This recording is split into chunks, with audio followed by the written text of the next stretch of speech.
I'm gonna do the, no. All right, so welcome everybody. We're gonna go ahead and get started. We still have some folks coming in, but I'm gonna talk for a little while, so we'll give them some chance to get settled. Hello. Welcome to everybody that's here today. Welcome to everybody who is here virtually. We see you too. My name is Maria Colby-Wolf. I'm the president and CEO of Washington Women's Foundation. And it is my absolute joy to welcome you here to our first annual convening. Also need better lighting. All right, I'm looking forward to learning with you and learning and hearing from our distinguished guests and panelists throughout our day here today. Before I go any further, however, I want to acknowledge that we are gathered here on a stolen and unceded indigenous homeland, and in the context of broken treaties and unresolved harms to Native peoples. Those of us in person here in Town Hall today are on the traditional land of the first people of Seattle, the Duwamish people, and of the Coast Salish, the Stillaguamish, the Duwamish, the Muckleshoot, and the Suquamish, who have made and continue to make their homeland around the Salish Sea. We owe them honor and restoration.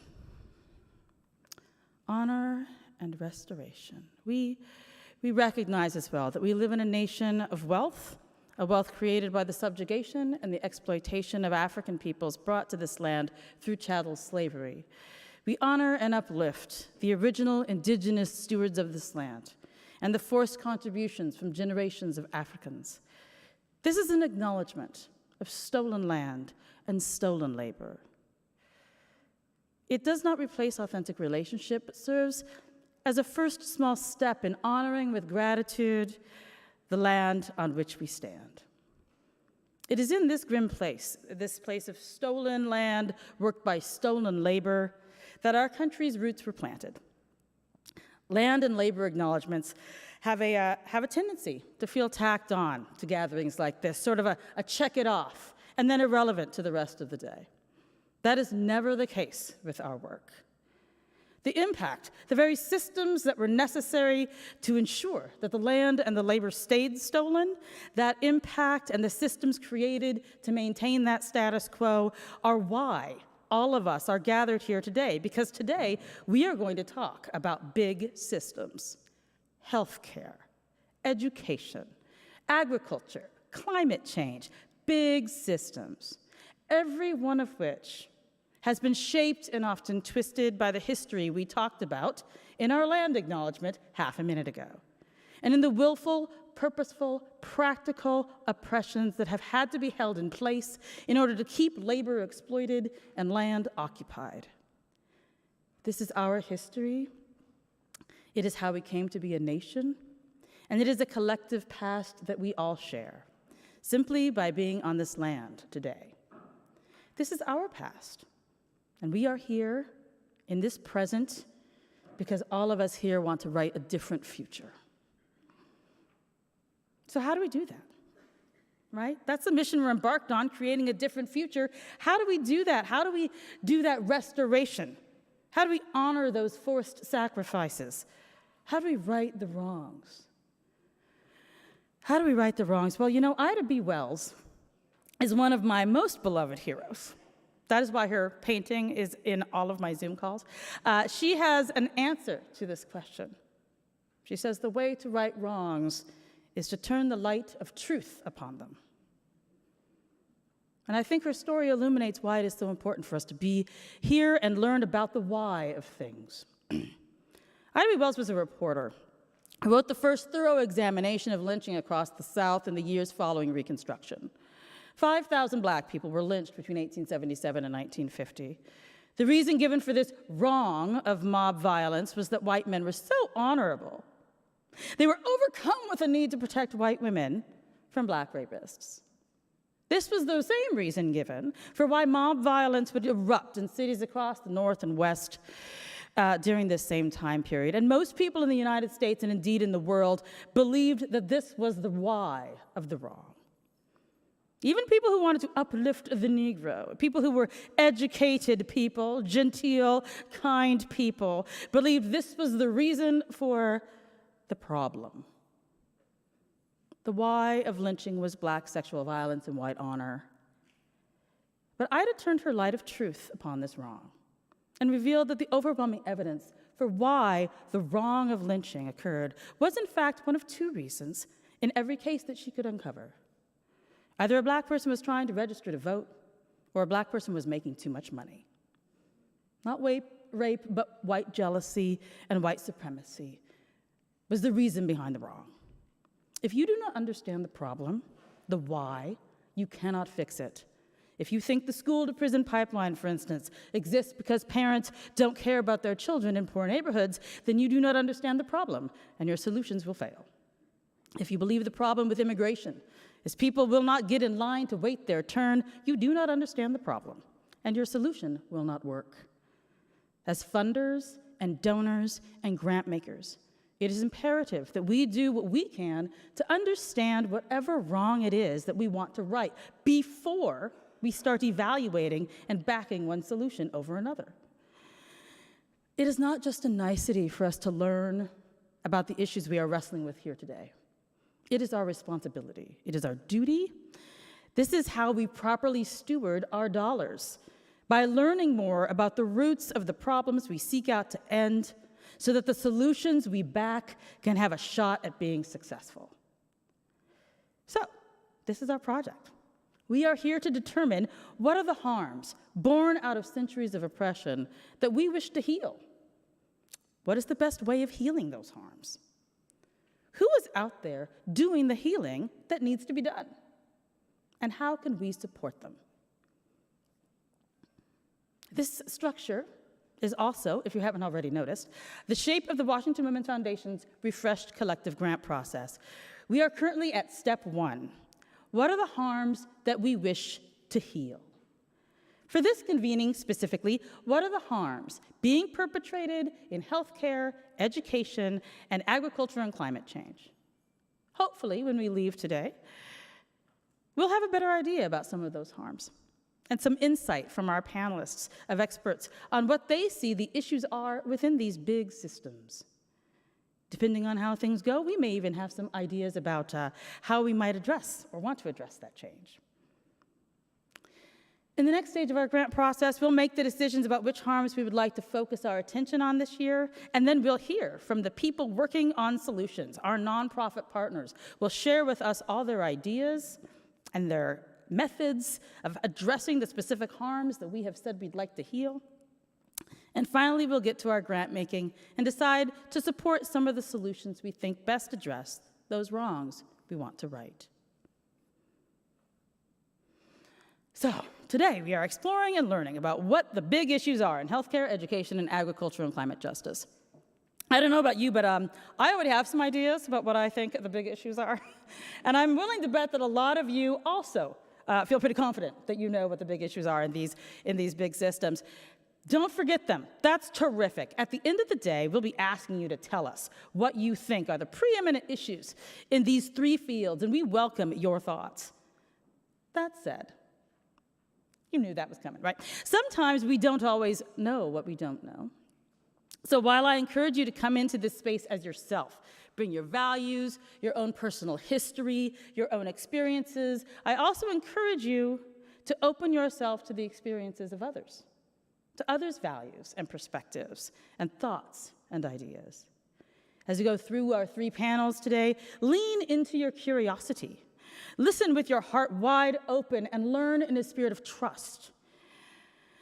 You all probably know by now that I came out of academia originally, and maybe that might be painfully obvious when I get in front of a lectern, but anyway, that's where I came out of, right? And in academia, and law and science and most Western higher learning, you are taught to approach all assertions, statements, information given to you with a healthy degree of skepticism, right? In higher education, and I suspect most of the people in this room are at least 4 years familiar with higher education, you are trained to look for the proof of the truth, proof and truth that is objective, quantifiable, and universal.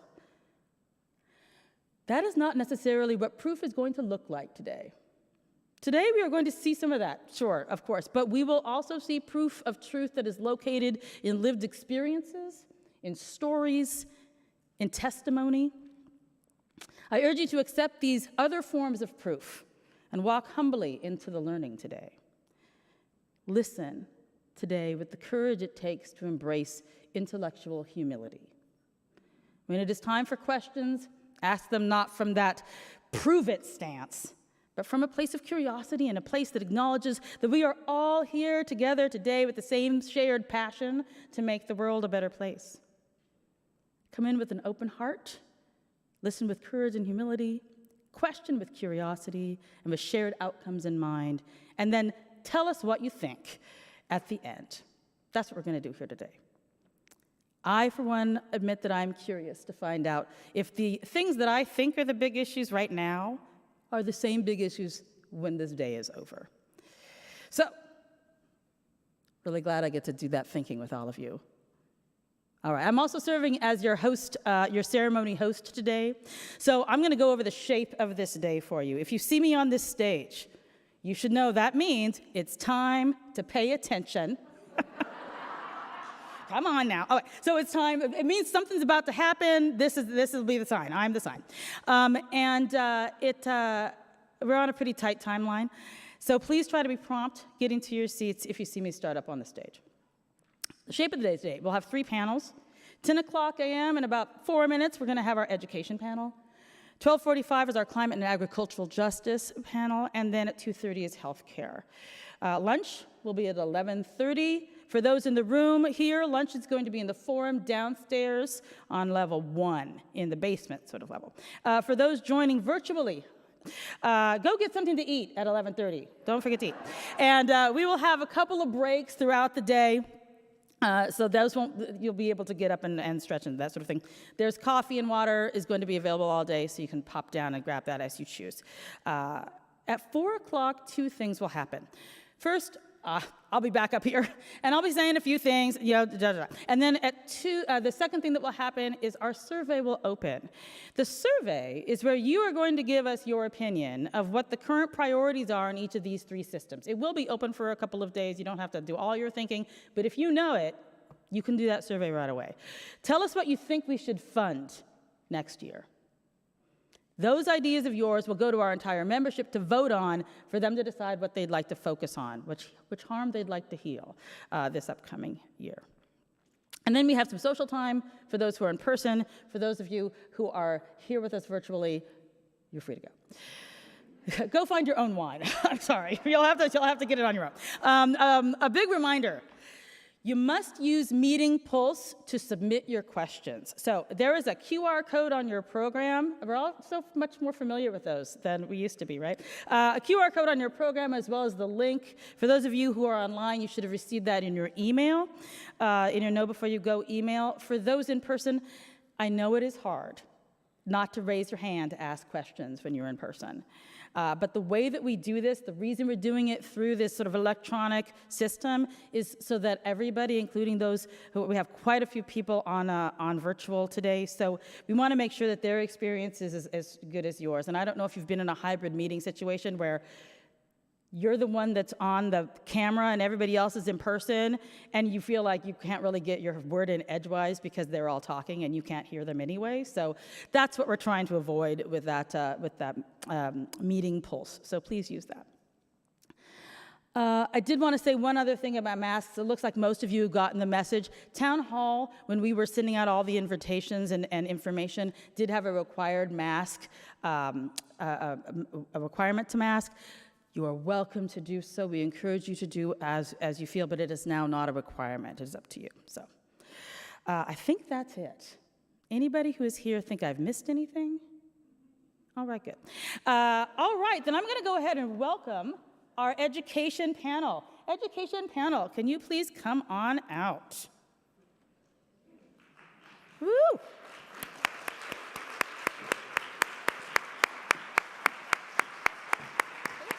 All right, of course. All right, our moderator for the education panel here today is Erin Akuno. Erin is the executive director of the Southeast Seattle Education Coalition. SEC works to close race-based education gaps by cultivating deep and long-term relationships with communities of color. She's the newly appointed director of the Washington State Governor's Office of the Education Ombuds, and let's all get educated about education. I'll be back up here soon. Thank you. Thank you all for inviting us to join you today. I am really excited to be here. I will also say this is the largest in-person thing I've done in 3 years. So I'm telling you this as a way to also say, please be gracious with me. And I am looking forward to being with all of you this morning. We have a really wonderful panel. Everybody on this panel I've known or know through affiliations, and this is like a dream panel for me. When we were planning it, I was like, ooh, who can I invite? Who's my friends that I'm really excited to call on?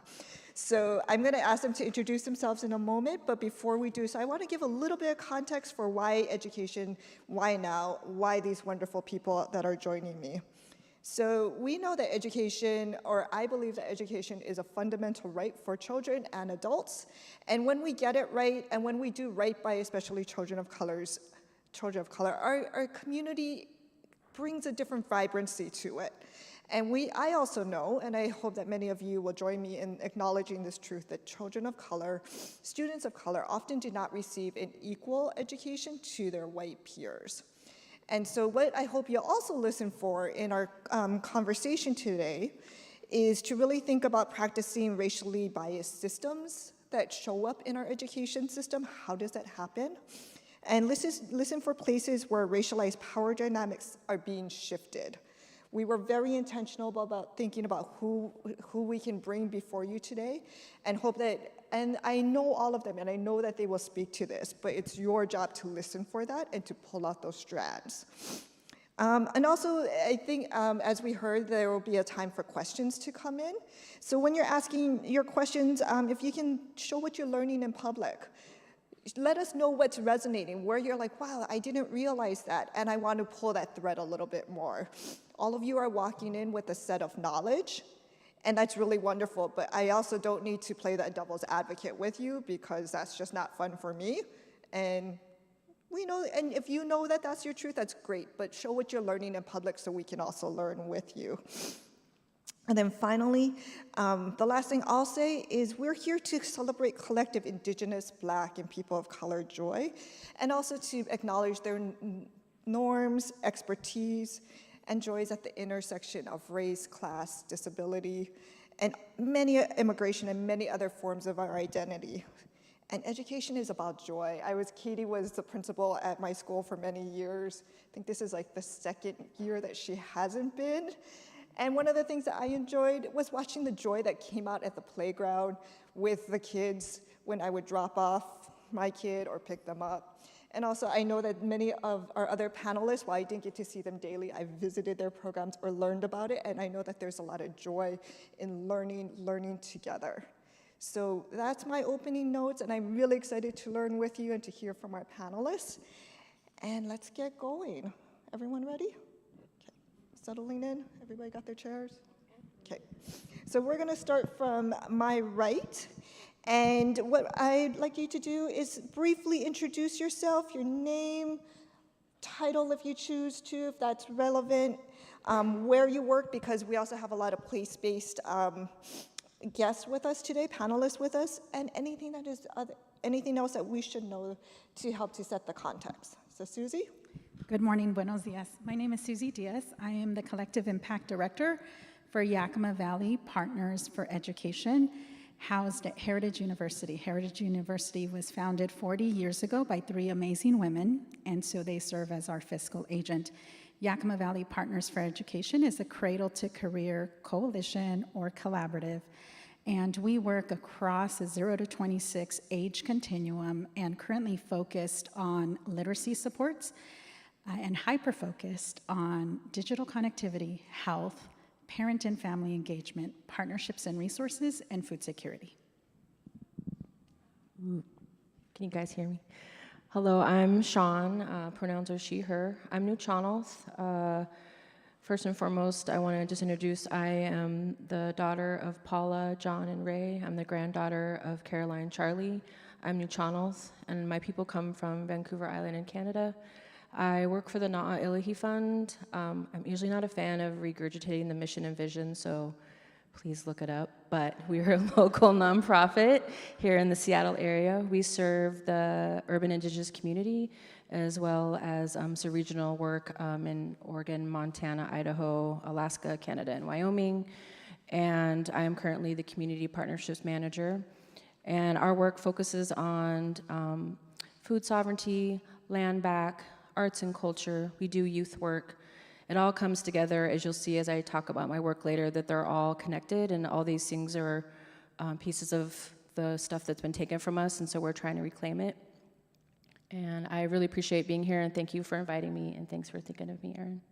Since you mentioned who you are descended from, would you also like to introduce your special guest? Oh, yes. So I brought my mom today because she is one of the most important people in my life, and so I wanted her to be here, and I wouldn't be here if it wasn't for her, so yeah.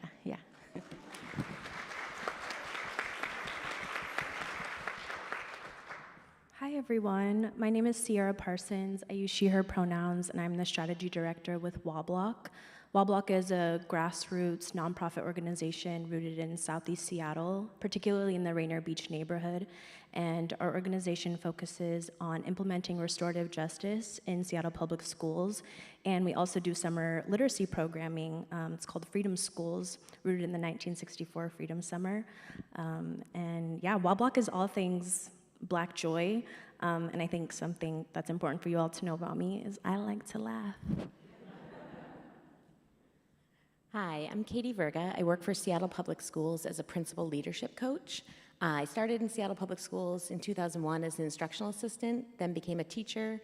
I taught abroad, and when I came back, I started what is now called the Teacher Leadership Cadre through a grant that Seattle had with the federal government. And then I went to Oakland for 3 years through New Leaders to be a principal. And then I returned to be the principal of Beacon Hill International School for 5 years. And now I coach principals in their first 3 years on the job on how to be rebel leaders. Thank you. Thank you for that wonderful introduction. And yeah, let's give them a round. Practice some appreciation and joy this morning. So the first question is for everyone on the panel. So all of you are connected to education in really different ways. We have a place-based community in Yakima. We have an indigenous, very race and ethnic community, a program that works deeply in the community, but also centered on a place and the POC. It's very centered in the Black community, but also multiracial. And I purposely invited Katie as well because I wanted everyone to hear how this also needs to connect up to a school system. So the first question is, why education? Why now? Why this moment in time for all of you, especially as it's connected to your work and your community? So let's start from this way, and then we'll go this way. Well, part of my compelling why and why I went into education and why I do the job I do is that I do believe that education is the foundation for real change. We have a very obviously broken and institutionally racist education system, and I think for a lot of times people can throw their hands up and say, oh, it's such a big problem, it's been going on for so long, there's nowhere to fix it, but I don't believe that. I believe that it takes people working within the system and making small changes every day to model that it's possible and to work towards bigger change and just standing up for what they believe and to push others, call them in, not call them out, but push others to be willing to take the risks and make that change. I don't think we'll change anything if we don't start changing how we offer opportunity. And for me, the education system is one of the ways to make sure that we're giving everybody an equitable opportunity to go to college, to have a career, and that will be what we change as a society. And I would never in a million years say it's gonna be easy, but you have to understand the system to change it, and getting in there yourself and working within it. For me, that's how we make a change. Before we move on, I'm going to probe a little bit. You mentioned like a small change. Tell us what a small change is, because We just came out of, at least in Seattle, Kent, these big monumental shifts around teachers striking because they feel the need for better protections, more things. Those are big things. But what's a small shift that you made while you were a principal that we need to know about, that models what you're getting at? Well, I think there's so many examples, but one that I was meeting with my first year principals yesterday, and we were going through kind of all their technical deliverables that they have right now, and all the things that are due, and all the forms they have to fill out. And one thing that my colleague and I were pushing on is to have them think deeper and to get really focused on what is essential, and to really ground that in how it's going to change practice, especially for their students furthest from educational justice. And so I think a small change that we make at the school level is, instead of just saying like, well, here's the checklist of things we have to get done, taking a step back and saying, here's our equity-driven instructional vision, and how are we going to backwards map these technical things to this adaptive work we're doing. But I think the small change is centering that for principals, not just saying, here's everything you need to get done, but instead, here's where you're trying to go, and then how do these things help you on that path versus just checking things off your list. So I think just recentering and refocusing and giving them permission to take a step back and think about, if your goal is really, your theory of action is really, if we do all these things, then we're going to get high academic growth for students furthest from educational justice, and therefore academic growth for all, then you're setting them up to backwards map all of their work towards that. Thank you. Sierra? Yeah, I think it's really important for me to provide some context for, again, where our work comes from and where it's rooted. I'll say that when you learn to read, the world literally changes, and we can look back at the 1964 Freedom Summer and see that. That emerged out of a need to protest the violent mistreatment and the political and economic disenfranchisement of Black Mississippians who were attempting to vote. And Ella Baker, Bob Moses, Charles Cobb, the Student Nonviolent Coordinating Committee, NAACP, all wanted to empower those Black Mississippians to name the reality of their lives and then change it through hope, education, and action. And so Freedom Schools came to be during that summer. And Freedom Schools was led by a number of college-aged students who came down and taught Freedom Schools classes, not in the schoolhouse, but under trees, in churches, in folks' living rooms.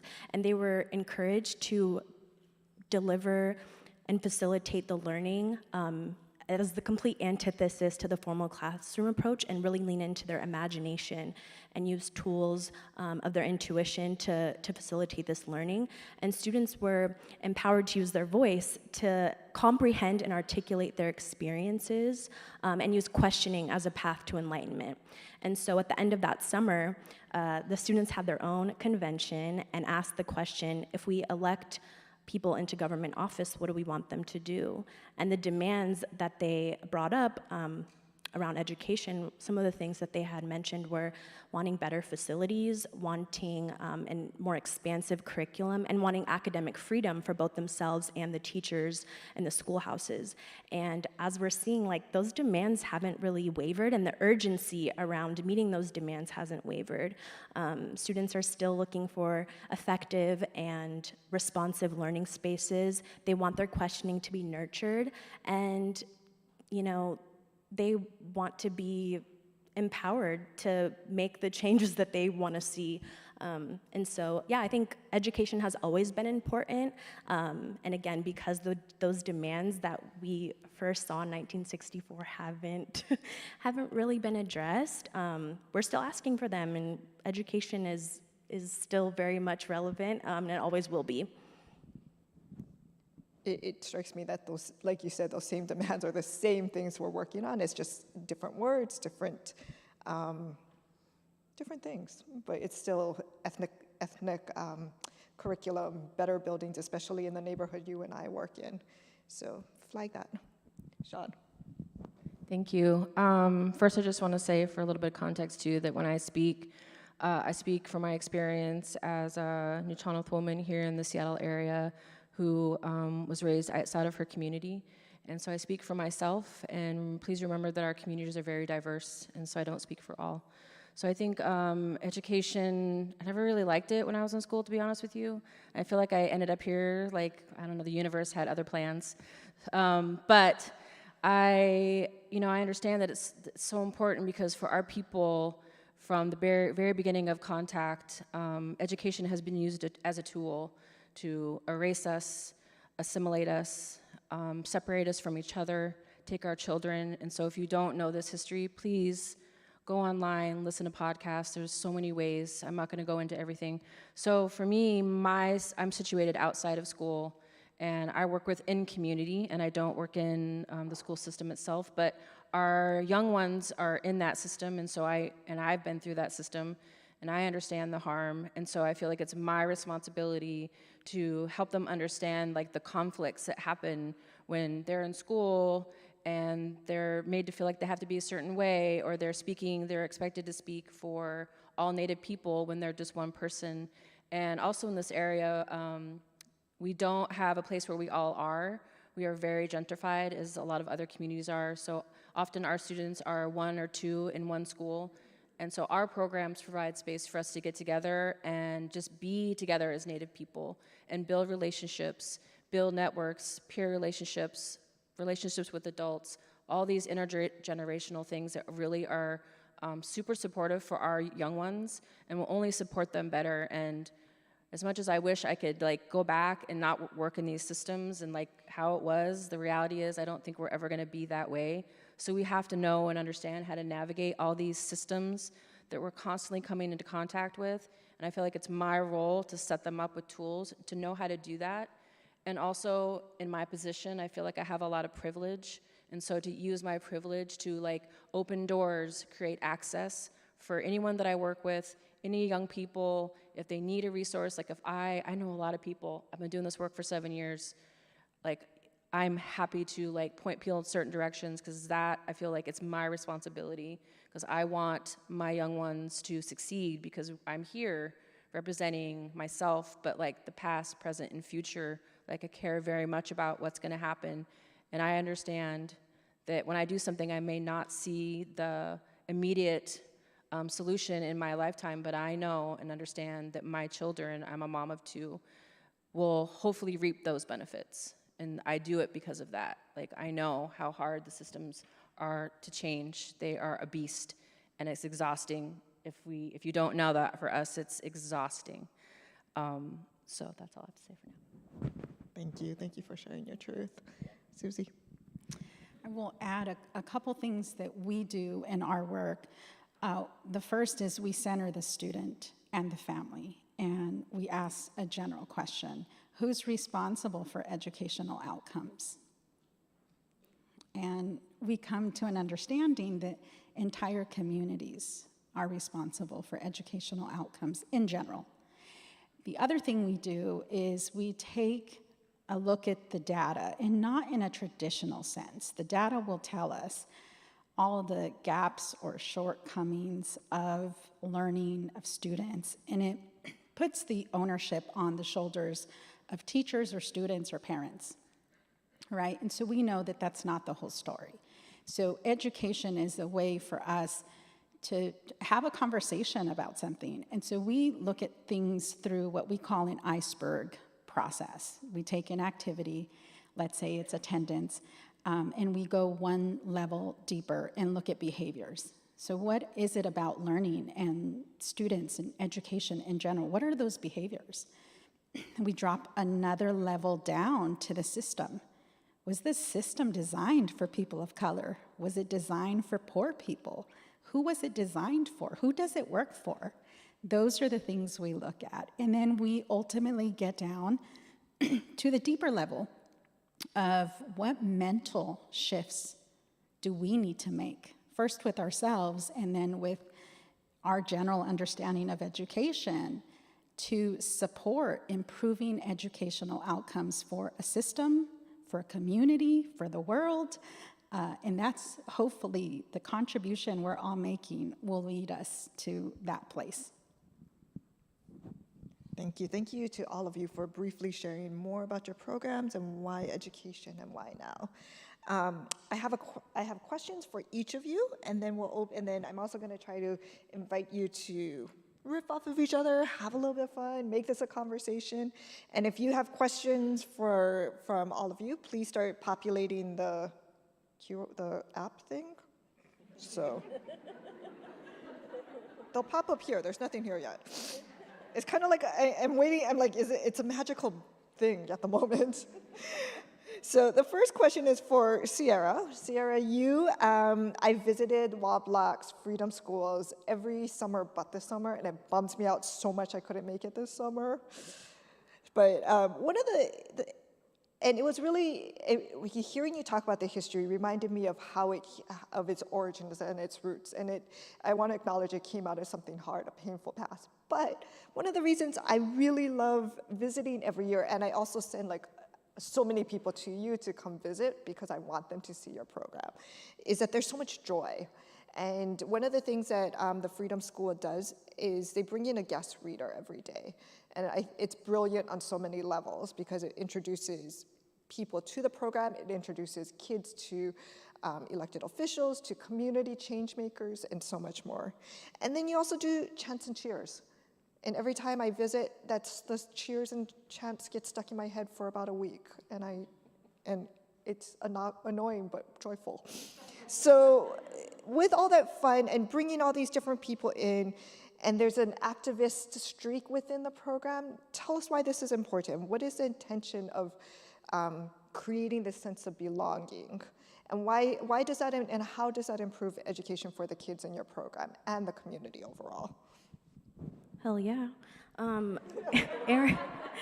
Aaron, what you're talking about is Harambe. So first I want to say that Woblock partners with the Children's Defense Fund to host Freedom Schools, and the day is structured very intentionally. So starting off the day, it's like similar to what a morning assembly might be, but it's called Harambe, and it's the Kiswahili word for all pulled together or let's pull together.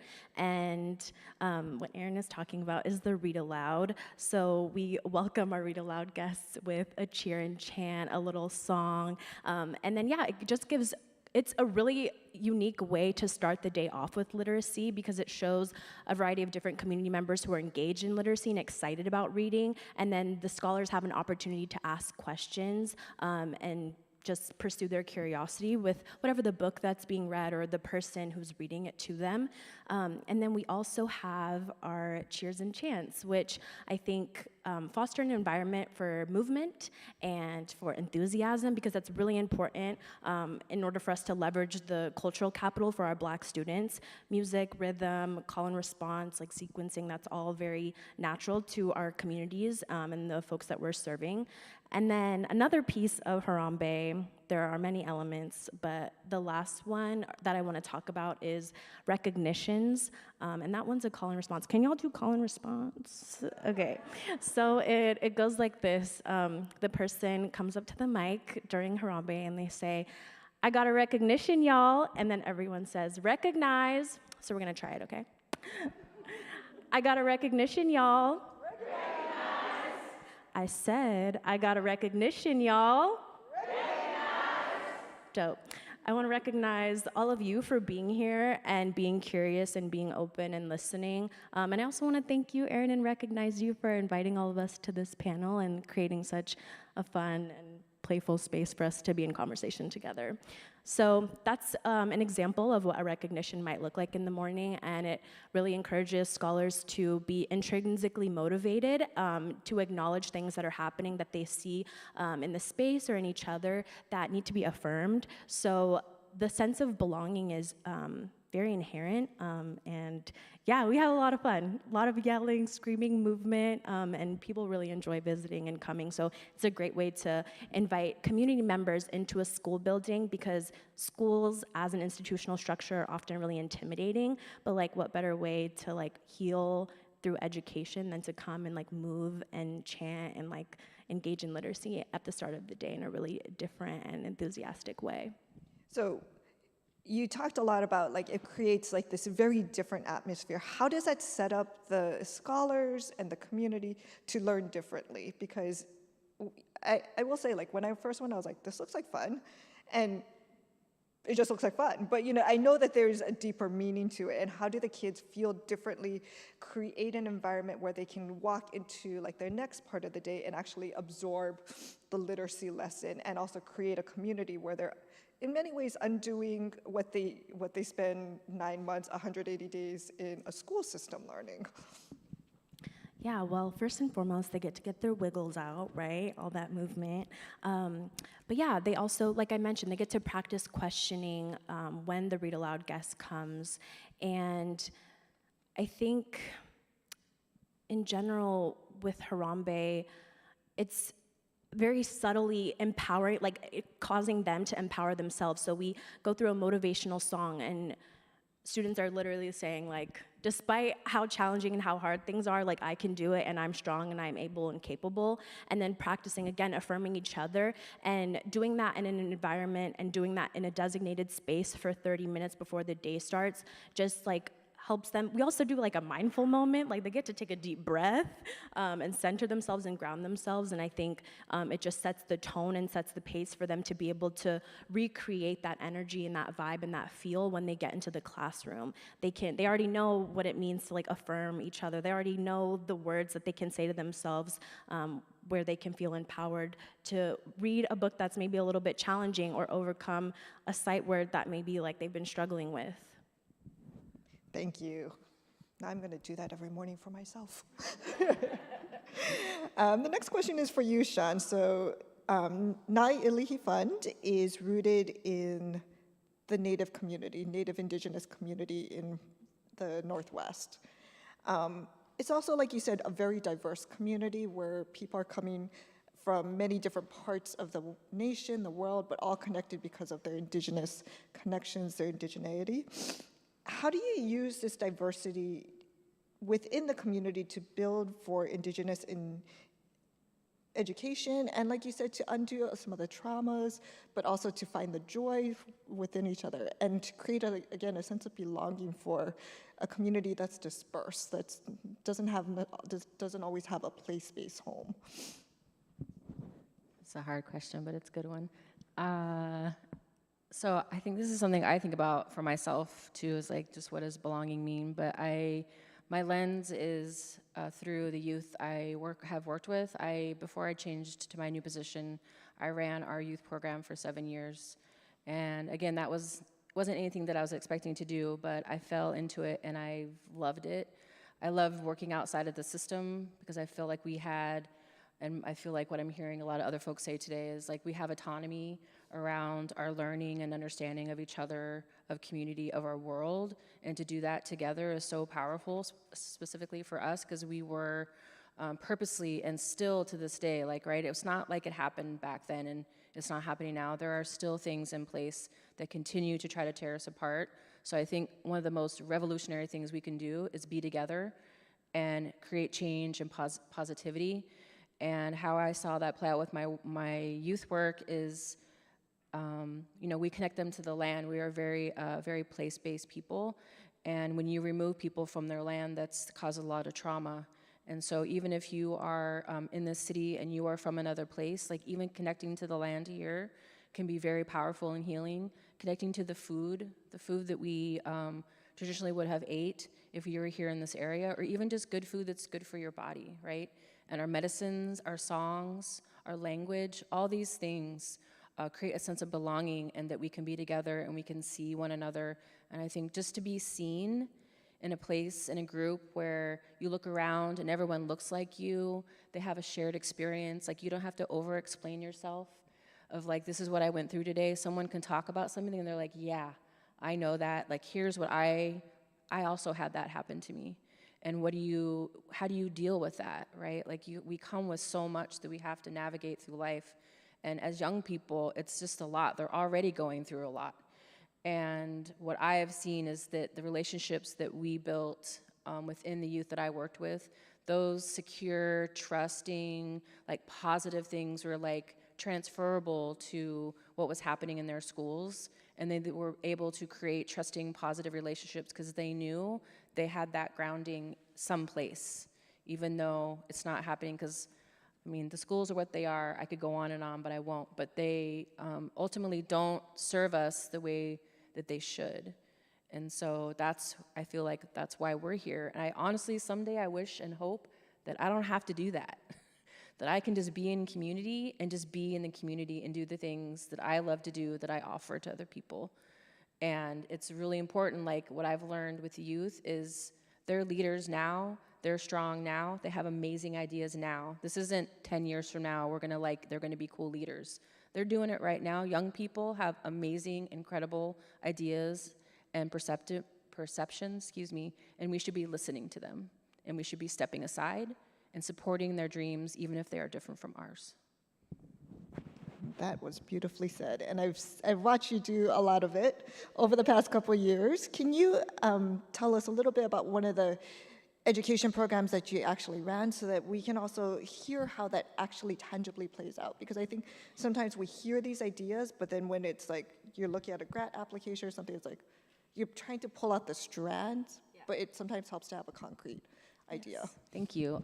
So in the 7 years that I was running our youth program, the largest program that we had was Native Girls Code. And so our executive director, Susan Balbus, and a community member and I decided that, hey, let's do some computer programming for Native girls, because that program doesn't exist anywhere. They do a lot of focused learnings in other communities of color, but there was never one just focused on Native girls. And if anyone knows anything about tech, there aren't a lot of people of color, there are not a lot of women of color, and then you just get less and less Native women in those fields. And so I thought it was really important to have the space for our youth to learn these skills, understand what that means, understand that in this program they could be in charge of the content that they're creating. It comes from their perspective. When we are constantly being told by media stories, like all these negative like racist messages that we are getting on the daily, and now they get to be in the seat and they're like, actually, this is how I would like to tell this story. This is how I would like you to see this thing.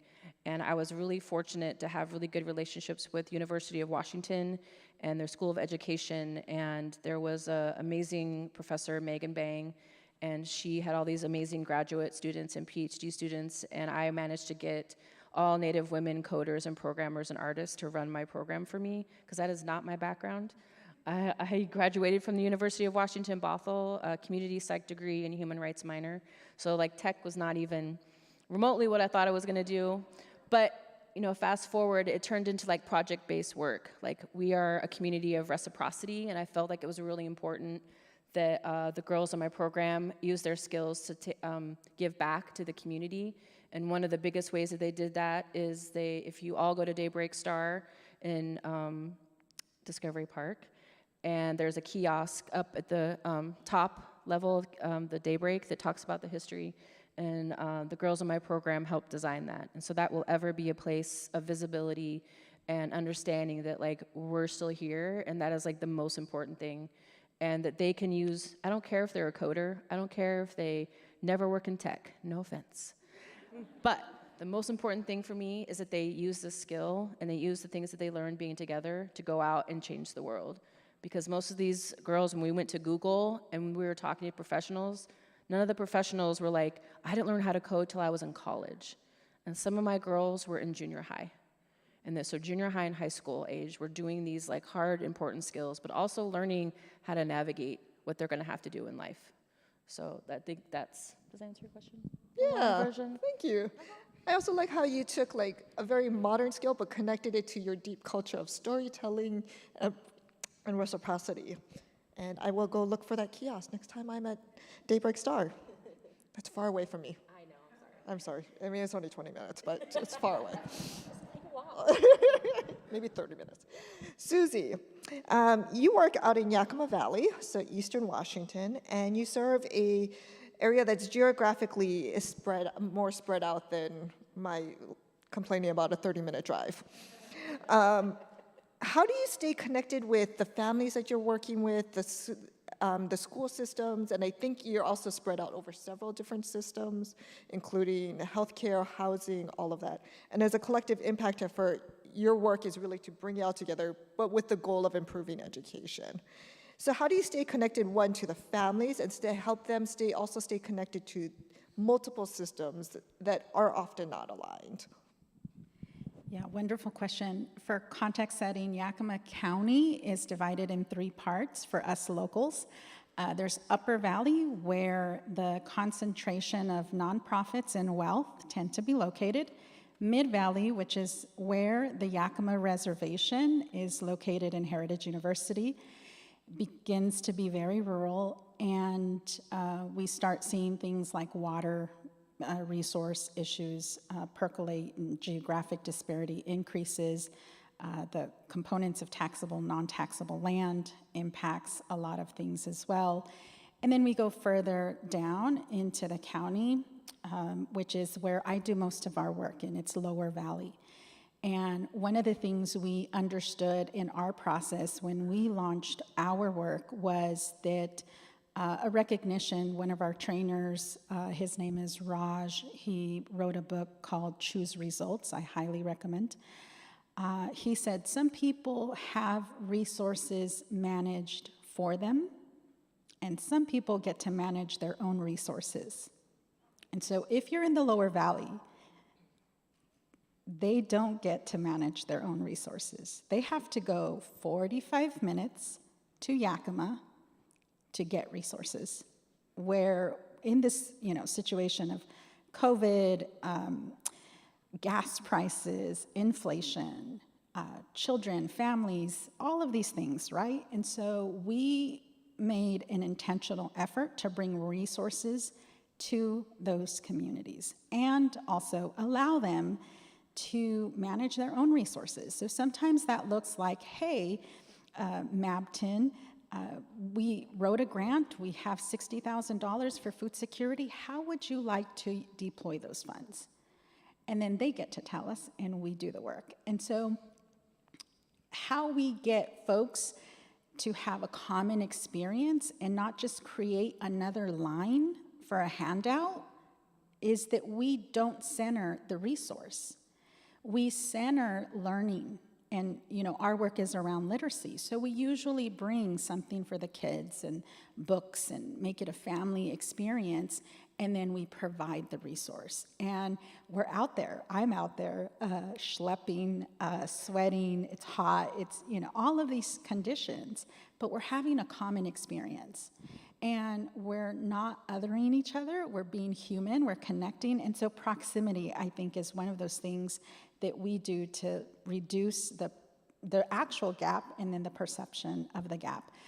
Something we did on the Yakima Reservation this summer was there's a shortage of bus drivers, and so the school district could not offer summer school and therefore couldn't offer a summer feeding program. And so we brought the resources directly to that community as a way to supplement some of those systemic constraints that, for whatever reason, we just need to work together. And so some of the time it looks creative, it depends on every community, and we essentially adapt, and we're flexible, and we try to have a whole lot of fun doing that, because it's wonderful to see families show up and kind of breathe a sigh of relief, and to know that they had an experience that wasn't othering, it wasn't a handout, it was really supporting each other in community.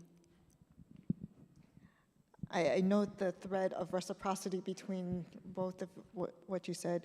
Can you mention the book again that you got that quote Choose from? Results. Okay. Everybody writing that down? And one follow-up question. So you also mentioned you bring resources, and then the community also gets to decide that. How do you feed that information back up to the system? Because you're in touch with the family, with the community and the family, and the systems also need to adjust and constantly do that. But they're not really great about hearing back from people. How do you do that? Yeah, so we do that several ways. One of the pieces is we try to tell a story. So pictures do a great and wonderful illustrative job at trying to capture the snapshot of the dynamic enormity sometimes of what it means to provide a resource. The other way is, unfortunately, surveys and data, and we struggle. We think that our Survey fatigue is real, and our communities are burdened with having to give a lot of information.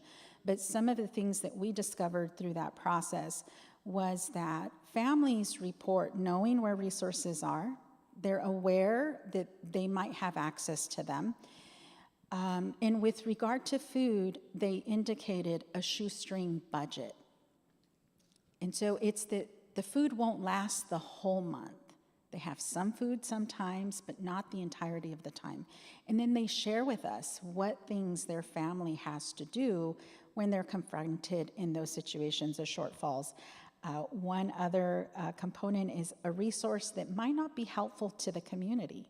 We can say, look, we've had a conversation with our community, and this resource probably isn't going to benefit them, but let me tell you what is.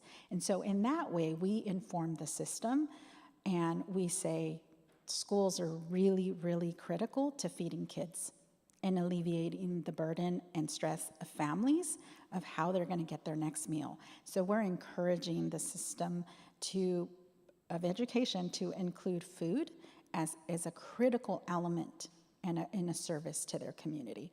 And so we're making strides in that sense, and those are just some examples. Thank you. A hungry kid can't learn. Yeah. Katie, so my friend Paula is an amazing activist and advocate, and she has a saying, you got to play the game to learn the rules of the game. You need to be in the game to change the game, and you need to get out of the game before it co-opts you. And when I was thinking about this panel, I thought about, I was like, that quote applies to you in so many ways, because I've watched you play the game at like the school level and also at the district level, where you see the problems, you see food insecurity, you see just everything. And then you were, as a principal, you were like, okay, I've also had this conversation with you. You're like, I got this one. I know how to play this part of the game. You take care of that. And you would deploy resources differently. So how do you stay in that game and change the rules at the systems level so that at the building level, at the kid level, they feel connected and they want to learn? It's a very different skill set. Yeah, I think that one thing that sometimes people don't realize in public education and this is conversations we have with school leaders too, is there is a lot of your job that is politics, and you have to understand the politics to make the change, and that can be really challenging. And I think, to understand the game in order to play it, and a lot of the coaching that we do is around how to make strategic decisions in the moment so that like I'll say to principals a lot, like, is that the hill you want to die on? Because you're going to die on that hill. And so, like, make sure it's the one you want to be on, or it's going to make the most movement. And I think, too, we just, at our meeting yesterday, one of the things we're talking to the new principals about is you can't always follow the rules in order to make real change. And that could be a really challenging place to be put in. And, a lot of them have been assistant principals, and they're like, yeah, I get this job. And it's like, I believe that you do, but I don't think you understand yet what it means to stand alone.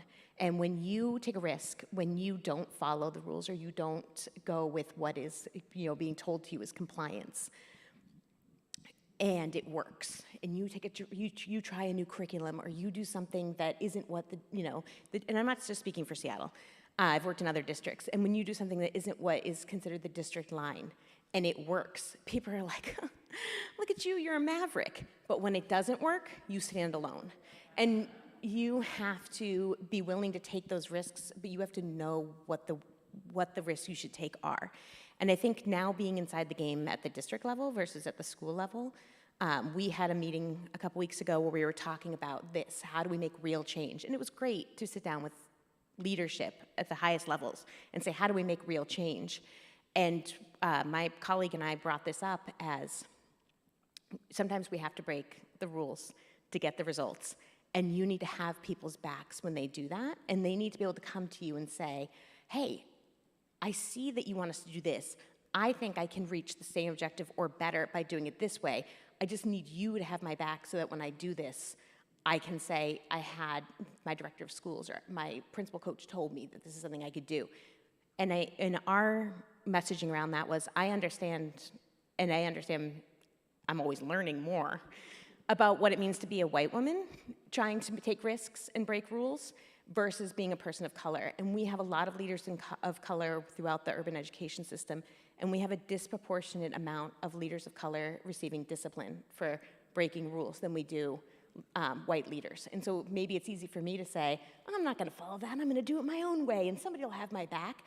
But as leaders at the central office level, you have to have people's backs and allow them to take those risks, because right there is the big problem. When you talk about disproportionate discipline of students, it's not just students, it's throughout the entire system. And if you really want to make those changes, you have to be able to have people's backs and let them try things that maybe don't fit the way we've always done it. Because as we know, that system is broken and racist, and we can't do things the way we've always done them. So you have to allow people to make change.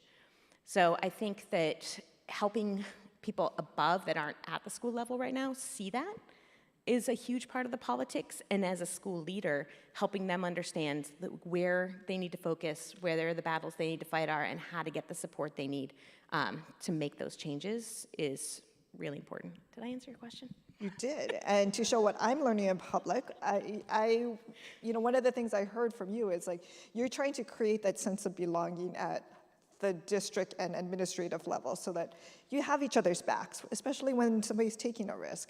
And that trickles down, because you can't expect a building leader to be like, okay, I'm gonna go do that, and then like, well, I'm standing alone, and then to feel good about themselves, and to be able to stand in front of teachers, to be able to do that and ask the teachers to then do that with students. And to model that for teachers, yeah, I agree completely. And I think too, one of the most challenging things when you're asking people to break rules is to make sure it's the right rules. And we always tell people to come to us, like, don't do that. If you're never not sure, if you're like, this could be something I get in trouble for, ask us. We'll tell you, like, that's not how to handle that. That's gonna be something that's gonna get you unnecessarily in trouble. Here's some other ways to get to that same result. And I think when you're modeling for teachers, like, we have a lot of conversations at the school level around the Danielson rubric and how to be basic, proficient, distinguished.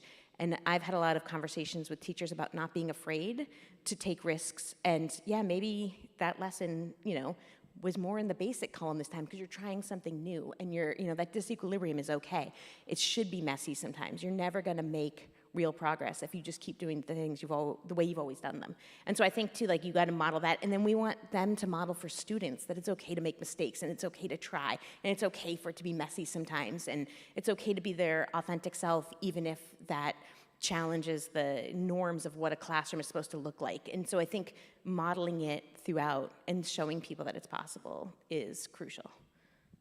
That's so true. Belonging can look differently depending on where you are. And I think that's one of the things that I've pulled out from all of you is there's different ways that we can belong to help students learn. And that's really at the heart of what this panel is supposed to be, is what does education look like? How can we create something different?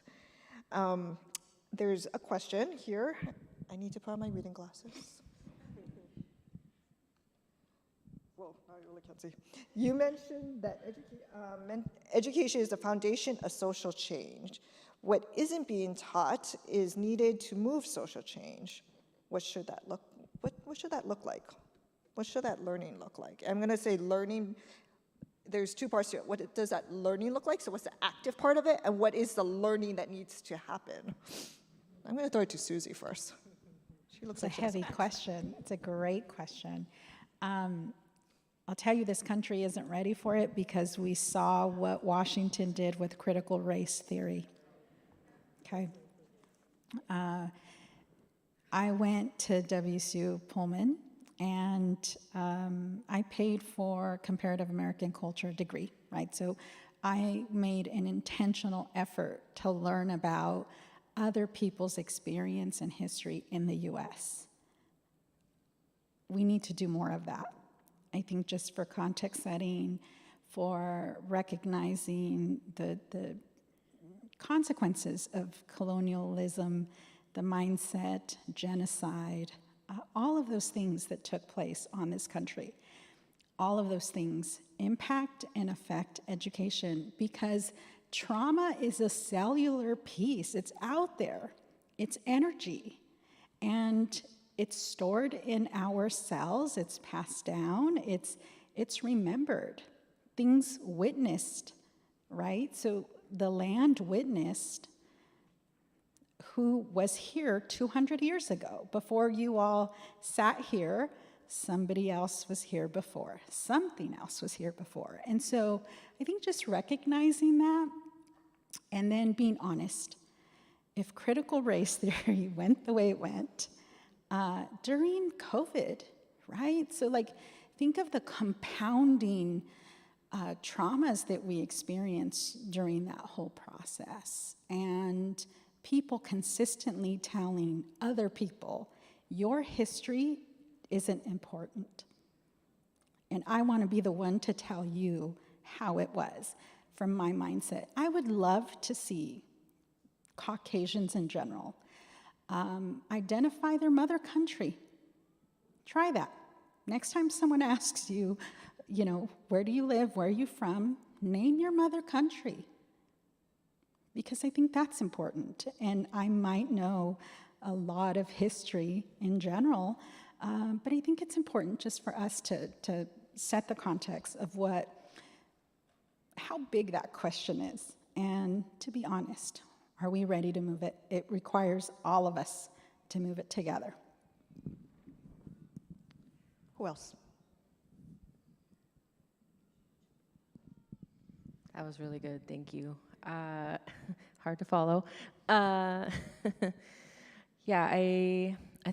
Just kind of echo what you're saying. I think it's really important for folks to step out of their own experiences and try to really understand that other realities and truths exist, and those are very valid, and to not erase and dismiss what people are trying to share and the stories they're trying to tell, even as harmful and painful as it may be for you to see those things kind of detached.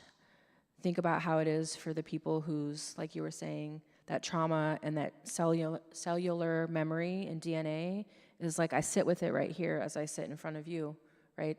And so it's a real, like, I can touch it, I can feel it all the time. And I think that to have an open mind and to just be in spaces where the things that you're hearing are different from what you know to be true, and really expand your circles and your communities and where you spend your time and like the kinds of things you're reading and listening, because the erasure starts in the schools intentionally. You know what the kids are being taught, and it's missing so much of the like diverse and dense history of just this country alone, right? Like in Washington State, there's since time immemorial curriculum that was developed many years ago by the tribes here in Washington State, but it's still not mandatory. My kids have been through the school system. My oldest is going to be 12. There hasn't been one class that has been center stage, and most of the teachers don't even know about it. And the training and resources are online, and they're free. So anyone can go and do that, at minimum to learn about the people of the land that you live on right here in this area and elsewhere. It's really important. And that's how we, like you were saying, that's how we create allies. Like, we can do the work and we can speak from our experiences, and we know best what's right for our communities. But we also need, like you're saying, people inside the system. We need people that are doing community work and organizers. We need funders. Like, all of us need to see, like, this is a change we want to happen, because I can't do it by myself. I'm one person. But think of, like, the collective, because that's what we believe as Indigenous people. It's the power of the collective. And that means everybody, to the little babies, to the elders, right? So as hard as it might be for you, I just ask you to step into it and be intentional about the things you're learning. And like, take these stories that you're hearing today and share it with like one other person that's not in this room. Like, imagine how that can take and the path that can take. Like, someone's like, oh, that's cool. I didn't know about that. Like, there, you already taught somebody something that they didn't know. Thank you. Would either of you like to respond to the question? Sure. I feel like it's important to also center healing spaces for Black folks and other people of color who have been harmed by the formal education system here in the U.S. And we don't need y'all to validate those expansive learning spaces and the learning spaces that take place in the home or outside of the schoolhouse. It's more about trusting the communities to validate those spaces for themselves and affirm them for themselves. That is a very important point. I think sometimes I know, even as myself as an Asian with a lot of privilege, when big things and hard things like the George Floyd murder happened, it was really hard. I had to step back and go, it's not about me, it's about supporting the Black community. And Katie knows this. It's like, we as allies had to be like, whoa, wait, we need to step back. What do you need? And not give them our feelings to have to process. So what do you need from us as allies to affirm your space, but also give you the space, especially in the education context, because that's what this panel is about. I mean, if you got access to like a cool space, like give us somewhere to like sit down. Folks like food, like pull up with a meal. People like to gather around food and things. But yeah, I mean, I think the biggest thing, and several people have mentioned this, but it's really listening. You don't always need to do something. Like I think white folks are, there is a lot of urgency around action, and oftentimes that urgency leads to taking the wrong action. And so before doing that, just like sit down and listen and wait to be invited. Like you don't need to be in the learning space to know that it's good and happening. So that's what I'll say. Sharing resources. So if you have a comfy couch, you make it available, bring them some food, ask them what food they want. Don't bring, raisins. Unless, yeah. I was told raisins are, yeah. Katie. And to build a little bit on what Sierra said, and what you said, Erin, I think too, in addition to, listening, I think one of the biggest gifts people can give is their own life experience and their perspective. And I remember this super powerful moment when I was principal at Beacon Hill, and some parents came to me and they're like, we want to do this thing. And I was like, it feels kind of cringeworthy. I don't know if this is going to be a thing we should do. And I talked to Erin and some other parents of color in the school, and I was like, how do you guys feel about this? And they're like, that is cringeworthy. I'm like, okay, so I'm not wrong. But Erin helped get some parents that were white allies in the school to talk to this group of parents and say, this is why. And their intent, though good, the impact was going to be real bad. So I think that, in that moment though, the parent that was kind of leading this, who said, but what do we do then? What do we do to empower people? And Erin stopped her, and this has stuck, this was like 5-6 years ago, it stuck with me so deeply, where she said, we have our own power. We don't need you to empower us. And I was like, preach. So it was just, but that resonated with me so hard in that moment. But what then Erin and some of the other parents shared is like, you need to get to know people. You need to build relationships. It's not about what you can, she didn't say this, but in my mind, it's like, it's not about what you can post on Facebook and be like, look what we did yesterday. You have to build deep relationships. You make connections to families that you don't always talk to, like, understand what their, experience is like, share your own experience with them, and that deeper community is going to be how we build and how we change. And so I think just giving people space to authentically listen to each other, and giving, in schools, giving a place for authentic voice. And a lot of principals will say to me like, well, I have these events, these coffee with the principal, and the same people show up every time. And I was like, well, yeah, so you gotta create a different kind of space, and you have to build the structures and the capacity to make that space happen. And when I was at Beacon Hill, the PTA came to me and said, hey, we want to have a Black Family Council. And I was like, 100%. What do you need from me? And they're like, we need you to help advertise it. We need to borrow one of your staff members, and we need you to make the space for it. And so one of the things they did was they came to me with an idea, told me what they needed from me to make it happen, and then they found the people to lead it, and they led a bulk of the work. And so for me at the moment, I was like, I've got 1 million things on my plate, it's COVID. But they didn't say, hey, we want you to figure out how to start a Black Family Council. They said, hey, this is something we want to do. Here's what we need from you to be in partnership with this, and we're going to help get it done. And it was one of the most impactful and powerful things that we did to increase family voice at our school, and families that, it's carried on from there. There's an Asian Family Council, there's a Latino Family Council. But it changed the way family voice was heard at our school and responded to, and it created spaces that hadn't been open previously. And the principal after me has now taken it to have advocates within every demographic that interact with teachers on a daily basis. And so like it's been a really powerful shift, but when people try to give me credit for it, I'm like, all I did was say yes.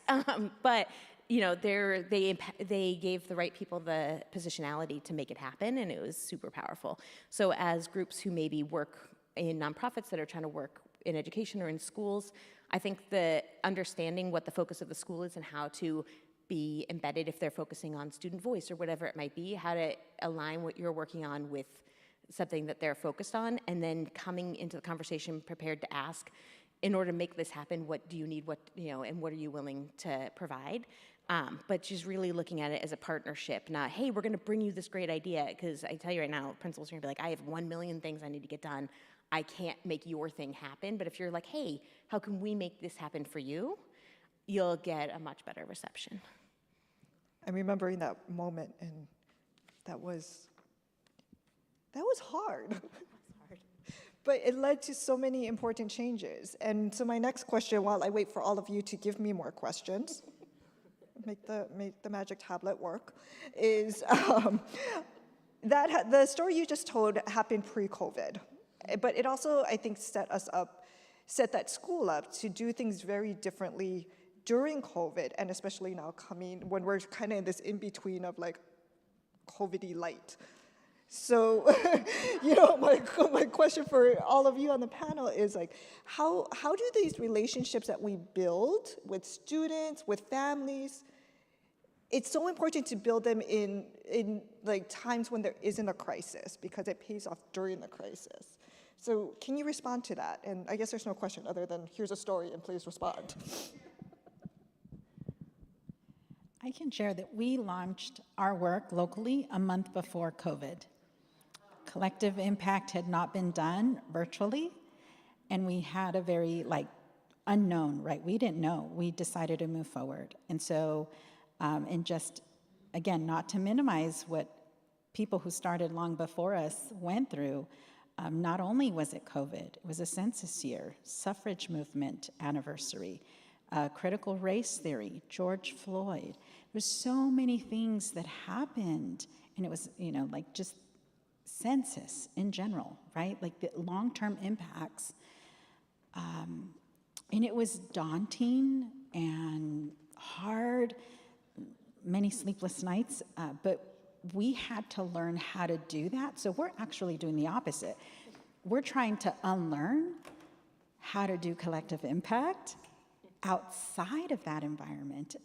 But what we know for sure is it's too important to stop. It's too important to slow down. It's the needs of this action of centering students and families is far greater than we knew when we first started. And then the data tells a different story. The urgency of how students are performing because of COVID, which I think gives us an opportunity to have a deeper educational discussion about the role of teachers, right, and education in general. Like, what happened with the data, and what is a more fuller story about that experience of a learner? And so those were things that I found curious, and I'm glad we're in this other space, that it's not so urgent and trauma and unknown, but it's something that we're fully committed to continue to do.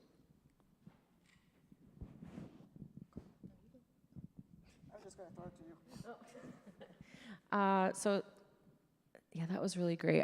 COVID was so hard for our communities, and I had my 2 kids, and it was very clear how broken things were when you were had a front seat to the classroom, and that was striking to me. But I just want to touch on the relationship piece. I think for me, it's a center of my work, and hence, I'm community partnerships manager for our organization and a lot of other orgs that work in the Native community. It's essential to create those relationships, and that takes time. So things in our communities sometimes move a little slower because those relationships amongst each other and outside of our communities can be tense because of all the other things that we've been discussing. And our community generally doesn't trust the government, the systems, all these things. And so when we're trying to be in relationship with those, it takes a lot of care and listening and understanding. And from my experience, like when I started doing this work and I came here in Seattle, I didn't know anybody.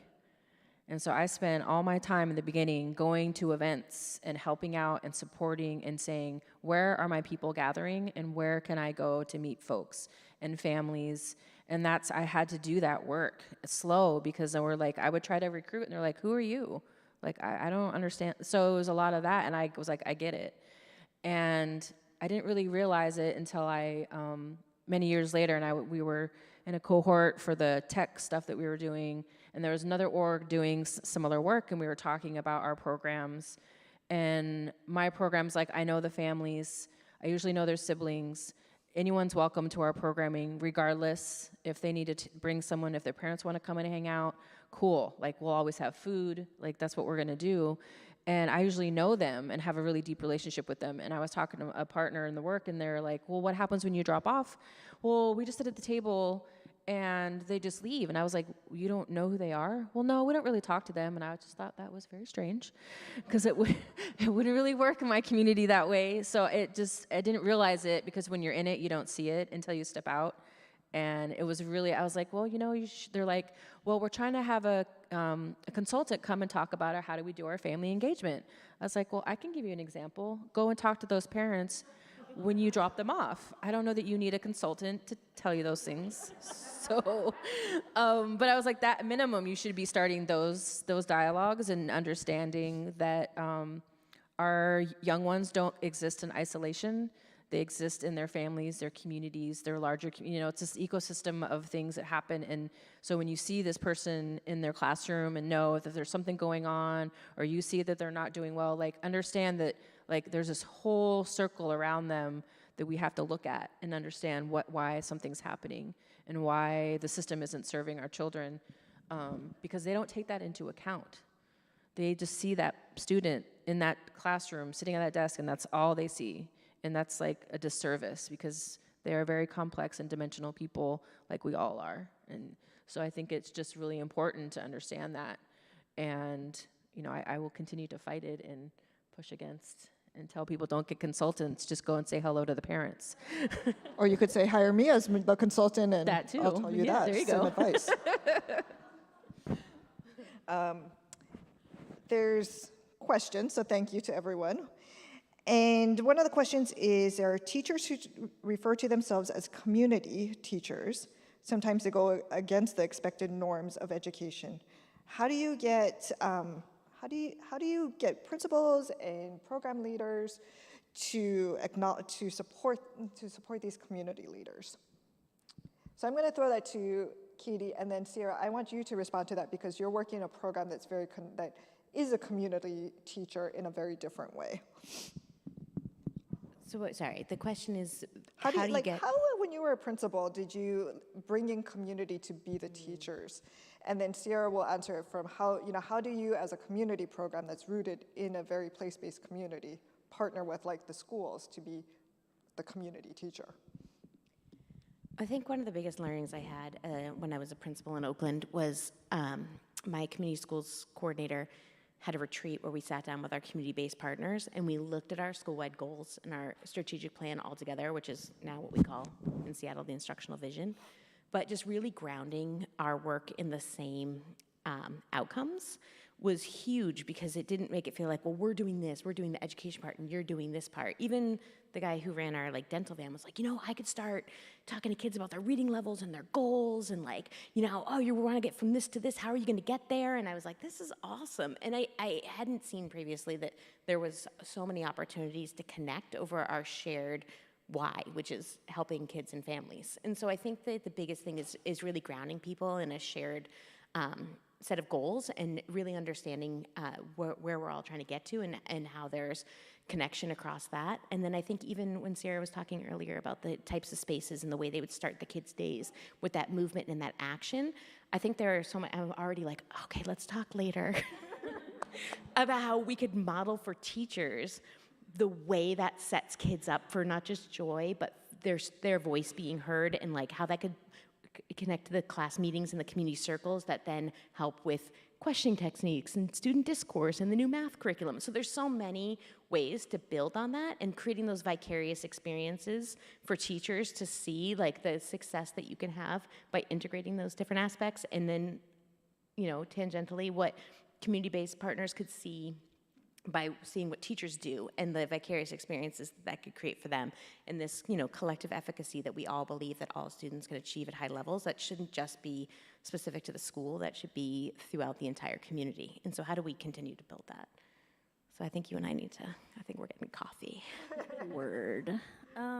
Yeah, thank you for that. And like folks have mentioned earlier, it takes a community, and that's why schools aim to partner with community organizations, and they don't always know the best way, like on either end, right? Like sometimes community orgs don't have a great approach for coming to school leaders and being like, hey, we have this really awesome program that your school community would benefit from. On the other side, sometimes school leaders don't know how to foster like an effective partnership with community leaders. But yeah, I mean, for us, we in general trust community members as experts, and we trust their genius, and we trust them to bring that into our learning spaces. And we know that that's a goal for educators and leaders in school communities to also bring that in. And so we kind of, as a community partner, are the liaison between those informal or community teachers and then the formal classroom settings.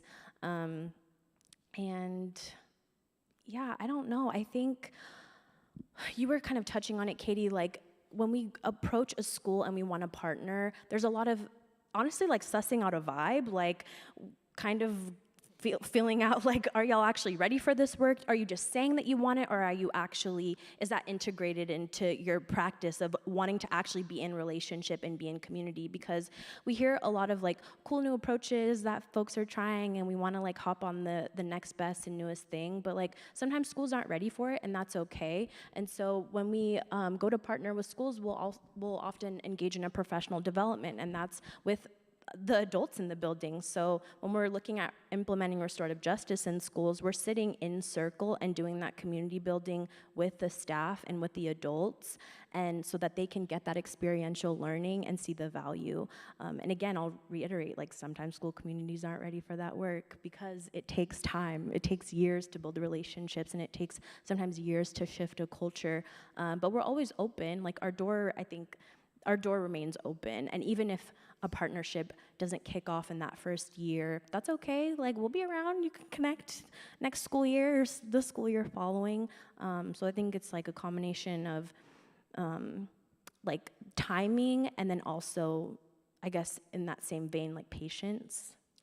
And I think too, you know, building on what you were saying about, you know, starting where there's buy-in, right? That's what we do with teachers too. It's like, all right, we want to do this new learning walk, teacher-led learning walk. I'm going to start where people want to do it, and then other people are going to hear about it. And so when I came from Oakland back to Seattle, I had Playworks as a community partner in Oakland, and they were trying to get more involved in Seattle public schools.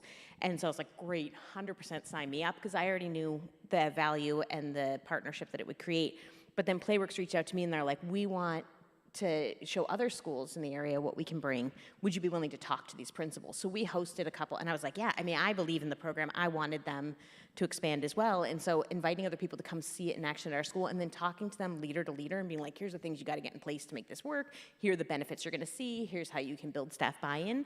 So I would say when you're trying to get involved with the schools, like really, you know, and this is something that, you know, I'm talking to the restorative justice person at Seattle Public Schools about, is like, you got to create lab schools. You got to create spaces where other people can come and see the work and get excited and have real behind the scenes conversations of like, that's great, and how do I make this happen? And like, who's going to actually help them map that out and make it something that they don't just learn about and they're like, that's great, I'm going to put this packet in a pile on my desk and never look at it again. But like, how do you get people to inspired to take action?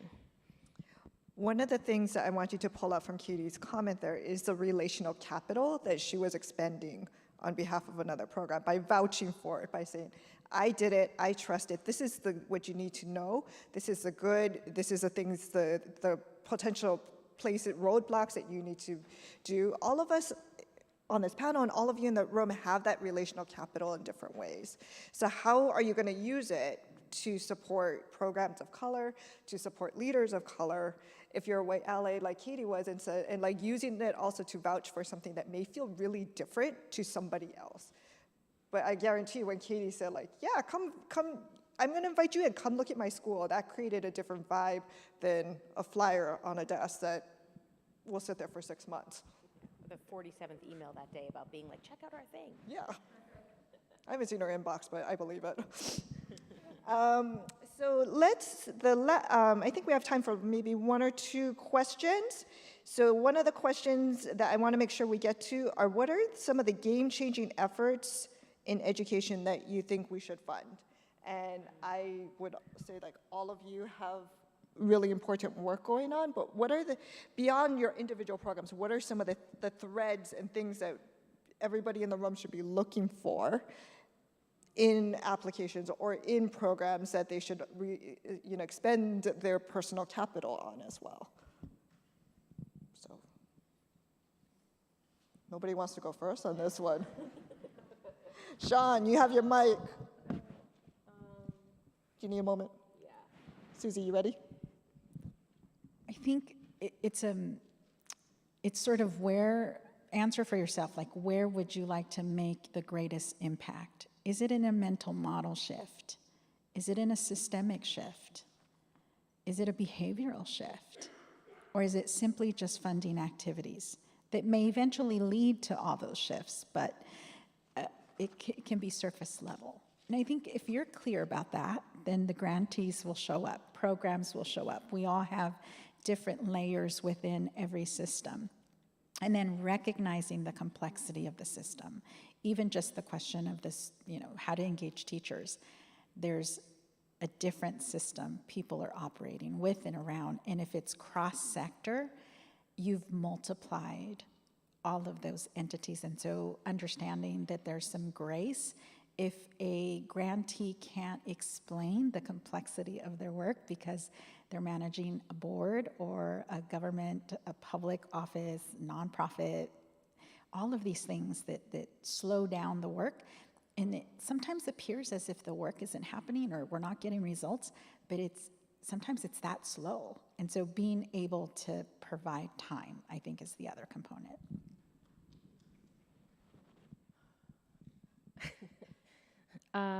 So I think my perspective is just thinking about how we use the word education and understand that it's, I think when I think about this complex, there isn't just one way to do education.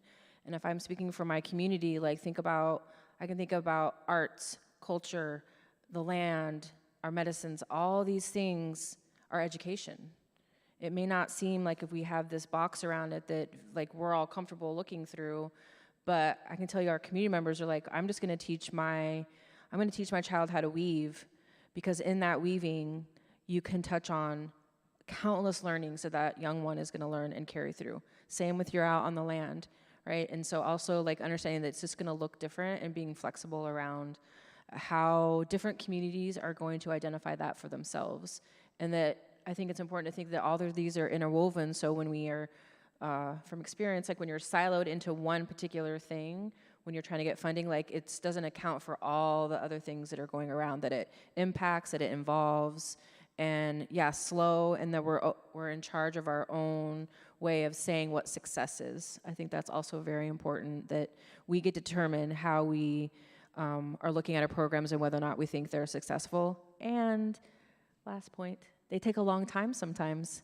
So be realistic in expectations. If you're giving someone a grant for 1 year, know that what that time frame, really what's going to be achievable, and how do you set people up for success on both sides.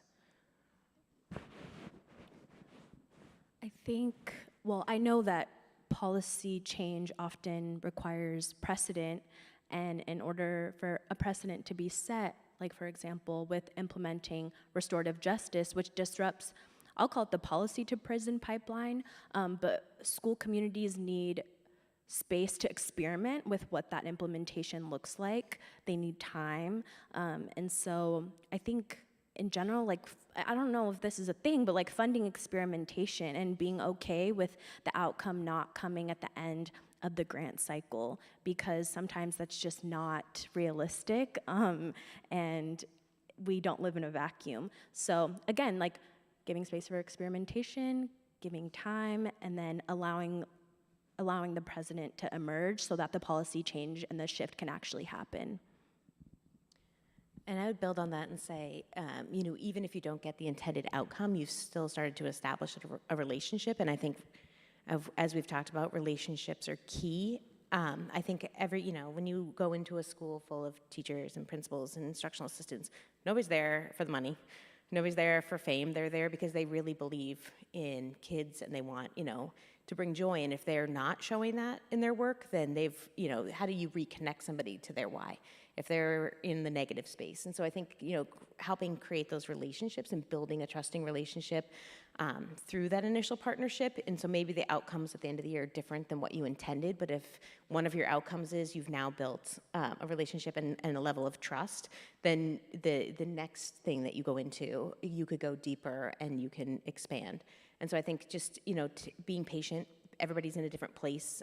Every school has different things that they're dealing with. And so how do you just use anything as a springboard to learn, to listen, and then to just be in the space together and creating shared goals together.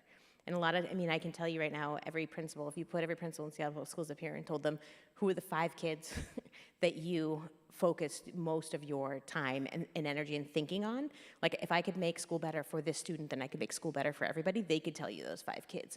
And so how do you connect with them around some of their focus students to say, how do we help you create the kind of school where all your kids can be successful, but think about, the ones that are on your mind most, and then how do we create the kind of school that's going to make that student have the success that you want? So, Thank you. I love the idea of like you're impacting 5 kids and it changes the dynamic for everyone. And I think everybody on this panel has that, can kind of nod along and think like, I know that one kid in my program or that one thing. I can't see that sign. Okay. 5 minutes. 5 minutes. I think I need to wrap this up. Our moderator is standing there, which is the visual cue. One more question, if you have it in you. Okay. Otherwise I can- So the last question, I'm going to use moderator privilege, and I apologize, we don't have time for everybody's question, is what is the one thing that you want all of us to leave with? What's a sense of joy in your program? What is something that resonates with your individual communities that we need to walk away with? And we'll keep it brief. Celebration. Find the points of celebration. I would say remember the brilliance of our community and that we have a lot to offer. I heard this come up a lot, so I'll say intentional relationship building. And I want to bring it back to where we started with finding the joy, just really helping everybody see the joy in the work. You can spend hours talking about how hard it is, but how do you connect around the joy? And nothing brings more joy than kids, especially when they're just being their unique selves. I don't know. I have one of your former students. I don't know if there was some questionable joy at times. I know, right? Always, even when it's hard, there's joy. There's now the joy of my laughing at the story.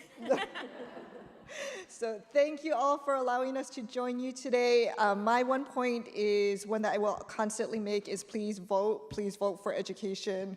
It impacts all of our programs in different ways. I know my 2 colleagues right here receive funding from Seattle. I know Susie, probably many of her programs are receiving grant funds and the public school system as well. So get to know those ballot measures, get to know who's running for offices and where they stand on that. And that's something that I think many of us in the room can do. And if you can't vote, find somebody that can and tell them about why it's important.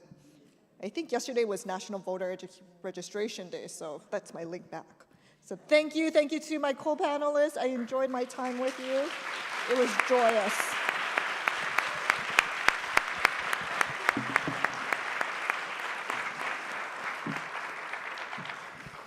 Well, that was tremendous. Thank you all so much for sharing so many stories and so many thoughts and ideas with us. Thank you for all of you who did submit questions. We got that sorted. You know, when you start a new system, sometimes you forget to make sure everybody knows exactly where to look for it. So thank you. We'll be better on the next round, I promise. It is about time for lunch. But before you go to lunch, I just wanted to say how much I feel like I learned in this particular panel about the need to sort of, really center community, to have that culturally relevant in education for our young people. I just heard that as a theme that kept coming up over and over again. Thank you so much for bringing that to our room. All right, it's about 11:30, but 11:25. We're a few minutes ahead. Fantastic. For those of you who are online, it's time to go get lunch. Remember, I told you, you have to eat. And for those of you who are here in the room, lunch will be downstairs on the first floor in the forum space. We will be back here. 12:45 sharp, we'll be starting our next round of conversations on climate and agricultural justice. So be back here in about an hour and 15, and we will start off from there. We'll see you all then.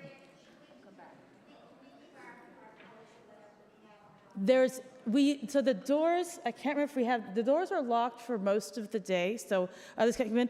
We cannot guarantee that your things. There may be somebody here with sticky fingers, so I cannot guarantee anything, and we are not responsible. But you're welcome to leave things. No one else will be here as far as I know. Oh my goodness.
All right, I'm going to go ahead. As I said, we are on a tight schedule, so I'm going to go ahead and get started. And welcome back. For those of you who are in the room, take your seats. For those of you who are online, welcome back. I hope you had a delicious lunch. Couple of logistic notes as we go into our second half of the day, or second 2/3 of the day. One, you'll notice it's a little colder in here than it was when you were in here this morning.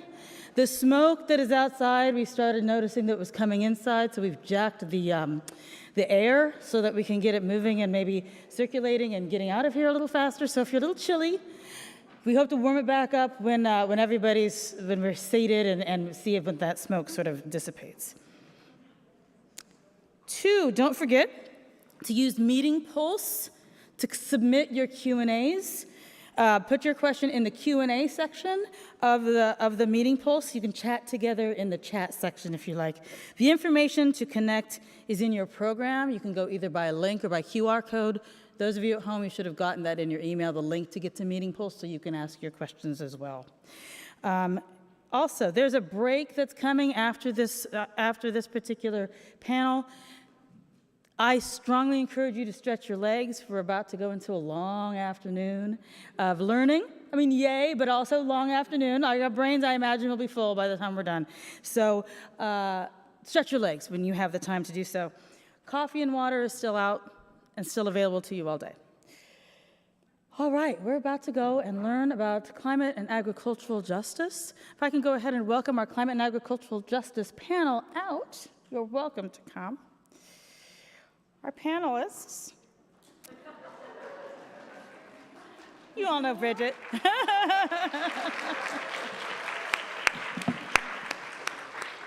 All right, so Bridget Ray, I hope a bunch of you recognize her. She's moderated for us before with some conversations that we had earlier this year. But Bridget currently serves as the executive director for the Salish Sea Collective, as the fundraising chair for the Earth Creative Board of Directors, and consults with local nonprofits and projects with Clear Sky Women Consulting.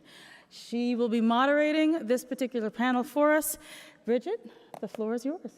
Thank you, Maria, and what a pleasure to be back here amongst our Washington Women's Foundation Illuminati. There were.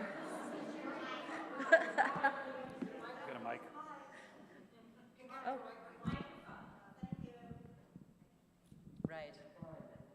Is it on? Perfect. Thank you. Keep me in line. So my name is Bridget Ray. I'm a Turtle Mountain Chippewa, mixed Native woman, Two-Spirit.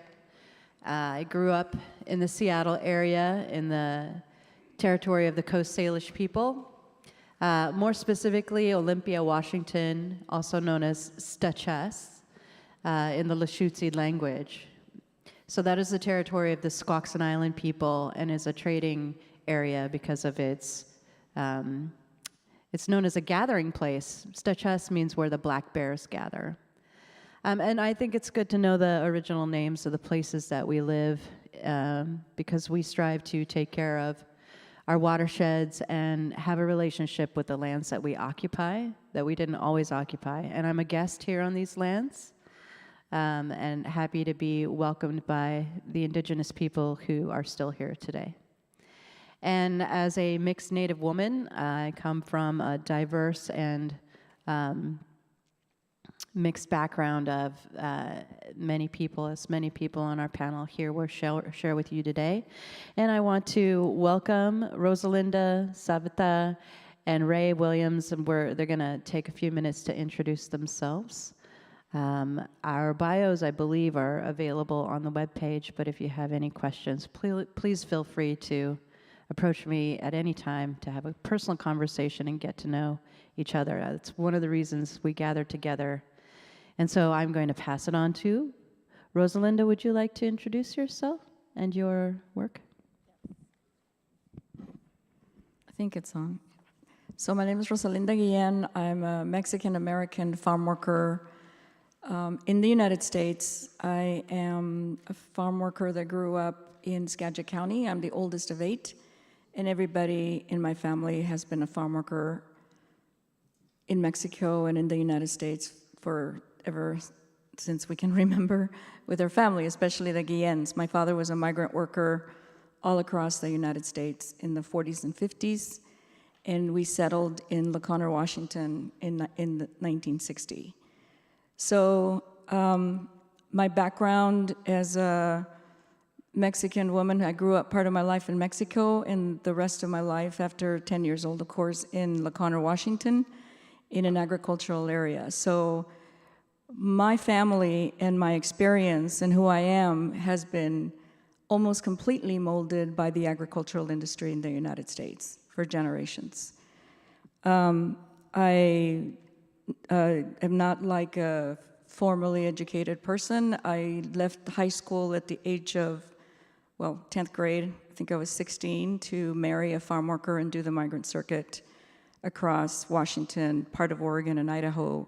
Raised for the first 5 years my 2 infant sons on the migrant circuit, living in labor camps and working mostly in the eastern Washington area and Idaho, in places like Weiser, it's a small city, Weiser, Idaho, that I'll never forget. It was a very interesting place, working there as a farm worker. And then early on in my life, at the age of 17, 18 years old, I had the opportunity to work at Baker Boyer Bank. So I got that opportunity during the affirmative action period. They actually picked me out of a labor camp and trained me in the bookkeeping department of Baker Boyer Bank in Walla Walla. So my background is really varied. I began organizing in 1986. I think if you go to my website, community-to-community-foodjustice.org, I am a woman, a Mexican American in the United States, that has been politicized by the Rainbow Coalition in the early 80s and started organizing farm workers. Shortly thereafter, in 1980, spent 4 years in Sunnyside, Washington, organizing. I've had the most amazing experience of my life. I think I'm a very fortunate person that I've been able to do what I want to do, the way that I want to do it. I'm an accomplished community organizer and have many relationships with farm workers all up and down the West Coast. I did 9 years with the United Farm Workers of America in California and was their political legislative director in Sacramento, California, before coming back home in 2003 and founding Community to Community Development. I am 71 years old. I have 3 sons, 7 grandchildren, and they all live in the area of Seattle, Skagit County. So my family is close, but not, as we like to say, not too close. You know, there's 8 of us. We want to be able to get away, but yet gather when we want to. So we've learned, I think, living together and being a big family, how to be happy with each other and support each other. I currently live in La Conner, Washington, where I grew up in my family home. My father is an artist, accomplished artist, Jesus Guillen. I am an avid reader. I'm trying to tell you everything that I want, that I feel like telling you about myself. I want to tell you all, and I think some of you will agree with me, that when you reach a certain age in life, there's just a liberation in that. So I'm talking to you as a 71-year-old organizer. But the issues that we're going to talk about today encompass who I am, how I think, and what I do almost every single day of my life. So you are looking at a liberated farm worker in the United States of America in an industry that was founded on slavery and on stolen land. So I thank you for listening to me today.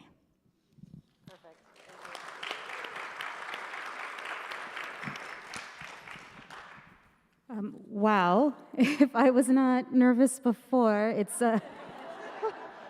I was sharing backstage that I have gotten so used to virtual events that what I do before I'm presenting is I dance to a very silly Taylor Swift song, but I wasn't able to do that because I wasn't just in my house by myself.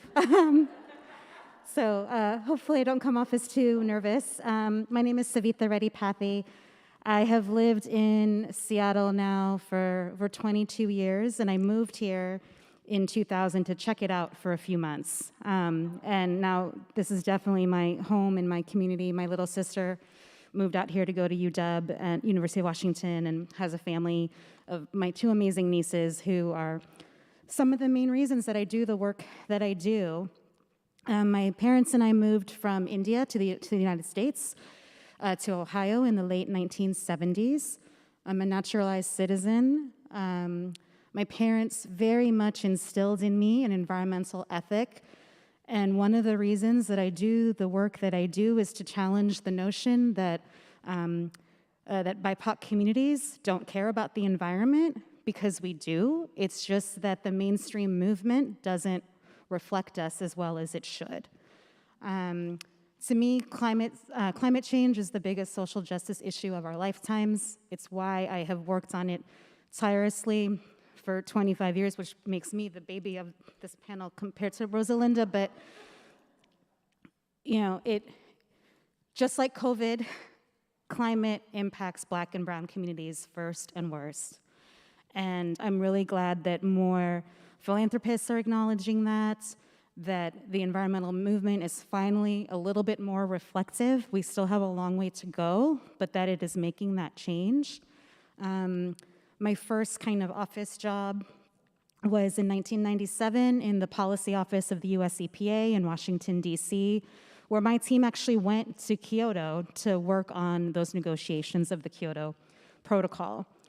And I remember thinking then in 1997, wow, 25 years from then, that's gonna be a really long time. That's gonna be like, you know, things will be solved by then, right? And now we look outside, and even in Seattle, we have purple air quality today, depending on what neighborhood you live in.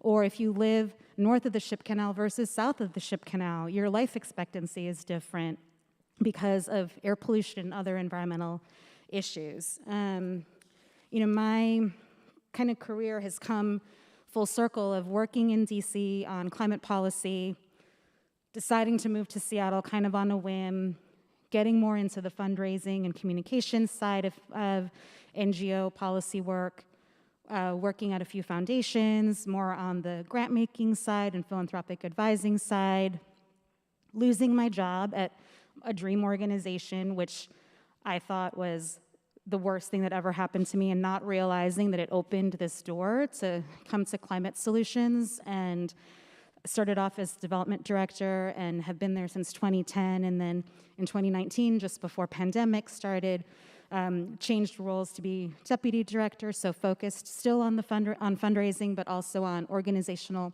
culture and effectiveness, and really trying to make our organization a place where people want to stay and want to grow and want to work on climate issues and climate justice, and being a place where at one point I was the only person of color on staff, and now we're a quarter BIPOC on staff, and I think now like a third of our board considers themselves and identify as BIPOC, and kind of trying to change the conversation at mainstream organizations about the importance of equity and inclusion and diversity, and making sure that the work that we do is more aligned with community and engages community members. And it's not been easy, but it's been very satisfying to be able to make a change on that. Yeah, and to me, you know, like I said, climate is the biggest social justice issue of our lifetime, and if I can make a difference on it, that is what I'm going to do. You know, my parents also raised me with what I consider an immigrant value, but it's like the thing that's posted at the Gates Foundation of to whom much is given, much is expected. When my parents and I moved here, we were one of the few people in our family who were able to leave India for better education and more opportunities. And so there was a lot expected of me and my sister of, you have the opportunity to grow up in this other place, and you are going to give back as much as you can to your community, because not everyone in our family has this opportunity. So hopefully that is reflected in the work that I do and want to continue to do, and comes across in this panel. So thank you for Washington Women's Foundation for having this conversation today.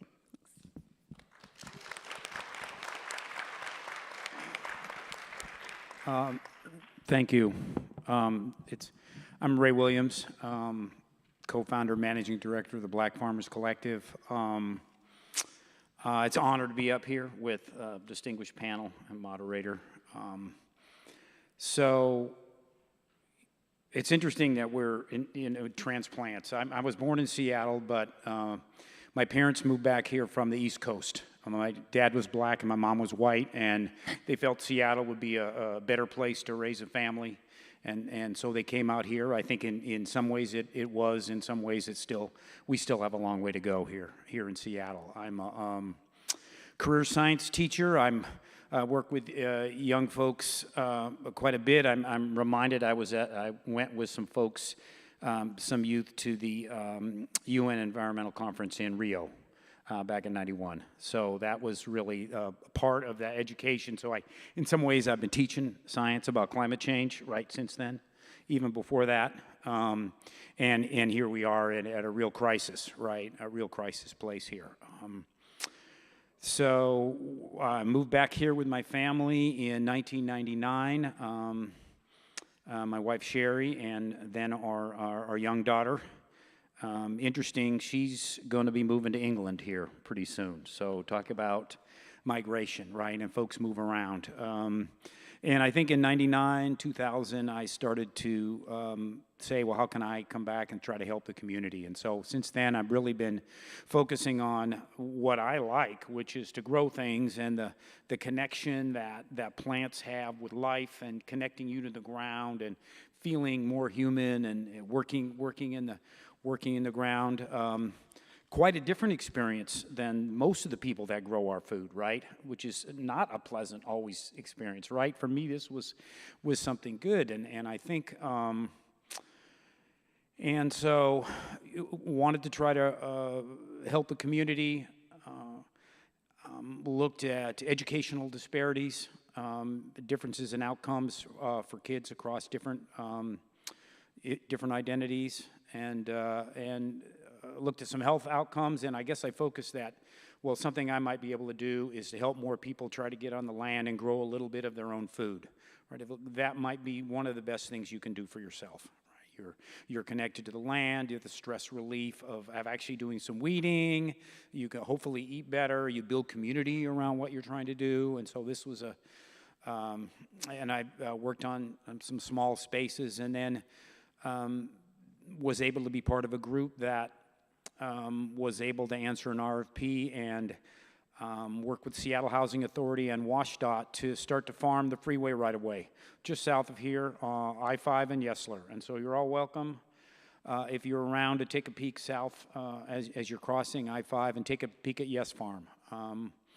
So that was the start of our farming project. Community gardens, a great way to connect community.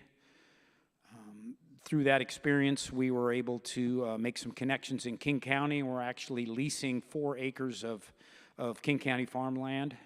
And we've really been able to create opportunities for young people, young black people, to start to be leaders on the land. I mean, it's important for me to have a diverse and inclusive space, but really with black leadership. As I've found, in working with folks, one of the messages I like to say, and I think we all show a little bit of this if you look around the room, that the black community is really, really diverse, right? It's not a monolithic community. There's folks, of every identity, every political band, every way to get things done, right? And I think one of the messages I like to try to share is that, for a long time, folks were looking, well, what is the answer to the black problem? It's the black community, and it's one of the ideas is that it's very diverse, and so there is no one answer.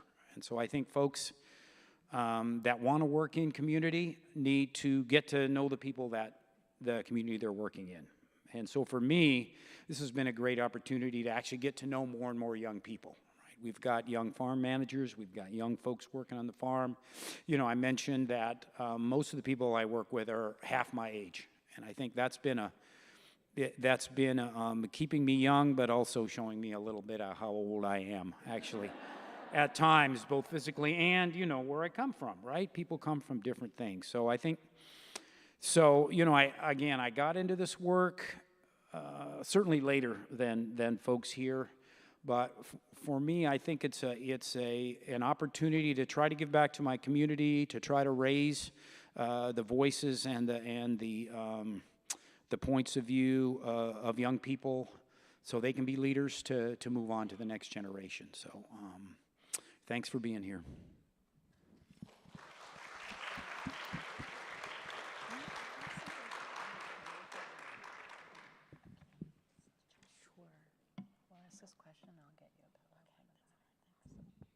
Well, thank you for introducing yourselves. We're going to continue our conversation. As Savita mentioned, the climate change, climate justice is one of the biggest, heaviest topics here. And the first question is to, you know, there's a lot to it. There's the science, the technology, energy, but there's also the cultural and the education pieces. So what is the most important aspect of the climate and ag justice topic that you would like to talk about? And then following that, why is that piece important to you? It's sort of a two-part question. I'm going to duck in back and get our Rosalinda a pillow. So Savita, if you could start with that question, and then I'll be right back. For me, when I was thinking about this question, one of the most important things is civic engagement. One of the things that we hear at Climate Solutions when we talk to elected officials is not enough people tell me that they care about this issue. It doesn't come up when I run into them at the grocery store or when I'm at an event or out in the community or in the emails or however else you may be contacting your elected leaders. So I think making sure that people talk about this issue more, which unfortunately I think with more people in the Northwest directly experiencing impacts, it does come up more. And it's kind of frustrating at the same time too, of like, why did we have to personally experience an impact to care about an issue, right? Like we should just be caring about it because it's impacting human beings and impacting our land and impacting animals and so many things, impacting our planet, right? So I mean, the planet will be fine, honestly. Like it's just us as human beings, will we be fine, right? So, and the other thing too around civic engagement, just in terms of sharing with this audience of donors and philanthropists, you know, you all can fund C3 civic engagement issues. You are allowed to do that with your C3 dollars. And it's also important to fund the grassroots organizations that are working directly with community members, whether that's on getting out the vote or engaging people on issues that they care about and to inform elected officials or people running for office. You know, so those are two things around that. And I think also just kind of bigger picture, it's one of the reasons where I work is the importance of policy, right? The importance of changing policy. We see that from everything that just happened with the Inflation Reduction Act and how that may, you know, it's going to impact things around the country and here specifically in our region, but also all the civil rights that may be up for, that may be questioned now for some reason because of recent Supreme Court decisions and how important it is to codify things into law so that those rights are protected. And the only reason that we can have more action on climate is if things actually pass into law. And we're really good here in Washington State and Oregon and in the region and in the various cities in this region too. So I would say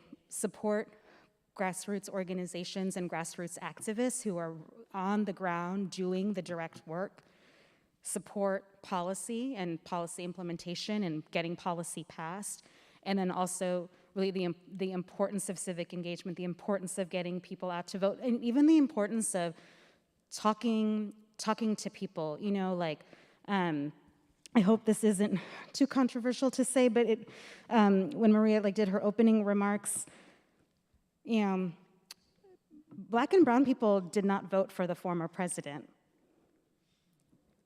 Every single white demographic, except for the LGBT community, voted for the former president. The reason that Barack Obama got elected is because of people of color and women of color. So you have to talk to your people, because that's the only way that things are going to change, especially for issues that I think many people in this audience, from what you are discussing to be funded, care about. So that's like civic engagement on so many levels, and just talk to your community.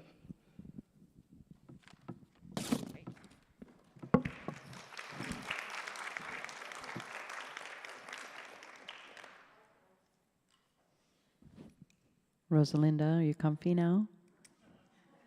Enough? Yes, thank you so much. Okay. I'm a small person, and at least my feet can touch the ground on this chair. Yeah. Normally they can't. And also podiums are a problem for me. Right. So anyway, thank you. How about your response to the same question? So this is a topic I'd like you to learn about today. And for me, it's really important as an organizer that is working with the farm worker and the immigrant community in rural areas of Washington State, that you learn the racist, white supremacist structure that actually exists right now in almost every level of policy, rules making, and governance in our state. Because of that structural racism that has been built into governance, certain things happen very quickly and others don't. Like farm workers being declared essential workers almost immediately when the pandemic started. And they could not stop working because they were essential workers. The industry needed the apple harvest and the pear harvest and all the tree fruit harvest and everything to continue as normal as possible and at the same production levels as have always been done, or same levels that we've had in Washington State for a long time. This is still an agricultural economy in Washington State. And the tree food industry rules, as does the hops industry in Eastern Washington. And that is not about that's not about creating a food system. It is about exporting a very valuable money-making fruit all over the world. It's a profit-making industry. The agricultural industry is called an industry because that is what it is.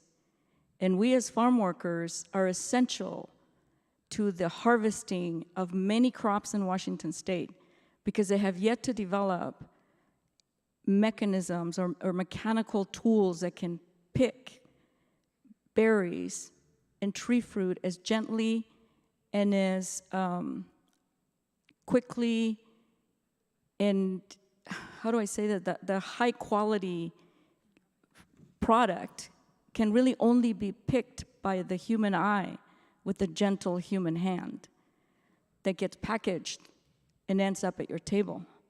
So every vegetable that is top-notch, that is high quality, that you look at that's perfect, has been touched by a human hand.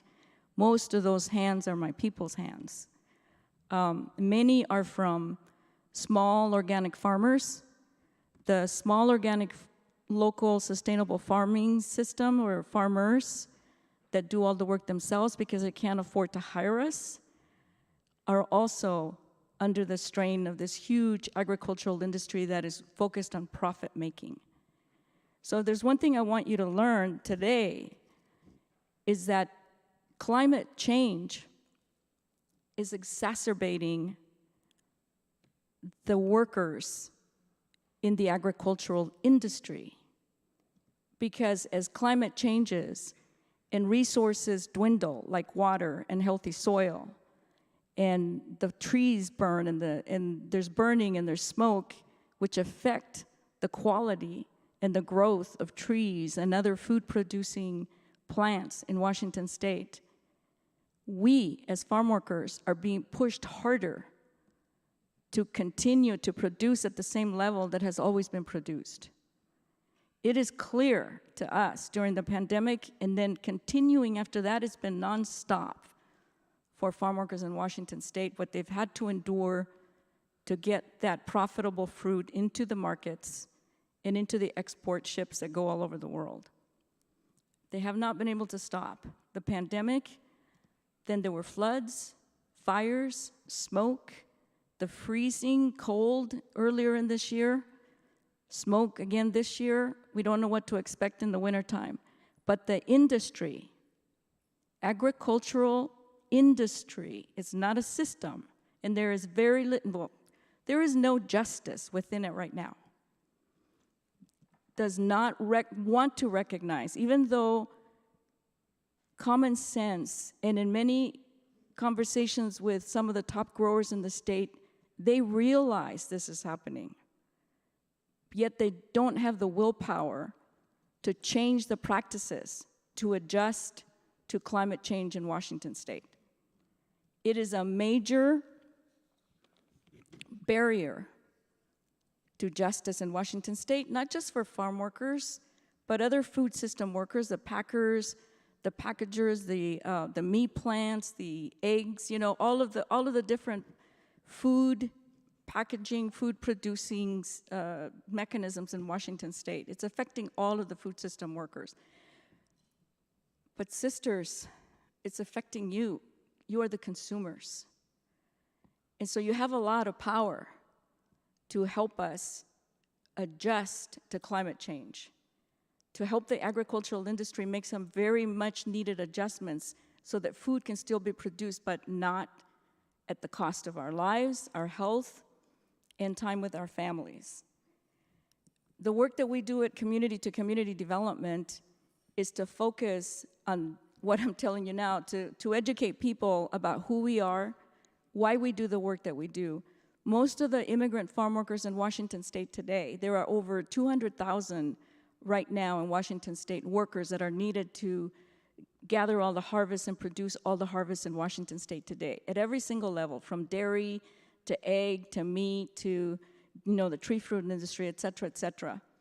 You know, if you take all those about 200, sometimes 260,000 workers and their families and their children, extended families that live in rural Washington state in agricultural communities, it really affects a large group of people, and the poverty level in our communities is going up, and yet the industry continues to make and really shout out, celebrate their billion-dollar profits and the pride in being able to send overseas a Washington state apple.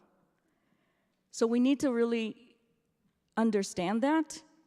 I want you to learn that climate change is making it worse for our people.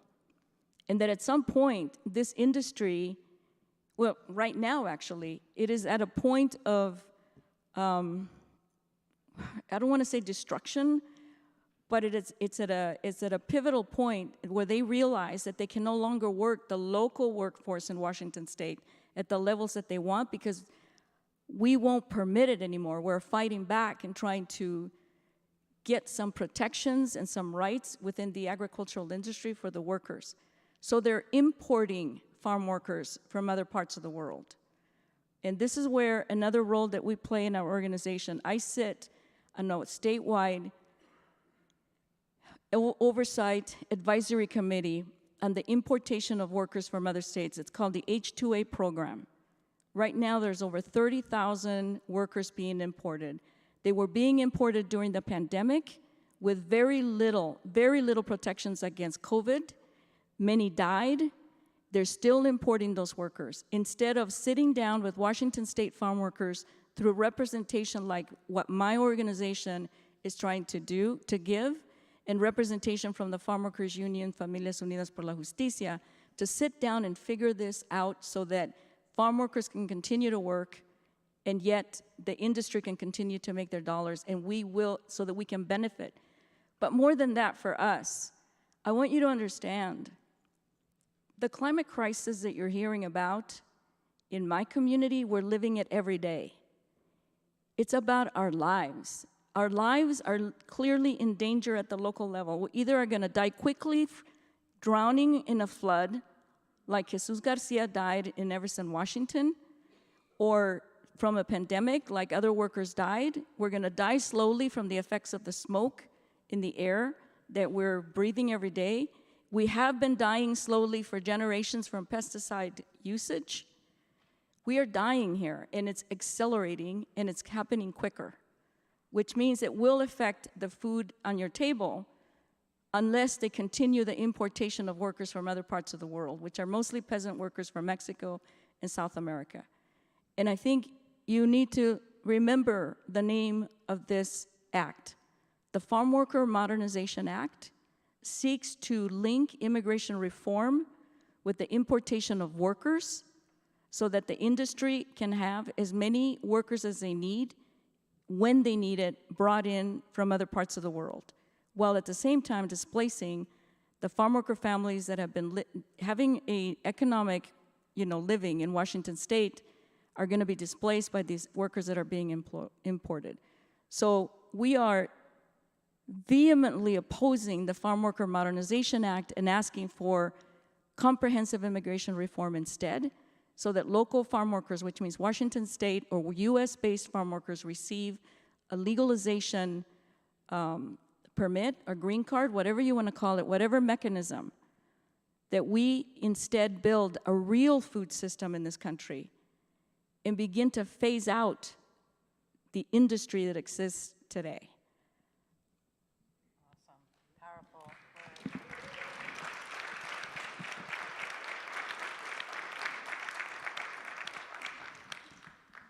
Powerful and important words, Rosalinda, and thank you for those. Ray, good luck, man. No, I mean, each person on this panel represents a different seat Certainly in the hard House. to follow. I think, so the prompt was about, what do we want folks to know? Right. What's most important topic to you, and why is it? What would you like people here to take away? Yeah, thank you. Yeah. Thanks. Yeah, wow. So we're really sort of on the other side of that, food production, trying to produce food on a smaller scale, certainly valuing the workers way more, in terms of how we're doing that. And, that's going to require that we sell that product for a little bit more, right? I think that's something that we all in the United States have grown to just love cheap food, and we just heard why we have inexpensive food, right? It's because, farm workers really are being exploited in terms of that, and it's an industry. So, let me see how I want to go about this. So we are trying to develop better ways to produce food, locally produced food, more sustainably produced food. We're trying. Farming is hard work, and we have now really are working hard to try to produce as much as we can on this land with our labor, and to be able to get it into a real local food system. I think we found some support through hunger relief organizations that are willing to buy some food at a sort of sustainable price. We do some marketing. We're trying to market into smaller restaurants to try to do that. But it's a lot of work. It's hard to get into it, and it's really been humbling for me, to try to jump into this and be successful with these folks. But I think we're on the way. I think that really focusing on quality of life for folks that are working on the space, and focusing on building soil so you're getting a better product, and it is going to be successful for us. I really hope. One of the things that we have been able to as a nonprofit is to be able to take donations that help support us, and I think I think I'm starting to get more into policy by working with the county and how can the county support smaller farmers. And we have a lot of now immigrant farmers that are getting onto some county land. The county has a lot of land that they've been smart about buying 30, 40 years ago for conservation purposes, and they're starting to change it. Instead of leasing it to some large farmers who may or may not be using the practices we've heard about, they're starting to break it up into smaller and letting smaller family farms use that. And I think that's been a great policy process that's really happened on the King County level. I think the other counties are a little behind on that. Again, we're a benefit of that policy is that we were able to lease these 4 acres. And it's interesting, our neighbors have been there for about 30 years. It's 2 other farms, and they're among flower farmers. And so when you see the flowers that are growing and that are for sale at the market in places, these are folks that came over. I understand that the Japanese community actually helped them understand and learn how to farm here.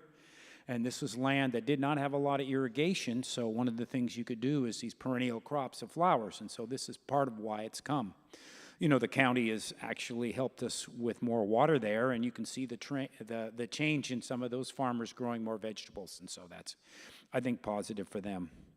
For when I've been able to speak with more and more funders, nonprofit folks, and I'm starting to see a little bit of a shift from funding large organizations to really trying to find and fund grassroots organizations, people that are really working on the ground.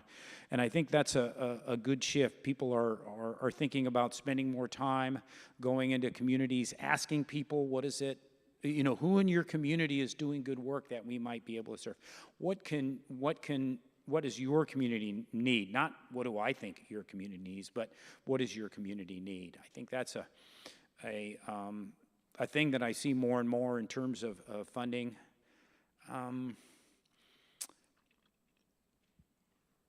And I guess I would also have folks that want to fund things, take a look at their motivation. A lot of times we're out there, and I sometimes maybe do this myself. I'm going to go give you some money to help you, right? And then I become the savior. And then maybe I even want to tell you how to do your job, right? And maybe suddenly I want to be on your board, and suddenly, wait a minute. I think one of the things that we need to do, and I mentioned I was a science teacher, but I also bought a little Seattle real estate because I knew that I wasn't going to be rich being a teacher, right? So I've been able to give some little money, not a lot. I'm not, but it's that try to do some research in this very diverse community. Find some folks that are grassroots that you think are doing some good work. Find out what they need. Try to support them, but don't have any strings attached, right? We've been very lucky. I mean, we certainly have had some grants where we're continuing to try to satisfy the grantors, but other folks are like, here's some money, send us a little letter in a year and tell us what you did. And I think that's a satisfying way for people to give, and it's also a way for folks that, especially small organizations that don't have that huge back office, that can't really manage a lot of that grant, you can really help small organizations by giving something that's meaningful to them. And so that, I think, might be my message, I think, about that. We've certainly had it. There's a lot of diverse organizations. Yeah, I guess I'll leave it at that. Thanks.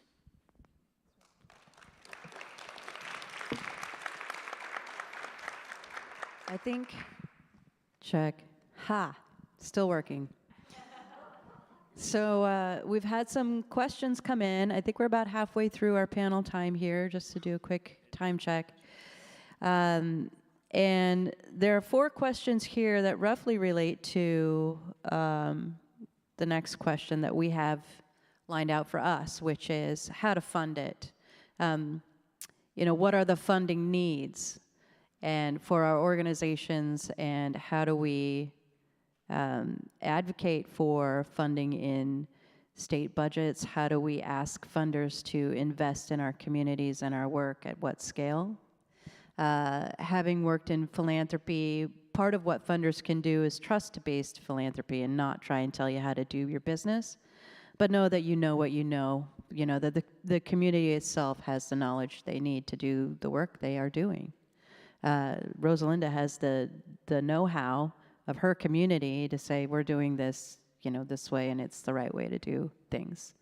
And to look to each community for the solutions that are needed. And so we want to ask, the next question is like, where would you put the funding? Where is the funding needed? Besides policy advocacy, staffing, environmental justice, small grants, big grants. I know that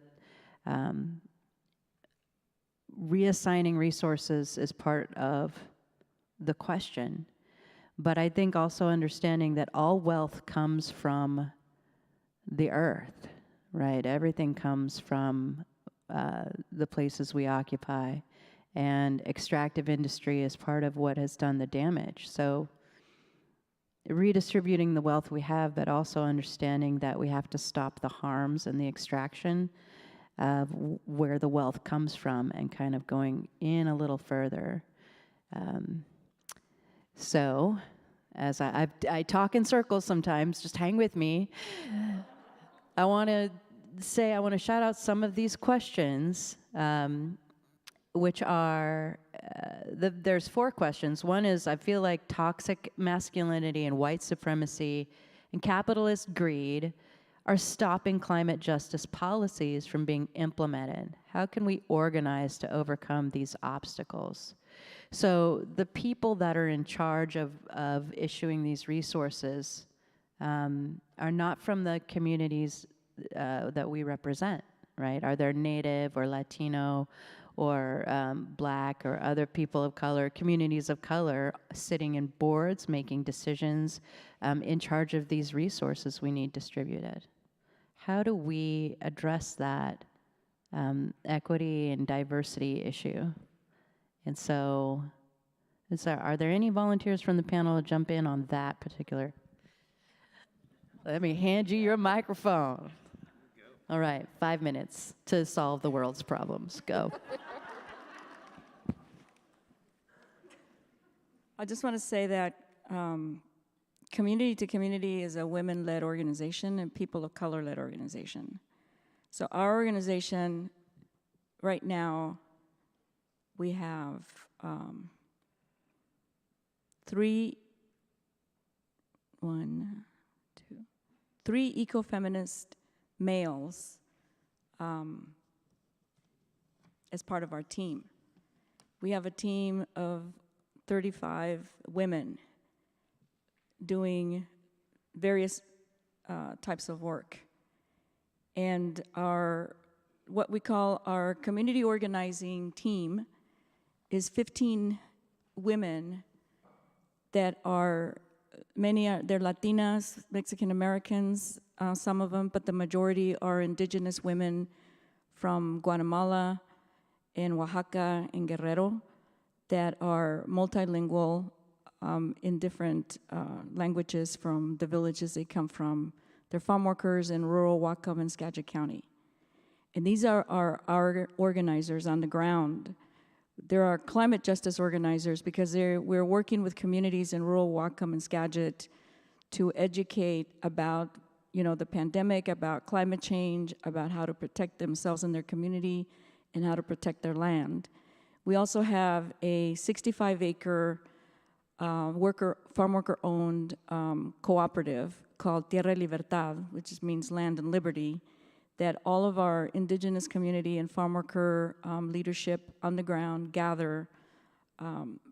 So if you fund our organization, right now, our main goal for funding is to continue to sustain these grassroots organizers from our community. Our organization has been organizing, it'll be 20 years next year. And it's taken that long to gain the confidence and to organize so many, to help so many and support so many community leaders. Our perspective is that we don't create leaders. They are already there. They have been there. They've been doing their work as best as they can without any resources in their communities. We are resourcing them, supporting them to continue to organize, and all of the projects that we have at C2C come from them. They ask us, this is the solution that we want to see happen, and then we work with them to make it happen, including worker-owned cooperatives.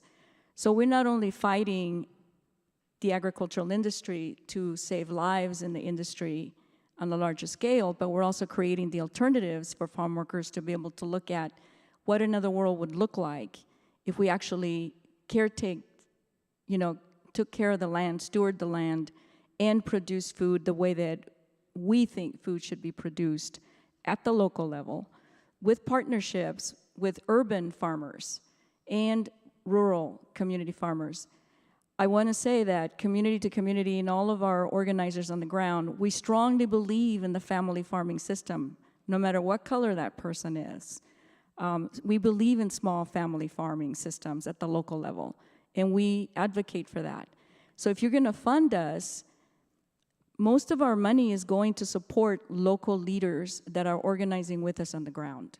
So you're talking these young, young, 20-something mothers, single moms, and indigenous women in farm worker communities. We call promotoras, who are organizing at the neighborhood level wherever they're at and gathering people and educating them, both from the state level advocacy all the way down to what you do at the local level. We have partnerships and linkages to resources for sustainable community at the local level to build partnerships and collaborations to help sustain the land. We're members of Front and Center. We're a founding organization of Front and Center because we believe we need that support for climate change to protect ourselves from climate change. We can't do it ourselves. On a national level, we're members of Climate Justice Alliance to try to influence bigger projects of worker-owned cooperatives and protection for farm workers in other parts of the country, but also federal legislation.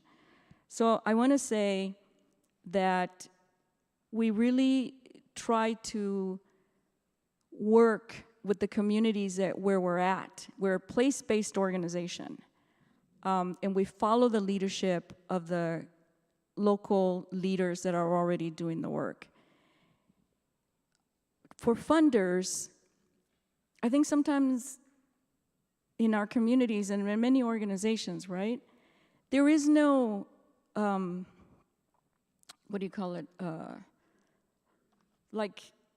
model of what organizing looks like. If you went to one of our organizing events, you wouldn't know that was an organizing event. People have different ideas of what organizing is and what building power is. And sometimes I have to say, for some of you funders and philanthropists, you don't know what that looks like. You really don't. It depends on the community, what the environment is like, what the issue is, who the leaders are that are leading that.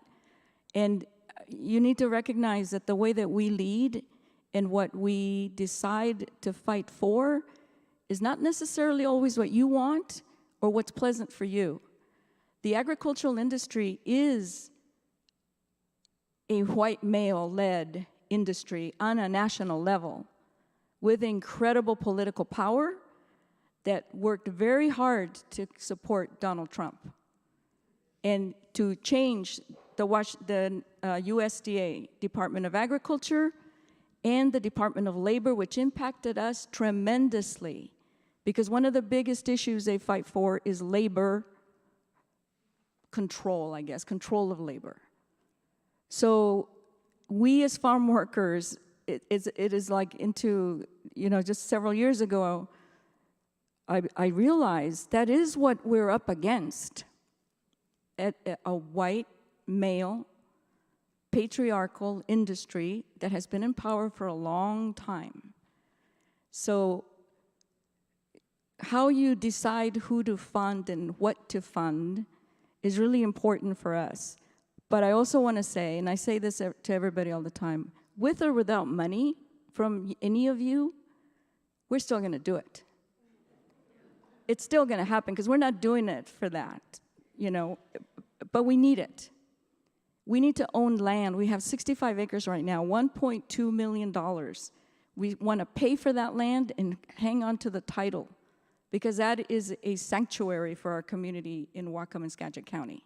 It is growing healthy food. Before I hand over the microphone, I want to say, if we really want to impact climate change, we also really need to consider that, I don't know what the formula is, but a certain percentage of food production in this country, in this state, has to be returned to the practices of the indigenous people of gathering and producing food the way that it was originally produced in this state. Because if we do that, we will be addressing climate change. And that means some of us have to give up something like land, like rivers, like recreational areas. Instead of having a recreational area, leave it to the native people, to the indigenous tribe at that land, to bring it back to its natural state of gathering food, because that's how people survived since time immemorial. If we can live side by side with that, climate change will be good for us to a certain extent. But we all have to sacrifice something for it. You have to sacrifice something to help farm workers, including some of the political power of the agricultural industry.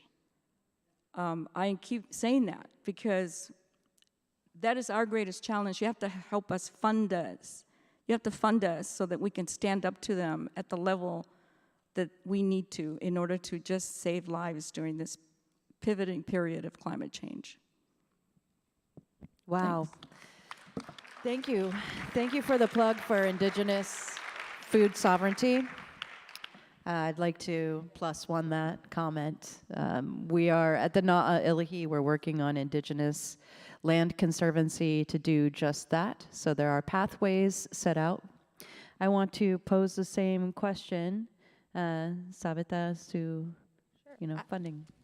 And thank you, Rosalinda and Bridget. I have lots of thoughts on this question. As I shared in my intro, have been doing fundraising for a long time, but also was on staff at a foundation, so was a program officer and a philanthropic advisor to many wealthy, financially wealthy people in this community.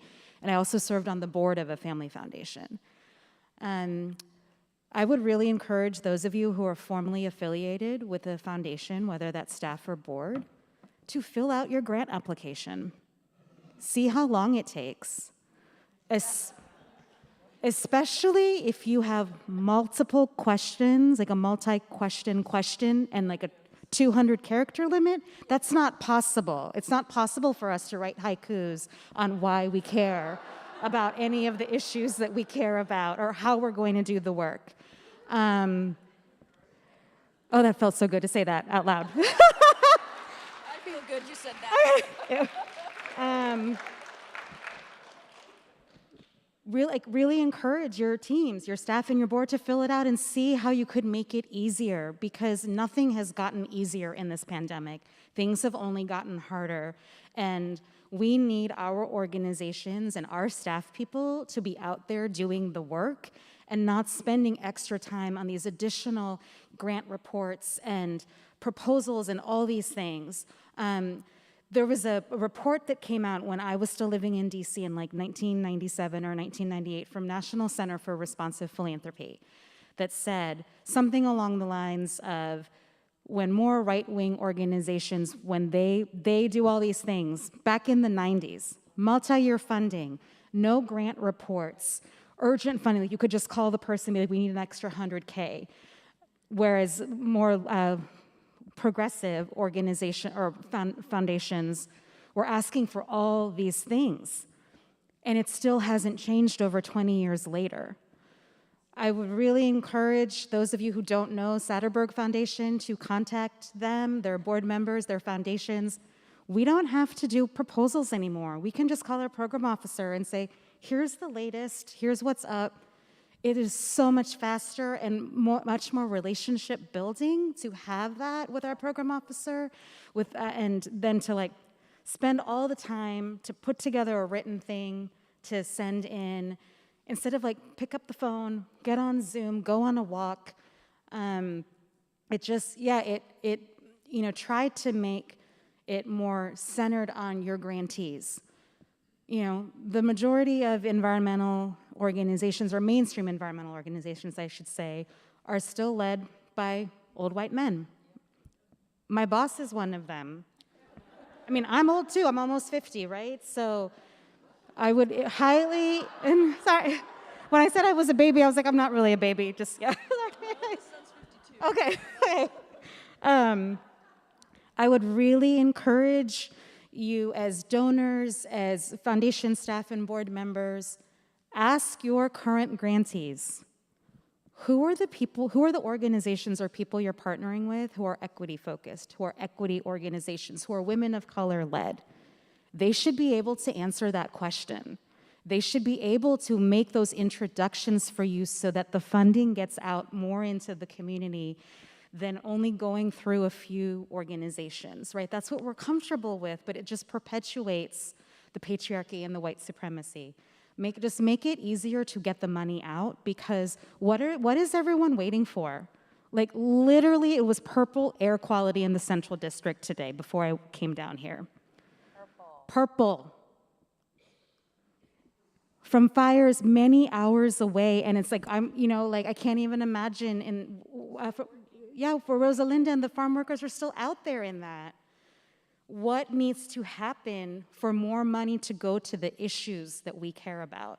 Because climate change, it's not stopping, right? One of my friends at a happy hour many years ago said something like, God, I wish we could just call it climate same as now, and maybe that should be our goal, climate same as now. And I'm like, oh, that was 10 years ago, it's so much worse now.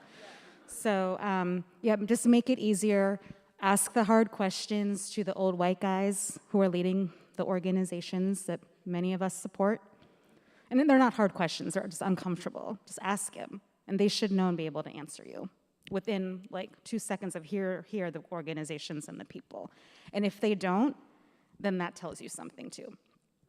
So.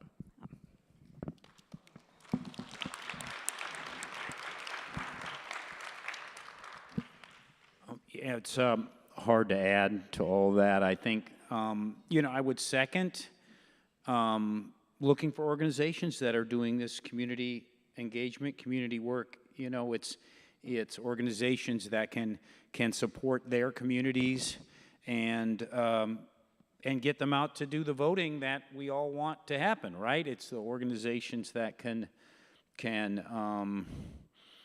that you personally can try to make personal connections with leaders in different communities. So when you talk to your friends, you can say, yeah, I know that guy over there, or I know her, or I know that person who does good work, right? I think that's a real important point. I mean, you brought up this point about who is in our social circle. Then that means who do we interact with? Then who do we end up giving to, right? And so how do you expand that? Peace is actually being really intentional about trying to expand that. And then folks are out there, to try to do that. That's what I would say. I think as well, in terms of some of the funding, it's and again, really pretty new to this in terms of getting this funding. I was really excited to understand the true meaning of capacity building, right? Because yes, we want you to build capacity. That is just like how is it that you think you can do better, right? And it can be so many things in terms of that. How can that? And so you're not limiting an organization to do something, but they're really trying to build their capacity, And for our organization, we have a lot of things we could do better, right? And I think, it's from a very young 5-year-old nonprofit. It's interesting how you navigate this, and you do. What we're doing is trying to do as much work on the ground as possible, which sort of leaves some of the back office stuff in my back office, but it's satisfying to be able to take that money and actually pay somebody to get something done, right? And you get something done, and they are then, contributing to the economy, right? Around, and so you're getting this economy back into the community, right? And the more folks you can pay, the more food is bought in that community, the more kids go to school, right? This improves the community in general in terms of that. So I think that's what I would try to say. Try to extend, and it's already been really said, extend your personal contacts so you understand where the need is and you feel that the money's going in good spaces, right? And then let it go. Let it get out there and not feel that hold on. I mean, I'll share as an old guy trying to start a new organization, it's tough sometimes to let go, right? And so how do you make that adjustment in your thinking that to try to put this out, and then it's going to come back around, right? And you will give or share something, and 2 years later you will find that this organization has really done something good for their community, right? And so that would be my get it out there, see what grows. Awesome. Can I say something on capacity? Yes. So capacity, I think, I've been organizing since the 1980s, and I'm working with my community now when I sit with like 15 community-based organizers, indigenous women with their kids, doing the work in rural areas of Whatcom and Skagit County, and I hear the stories about their lives and everything. For me, capacity is to be able to say to these women, you don't have to work in the fields 80 hours a week anymore. You are organizing in anywhere between 30 and 50 hours if you want. You can actually rest. You can take a weekend or more. If you're sick, you don't have to go to work. If you're sick, you can stay home and be sick and get well. If you have a baptism or a family event, you can go without pressure, without stress of being fired or, the boss bugging you about it, because we're organizing, we're in a movement together. So in our organization, when we think of capacity, it's that. It's about a better life for the people in the community that are actually taking leadership to impact climate change. So as a foundation, I recommend all foundations really revisit that capacity building thing, because it is able to pay the rent of the building we're in. But then I want to challenge you to a further on capacity. Give us enough money to buy land in a building so we have our own space and we can root ourselves and our community in the work long term, because this climate change issue is a long haul and we're going to have to survive. We need a building with a cooling space and then a warm space in the wintertime now. Climate change is changing things. So I keep saying this to foundations. I don't need grants. Well, I need all the grants you can give me. That's not true. I need whatever, $5. But what we really need is $500,000 to $1 million to buy land, to buy buildings, to house our amazing new women organizers coming up that are really building. We need big chunks of money to root ourselves in the movement and be ready for what's coming next, because we don't know.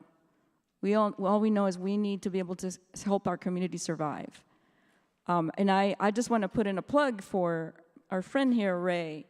In urban cities, for God's sake, start getting your food system together, because we shouldn't have to be trucking, nopales from Everson, Washington into food banks here for our community to be able to eat the culturally appropriate food they want. So for those of you that don't understand Spanish, nopales is cactus. We love it. So, I'm just saying capacity is are people being able to live well, doing the work of building a better world. Thank you, Rosalinda. So we're marching into the final 15 minutes or 20 minutes of our session, and we're taking some questions. So if you have a question, I think you can punch it into the app here. It doesn't say Blackbud convening meeting pulse. Meeting pulse. We do have a couple of questions already, but we haven't completed our round of sort of the personal big lift question. Game changers and resources, like looking forward, what is your hope? What is your message of change? I had one question though for you all. Who grows their own food? Raise your hand. Whose grandparents grew their own food? More hands. So who has neighbors who grow food? Sweet. So we already have a small food distribution network here locally in the room. That's great. But knowing where you get your food from and how you buy your food was one of the questions, two of the questions here. How do we as consumers put our money where our mouth is? And sourcing is such a true statement for not just food, but the items that we have in our home, toothbrushes, laundry soap. How do we surround ourselves and reduce our sustainability footprint, which is ultimately our own personal responsibility for climate change? Energy usage. How much energy are we within our energy budget? You know, how often are we up and down I-5? When I worked in Seattle, I was driving up and down I-5. I finally said, enough. And slept on my friend's couch for like 2 or 3 days a week, which is a sacrifice I was willing to make. Thank God I work from home, and isn't that a great thing?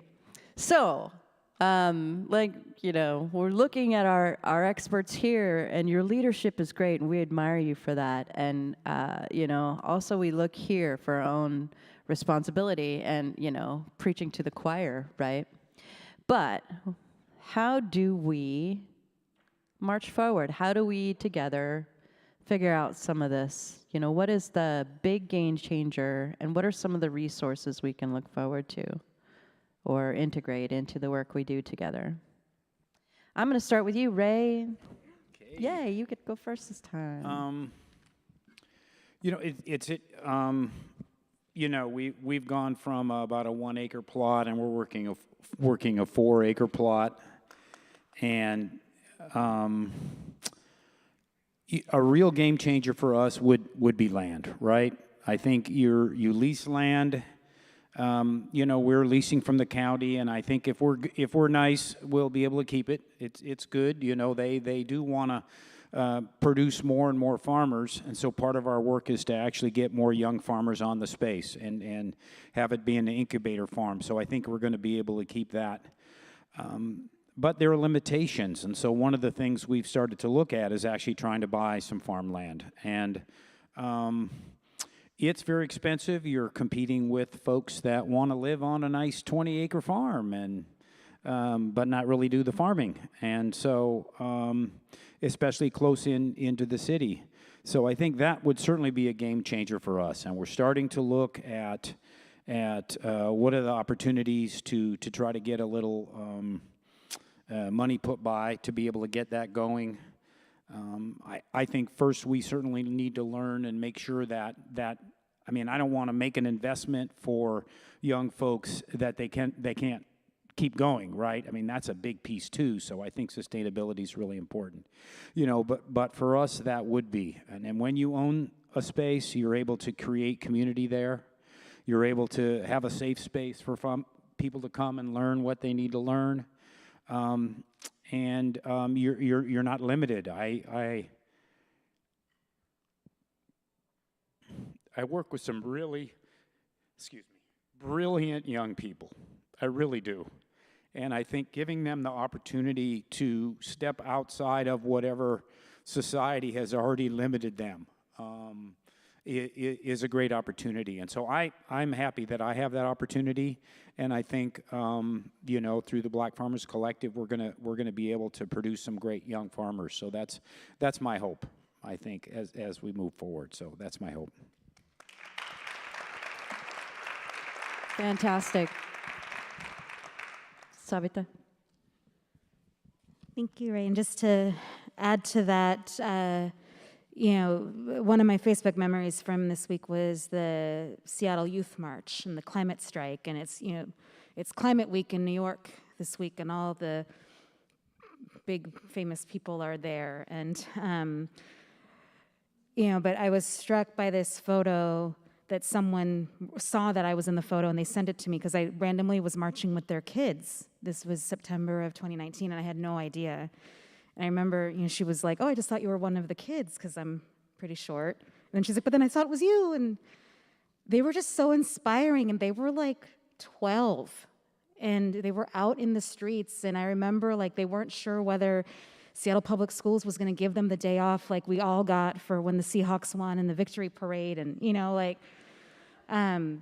and it was just so inspiring to be around people who it hasn't taken them 40 years to get to this point of caring and of being out in the streets and doing this kind of stuff. So, if there's any way that you all can support youth-led organizations too, they really are the ones who need support as well as, the other organizations that we've mentioned. Other game changers, I would say, is the multi-year unrestricted funding, just making that be the norm in the philanthropy communities somehow instead of the exception. That would just opening up how the financial resources flow would be huge. Anything that anyone can do for those of you who are on corporate boards to help unlock those seats for people of color and women of color.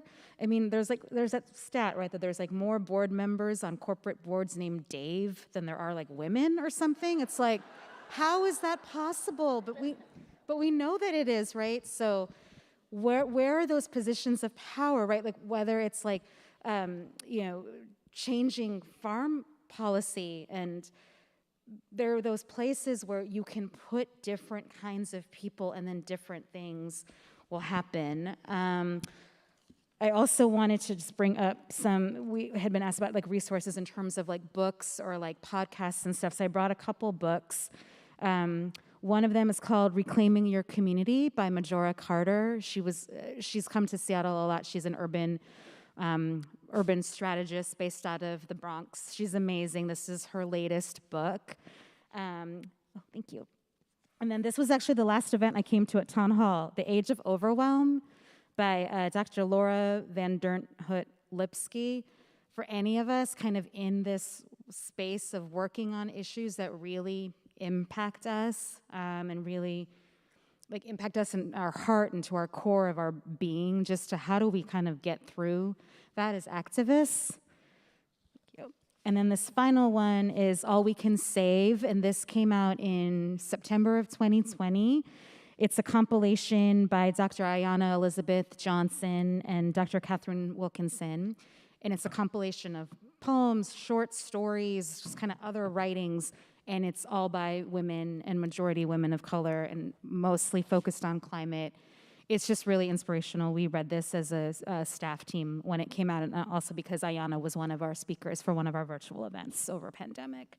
There's also a great podcast called Hot Take, and one of the hosts is Mary Anais Hagler, is a dynamic person, woman of color who used to be pretty high up at Natural Resources Defense Council, and she just tells it how it is on environmental issues, and it's inspiring to listen to. So those are some non-financial resources. Can you spell it out? Because some of us can't see your lips. Sorry. And the Hot Take, HOTTAKE, by Mary Anais Hagler, MaryAnnaise Heglar. Oh, I will say, okay, thank you. And if anyone wants to peruse through these books, I'm here till the happy hour thing, so.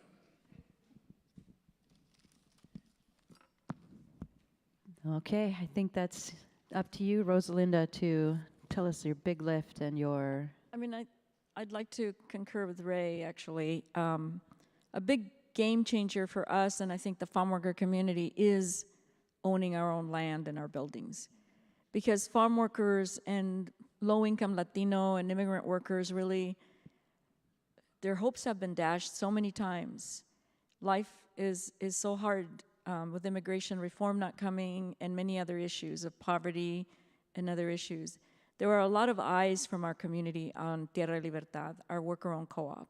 Is it really possible for farm workers to have their own farm in a cooperative farm and be able to sell their product and survive? And for us, I think that would be a big game changer, not just for our organization and for the co-op, but for our community, because that is an inspiration already that it's happening. But we don't have the title to the land yet.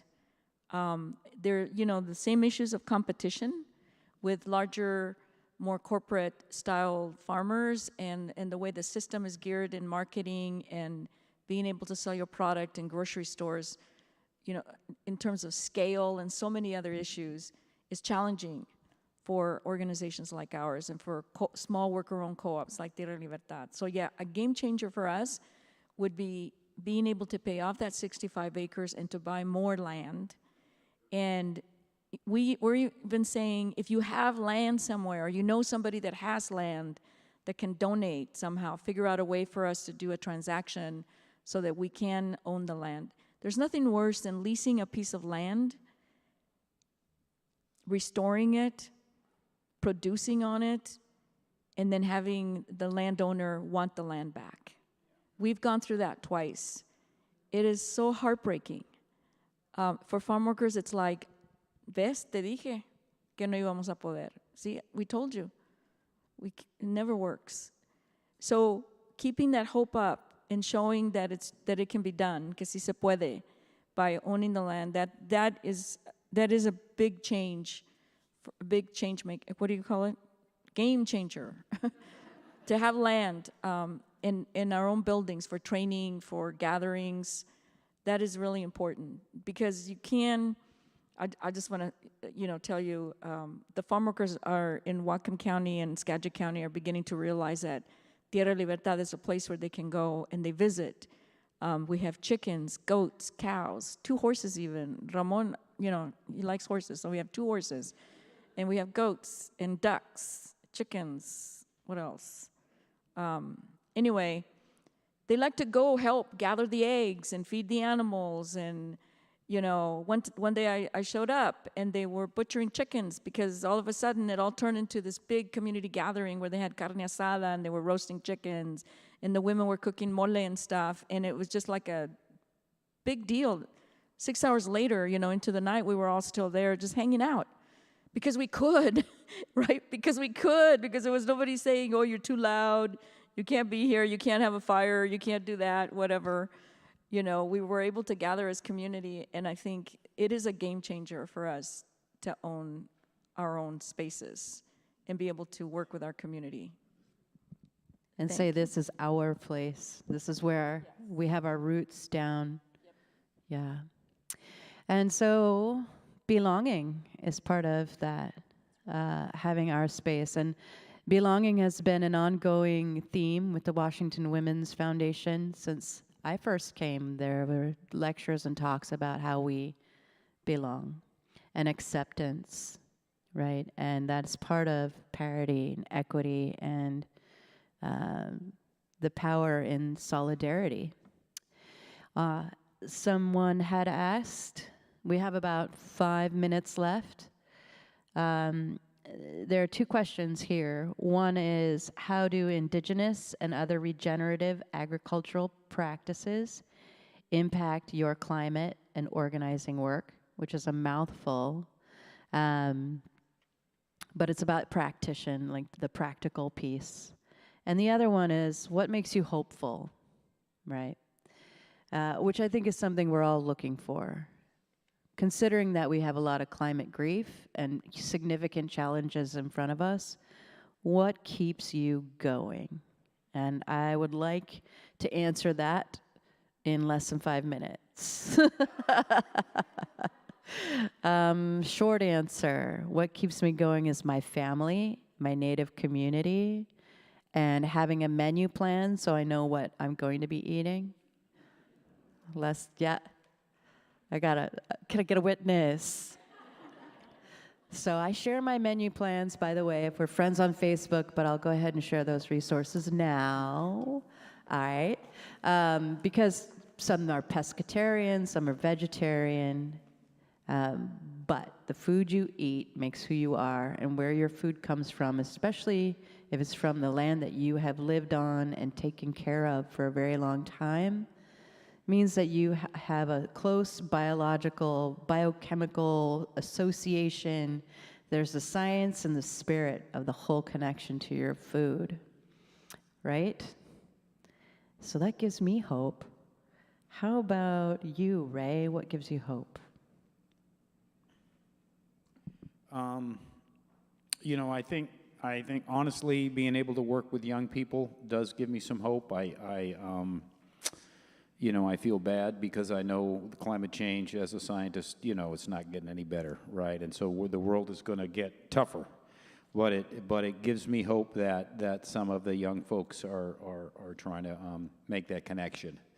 And I'll add this thing about food, right? That saying that, you know, what you buy, what you eat is political, right? And so if you can be, I should say this to myself as well, more conscious about what you're eating and where it's coming from. I think just raising your awareness about that will start to maybe challenge your energies in a great way. I would agree, like what gives me hope is young people. I have 2 and 5-year-old nieces, and they give me hope. They're such PNW babies, like they go swimming in December. I'm like, okay. But, you know, they love nature, and just kind of seeing in that next generation how much more grounded they are in that than I was. Also, like, it's kind of policy wonky dork answer, but the Inflation Reduction Act and the fact that we finally have something on the national level on climate policy. I really didn't think it was going to happen. I called my boss when I was watching CNN that night of like, did that really just happen? Like, are we being punked, you know, by Anderson Cooper? And our coworker bought us all these ridiculous earrings that are, I know you all can't see, but they're pigs and they're flying. Yeah, because that's how we all really felt. So it gives me hope, and I hope that, you know, everyone who was engaged in climate work can take a moment to just celebrate, because we need celebration to rejuvenate ourselves too, to be more hopeful in this work. Thank you. And last but not least, Rosalinda, what gives you hope? I'm knowing that Bannon might go to prison gives me a lot of hope.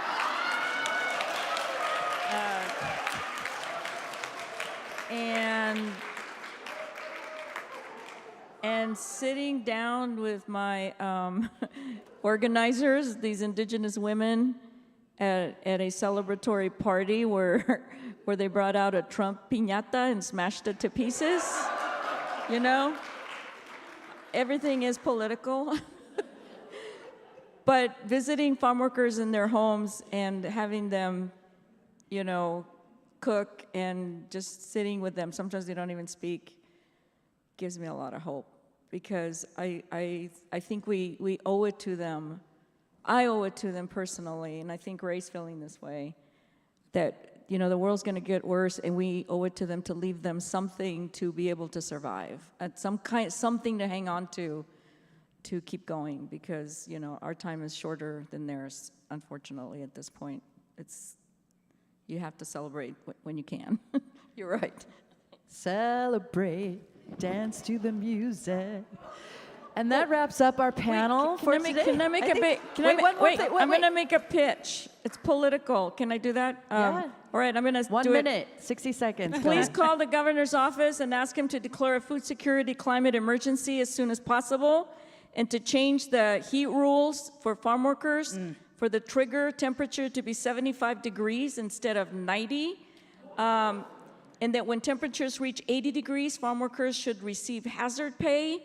And when temperatures reach 90 degrees, they should just be able to stop and go home and be paid for at $20 an hour the rest of the day, because of that climate crisis of the temperature being at 90. And rest periods during these hot periods over 75 should be determined by the workers, because only they know when their body needs to stop in this these high temperatures and also smoke. Please call Labor and Industries and the governor and ask Labor and Industries to opt into the HEAL Act now. These are emergency needs for farm workers in Washington State right now. And this is stated on your community to community webpage. Yes. There you have it. So that wraps it up today. Please give a warm round of applause for our panelists, Ray Williams, Savita Prati, and Rosalinda Guillen. Thank you so much for joining us. Everybody take a stretch. All right, I want to thank everybody. Bridget for the pillow. You know what happens when I get on the stage, right? Means you can go. No, I'm just kidding. Yes, but it is a break time. You have about 15 minutes. We're going to start back up here at 2:30 on healthcare. Big stretch. If you need to go out and get some water, get some coffee, run around the block a little bit, feel free. Amazing panel. Let's give them another round of applause.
Moderators have chosen to sit here.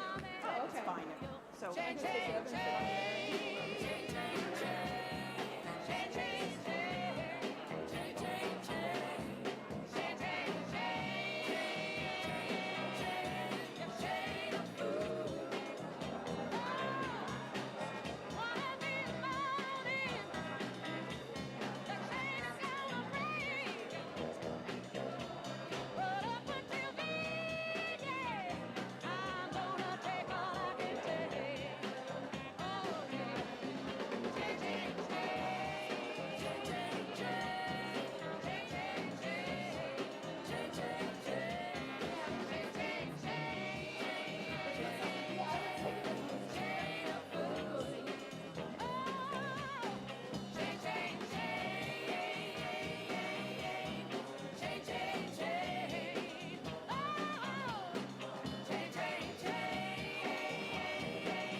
heard again.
If you can hear the sound of my voice, it's time to come in and sit down.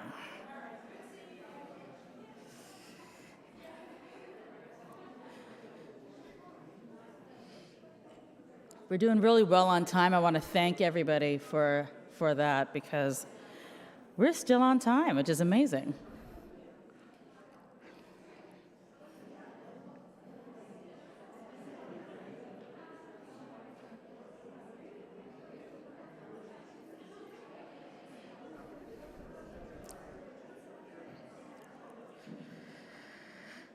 Okay, well, once again, we are back together. This is our final panel for today. We are going to dive into healthcare, which that's not a big topic at all. So we have done a lot of thinking together today. I know my brain is we're at two-thirds full brain. So one more third left to go for healthcare. I want to remind you to use that meeting pulse to do your questions for your Q&A. We will have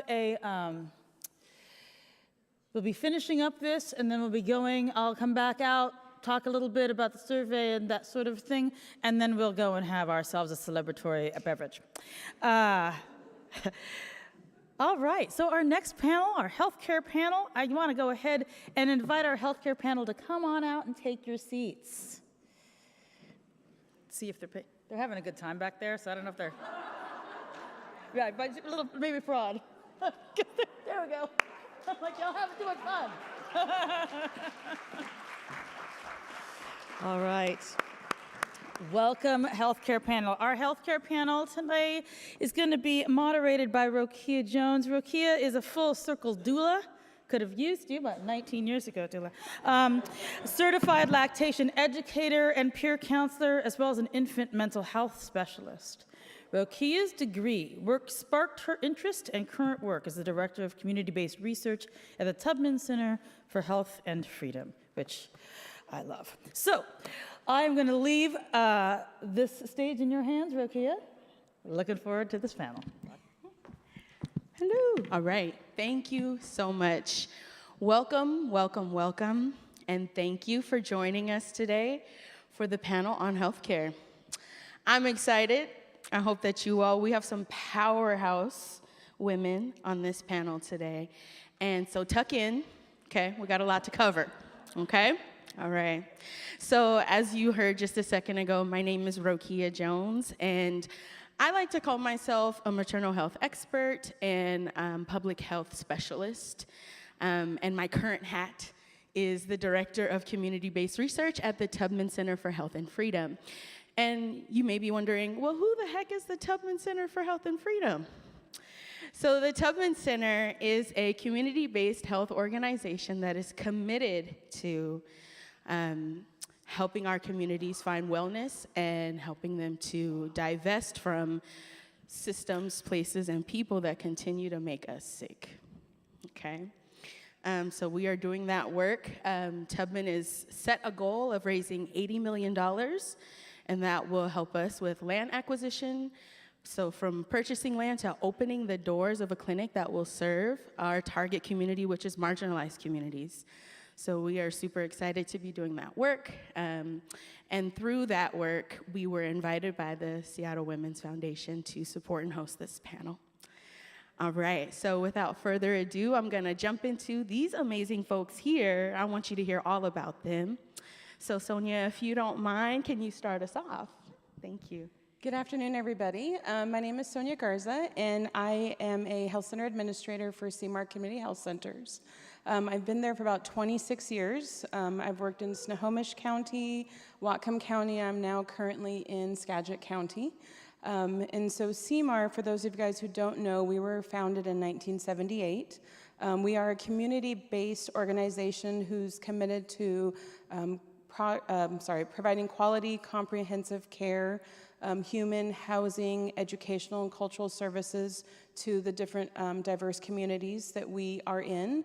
We are in 13 counties across Washington state, and so we are quite a big community health center. Our main vision is to be an innovative national leader in health and social services by delivering high-quality integrated care for our underserved communities. We do endorse the triple aim of taking care of our health needs of our communities. So it's improving the patient experience of care, improving our health populations, and then reducing per capita costs of healthcare in general. CMAR continues to look beyond healthcare to the social determinants of health, and will focus on contributing factors that allow members of the community to live healthy, fulfilled lives. So thank you. I'm very excited to be here today. Wonderful, thank you. All right, we'll just go on down the line. Ashley, please. Hello, everyone. My name is Ashley McGirt Adair. I am the daughter of Stacy, who is the daughter of Dolores, who is the daughter of Marietta, and I sit here before all of you because of those amazing women who have instilled in me the work, the power, and the necessary vibes that I need to be able to do this work. And part of my work is I'm a licensed clinician, so I have a private practice where I specialize in trauma, and I also recently founded the WA Therapy Fund Foundation, which is a nonprofit organization dedicated toward eliminating barriers to Black healing. We provide free therapeutic services, mental health advocacy, education, peer support services, and most recently we have the McGirt Adair Scholar Program, and we're able to provide $25,000 this quarter for back-to-school funding to support future Black clinicians like myself, because we know one of the main barriers to people entering this field is the cost of education. I know I personally have over $100,000 in student loan debt, and not a lot of individuals are willing to take on that amount of debt to get into this field, and currently there's only 0.02% Black clinicians throughout the entire United States. And as we know, representation matters, and there's not enough of us. So also a huge part of my work is on educating non-Black clinicians and providing them with the skills and the tools that they need to really understand the impact that racism has on our mental health. I went to one of the top universities in the field, University of Washington, top 10 school in my field, and I took one cultural competency course, and that is not enough, and never once did it address racial trauma. The APA, the American Psychological Association, literally just recognized the impact that racism has on our mental health about a minute ago. Not literally, but literally about a minute ago. And even here in King County, we just recognized, racism as a public health crisis, but this has been things that have been impacting people of color since before I've been alive. So that's a little bit about the work that I do, and I have my small but mighty team here as well, so I want to just shout them out. So thank you all for being here, supporting in the front row. Thank you. Miss Jackie Vaughn, please take us out here. Thank you, Rokia. Such an honor to be up here with folks today, and the folks that you've already heard. Thank you so much for having me. My name is Jackie Vaughn. I use she, her pronouns, and I'm an anti-racist organizer. I'm a mother to a little one who I feel like is going to be a future organizer as well. And I'm also one of the co-directors of Surge Reproductive Justice. And so we are an organization that is based here in Southeast Seattle. We are a Black queer-led organization working on community-directed policy. And for us, we value the process just as much as the outcome, if not more than the outcome around legislative advocacy and community organizing, and really looking at how we are undoing racism and also breaking the gender binary through the issues that we work on, and building those skills and those tools with our community, so that when we say community-directed policy, we truly mean that. And for us, we organize on a range of issues under what we like to call the reproductive justice umbrella, because to us at Surge, we see everything as a reproductive justice issue, because all of this work is interconnected. All of this work is impacted by the intersections of racism and gender-based violence. But to really narrow our work down to what we see as the interests in our community, we work on Black perinatal health and looking at why looking at how we build solutions collectively as Black families, Black birthing people, so that we can have healthy and thriving births and communities. We also work on Medicaid policy around Medicaid reimbursements for doulas, and kind of one of our first, yes, thank you. So excited to talk about that later, for sure. But really looking at how are we expanding access to systems of care that are coming back into our community, that are outside of the nonprofit industrial complex and medical complex. And then we also are working and organizing alongside our partner organizations who are queer and trans BIPOC sex worker-led organizations, and looking at the state-sanctioned violence and control over our bodies. And so for us, we really use anti-racist and Black feminist framework to think about when we say organizing, what does that mean? And for us, that's base building, and for what base building looks like for us in all of the areas that we work on.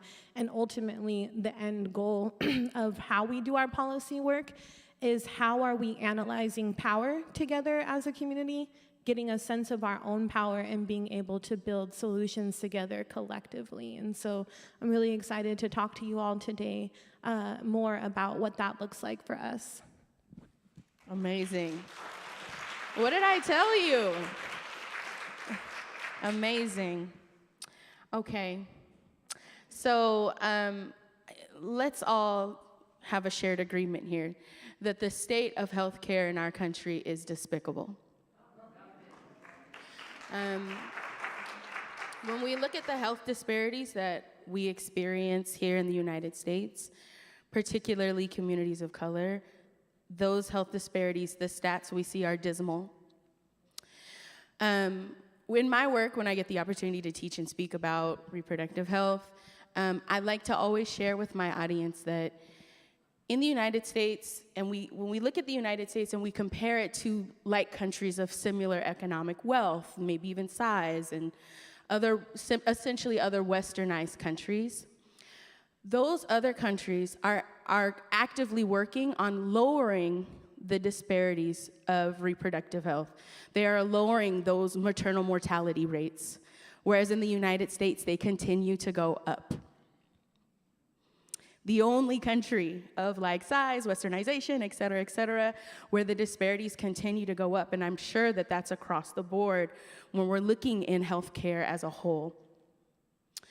And so I think that that tells us a lot about what we're doing here in this country. And so that's one of my drivers for why I continue to do this work. I wanted to ask the panel, my first question to you all is, why do you do this work? What drives you? So I'll go ahead and start. I actually came from a migrant farm worker family, and so my dad actually migrated.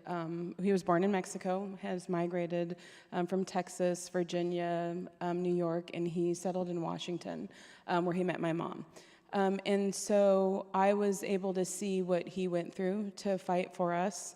And then I came across CMAR Community Health Centers and saw that they were primarily there to help the Hispanic population and those who are underserved and don't have somebody to speak for them. And so over my career with CMAR, I have seen tremendous work be done. We have a wonderful Promotores program in Skagit and Whatcom counties.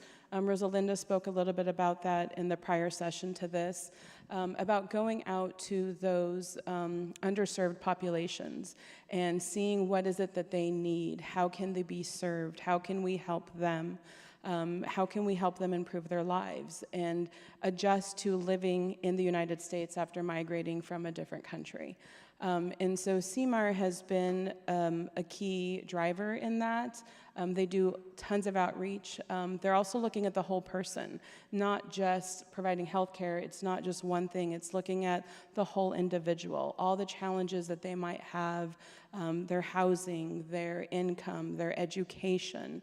And so we look at the whole person and what we can do to make a difference in that person's life. And we've had some great accomplishments with patients and seeing how their lives have been turned around. Mental health, family planning, it's all out there. It's all a big challenge. And knowing that we're here to make a difference and try to improve those who are underserved and don't have the benefit of speaking for themselves.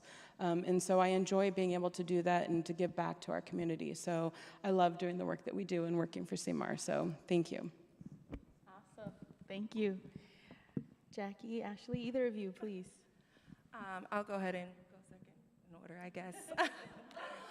So I do this work because of a name you heard earlier, Dolores McDowell. I call her grandmother.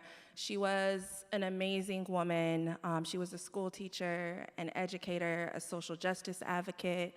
She had 7 children. 1 was taken from her. And she died at an early age. She died from a stroke. And I really attribute the end of her life due to systemic racism. We know that Black and brown people die at disproportionately earlier ages than our white counterparts, and they're dying due to chronic stress-related illnesses that are stress-related. What is the main stressor that's impacting their lives? Racism in literally every aspect, from healthcare, from education, limited resources. I often wonder if my grandmother went to therapy or had that support and knew that she could, would she still be here today? And not even just her, but other Black and brown individuals. I look at my Uncle Kenny, who died at 52, my Aunt Lynn, who died at 53, all from chronic stress-related illnesses. And I can tell you, they were extremely, extremely stressed out. So I do this work for them. And part of my story is during the loss of my grandmother, I actually wanted to be a lawyer. But I got extremely depressed, so my grief turned into major depression, and I also experienced bouts of suicidal ideation, and I ended up seeing a counselor. I went to a white woman who did not understand the role of grandmother in Black families. She really tried to dismiss her loss as, well, she was old, it's the normal cycle of life. Mind you, my grandmother was in her 60s. That's extremely young. And part of my background is I also used to provide hospice care, and the majority of my hospice patients who are Black and brown were coming to me on hospice at the end of their life between ages 30 to 60. My last hospice patient that I served before I went full-time into private practice was 23 years old, an extremely beautiful Black woman whose life was ended due to a chronic stress-related illness. And it saddens me, and I really want us to live longer, and ultimately we all die. We have to talk about it more. That's one of the stigmas around us, is talking about death and dying. But I really want us to have more prolonged well-being of ways to live on this earth. So that's really why I do the work that I do, because of my own childhood experiences, going to a counselor who was not skilled. Basically, I spent my sessions educating a grown white woman on what it was like to be a Black child in America. And I was like, I feel like there have to be other Black kids who are experiencing what I'm experiencing, and I spent a huge portion of my life severely depressed because I never got the help that I needed, because my sessions were educating this woman on what it was like for me being Black, growing up in a predominantly white environment. So that really centers around the work that I do in educating other clinicians, because like I mentioned earlier, there's literally only 0.02% of us doing this work. So that means ultimately people who look like me are going to have to see white clinicians. So I ensure that those white clinicians understand the communities that they're going to, and that they have the knowledge and the education to be able to serve this population, as well as connecting Black community members with clinicians of color. So that really drives and fuels the work that I do, because I know that there's a little girl in a corner with a pen in a dark corner and maybe thinking that's her last moment. And it's extremely important for me to be here this month, because September is Suicide Prevention and Awareness Month. And while it is September, this is a conversation I want us to have 365 days, because so many of us are suffering. And most recently, I've seen a statistic as of the pandemic that BIPOC communities are actually increasing their rates of suicide, and suicide still remains the third leading cause of death for Black male youth. So that is why I do this work, because I want those numbers to decrease. I want people to know that there is support out there, that there are clinicians like myself who are doing the work to really decolonize the mental health system. And it's not just the Sigmund Freuds of this world, that there are other ways that we can heal and we can seek the supports that we need. So that's really a driving factor, but it all starts with Dolores, who I call grandmother.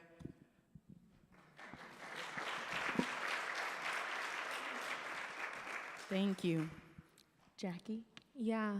So it's funny that you asked this question because we recently went through a process amongst the staff at Surge to think about how it is that we came to this work of reproductive justice and using a Black feminist framework and anti-racist organizing framework. And our stories were very similar across the different experiences of our the different folks on staff. And so I'll share my story, but would just also like to say that these are patterns that we see in our communities. And so for myself, I feel like I've always wanted to be an organizer and been a part of organizing. And growing up, I was born here in Seattle, and so I knew what it was like to be a part of a community that looked like me, that shared my cultural background, and growing up with folks who understood my experience. But when I was 10, we moved over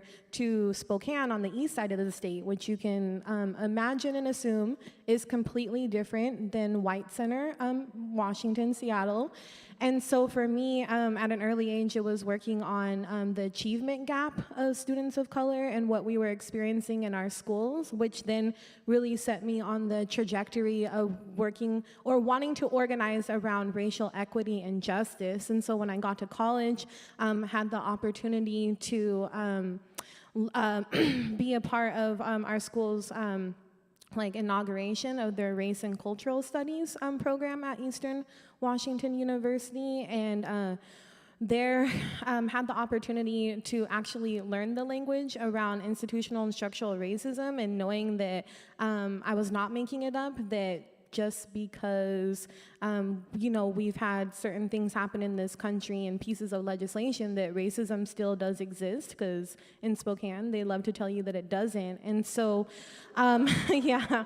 And so as a part of my, journey around learning this language, I actually, in one of my first classes, read my dad's life story and statistic around African American men who were victims of Reaganomics and the war on drugs here in the US, and for so long had so much blame on him as an individual for what had happened in his life and the situations that it caused for our family. But to read that my dad was one of the 60% in his generation that had that were victims of the war on drugs and Reaganomics. And so that, again, just solidified my work around racial justice. But it wasn't until I started thinking about my own experiences as a Black woman here in the US. And one of my first jobs after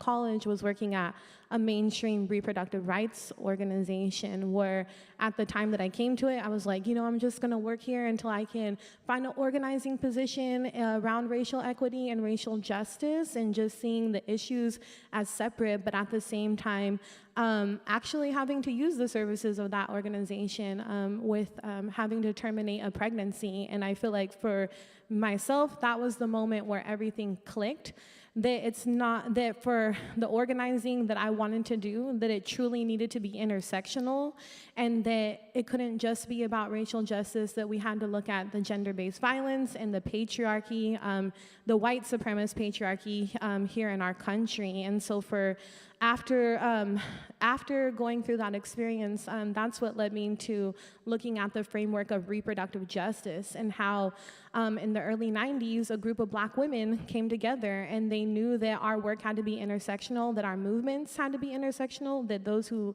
led them had to have intersectional experiences, and that at the end of the day, we're fighting for self-determination and autonomy. And so now when I think about why I do this work, I think about my daughter.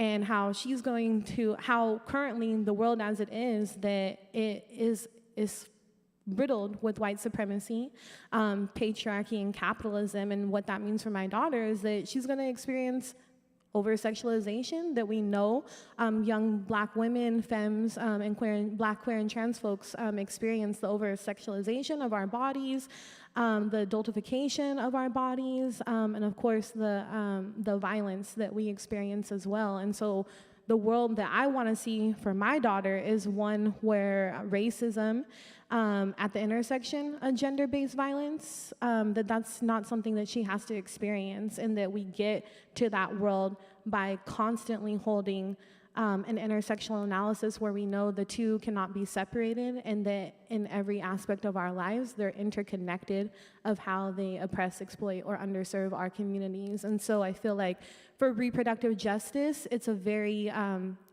personal, it's personal. The political is the personal, how people say, and that couldn't be farther from the truth when we think about reproductive justice and how, at the end of the day, the patterns that we see in our community, that it's not, the blame needs to start to be shifted from us as individuals in our communities to institutions and systems who are enacting this violence on us.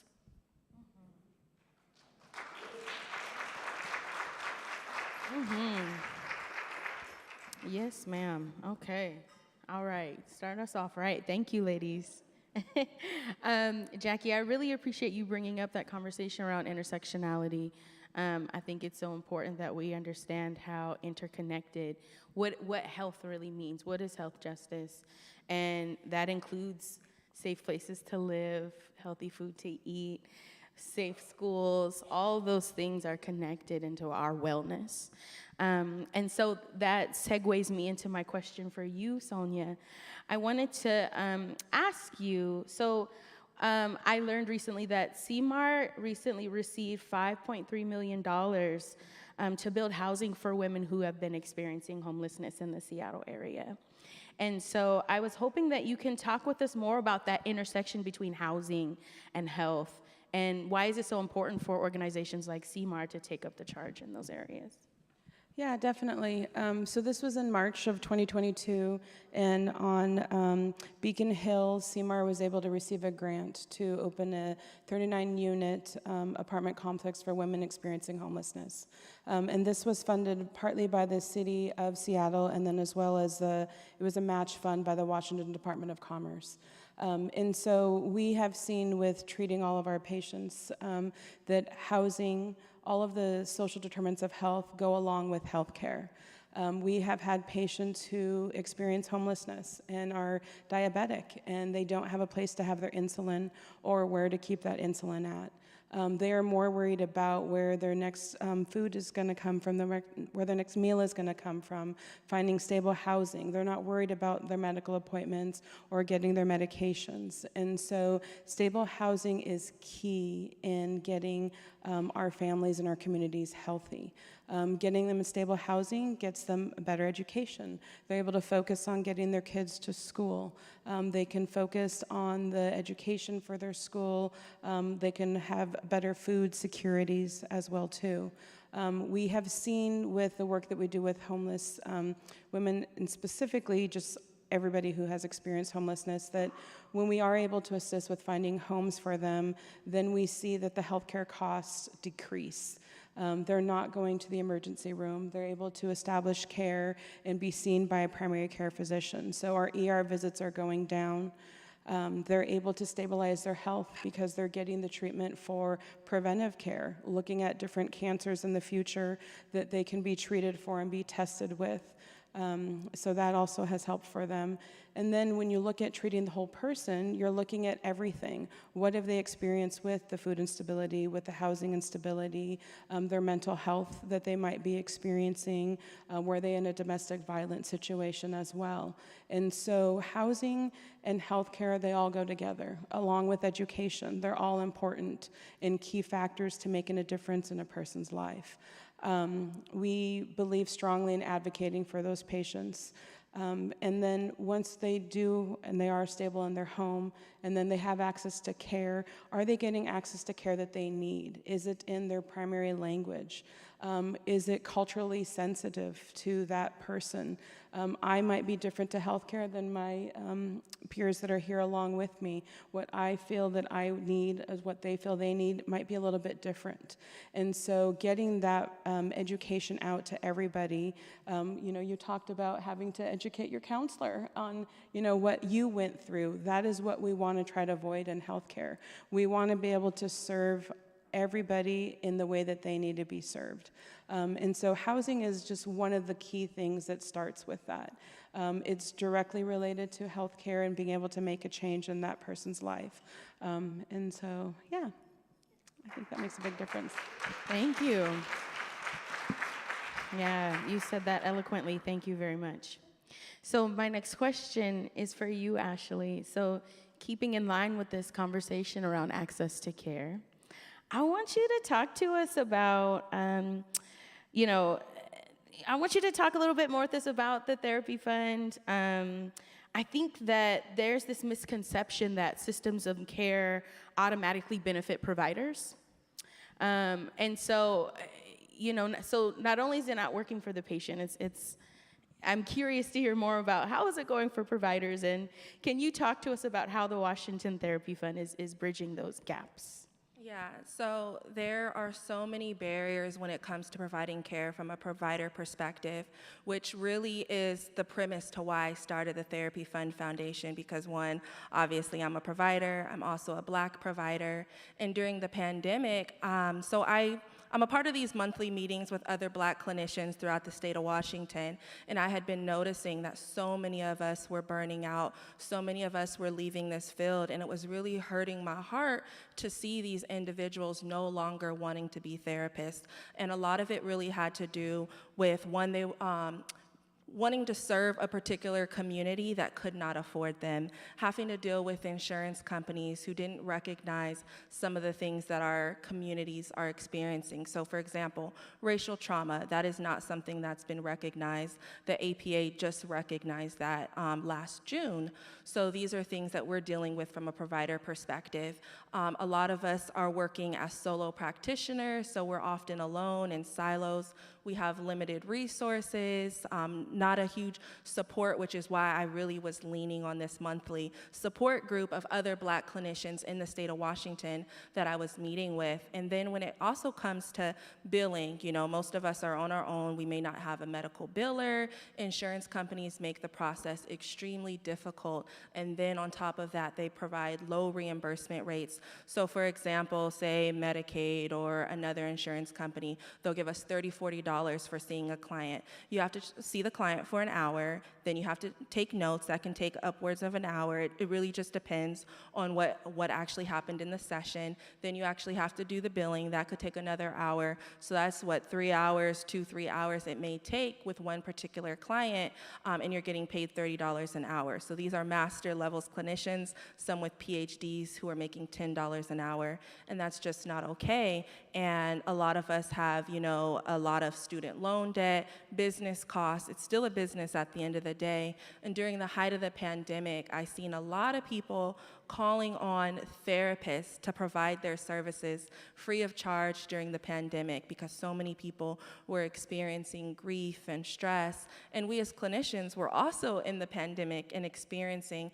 that same grief, that same stress. So in a way to serve community, I started the Therapy Fund Foundation. It allowed us to provide free services to Black community members and support the clinicians who are doing that hard, necessary work with a market level rate, and a very easy and simplified way to submit invoices and be reimbursed for their services, as well as support groups during this time so that they know, hey, you're supported too, and as a therapist, if you need therapy too, we got you, and this is a network, and we're gonna be here for you because we wanna ensure that you still stay in this field while also uplifting future Black clinicians as well with mentorship, tuition assistance, and other things. And that's just some of the barriers when it comes to being a solo practitioner. I've been in this field for over a decade, and I've literally worked in every setting, from psychiatric hospitals, nursing homes. I worked in prisons. I was down at Monroe, Clallam Bay. I've probably been to almost every prison in the state of Washington. I've done a lot of work with the Black Prisoners Caucus. Literally every setting that you could think of. I was down at Western State Psychiatric Facility, hospitals, and each one of those institutions came with its own set of barriers, and they were always exacerbated for people of color. Even as simple as being in a psychiatric facility and they don't have the tools for the clients of color who are coming in, things like grease, things like combs or brushes that will allow them to actually do their hair so that they can look presentable or feel good about themselves, even though that they are in this space, even when it comes to hospitals and nursing homes and the care that I was providing. So those are just a few barriers, and especially during COVID, having access to technology, having clients who had access to technology, those were huge barriers that we've seen, especially as Black clinicians, because we are serving, most of us are working with the Black community because they seek us out, and there's so few of us doing this work, and they also struggled, so they didn't necessarily have a safe space. They didn't have the correct internet services or the Zoom capabilities to be able to go into these sessions, or they lived in a multi-generational household and there wasn't a space where they could go in and really discuss with their therapist. So these are some of the things that we were dealing with in the beginning of the pandemic that really proposed as a barrier. And even now, because many of us are still working virtual, I know myself personally, I still provide telehealth services. And these are still barriers that we have to deal with, as well as insurance. I really encourage all of you to lobby with your legislators and talk to them, talk to the politicians who say that they want to support behavioral health services, and encourage them to really change the laws from going from a crisis-centered model to a preventative-centered model, because currently if I were to bill insurance, I have to have a DSM diagnosis in order to be paid and be reimbursed for treating you. And a lot of my clients may not necessarily have a DSM diagnosis. So things like racial trauma, that is not in the DSM. It's not actually a mental illness. A lot of people are high functioning, so they may not necessarily have major depression or anxiety, but it's still preventative care. They still need to talk to somebody about the day-to-day stressors that they are experiencing.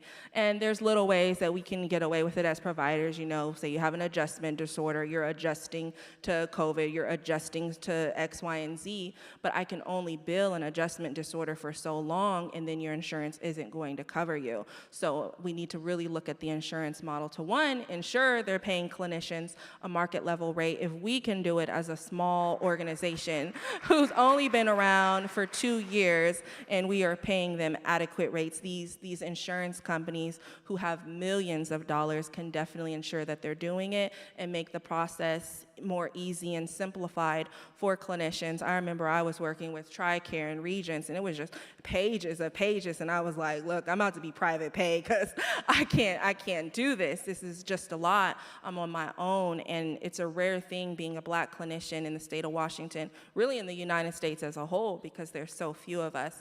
But I can go on and talk about all of the barriers as providers. So yeah, I'm like, how much time we got today?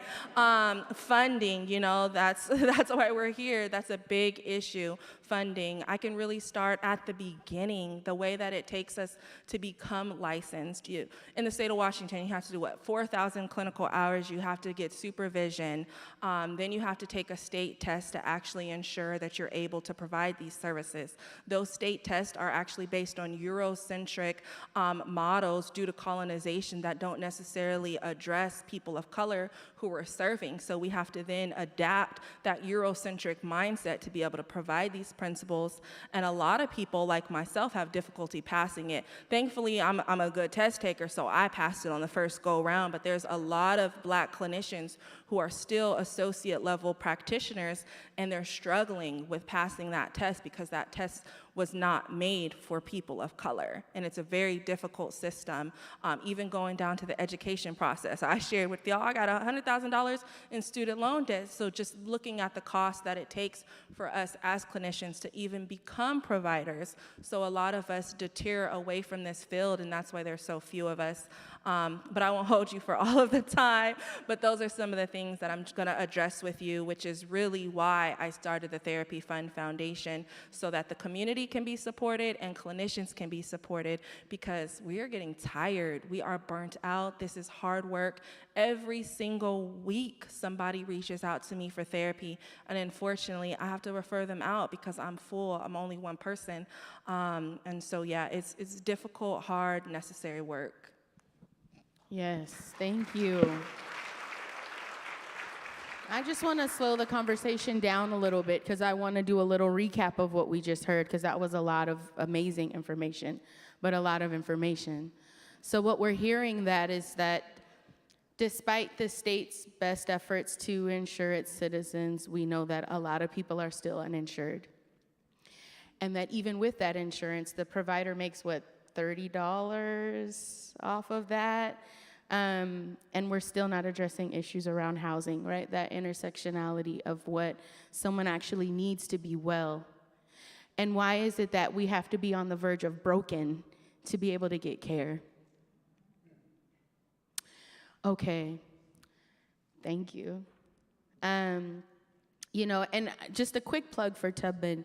Tubman's goal is to provide integrative care, so we believe in providing our community that preventative care, the option at having Chinese medicine, the option at having care from an acupuncturist or a naturopathic doctor, and are seeking ways to have that care covered, that cost covered for our community, because it's so important.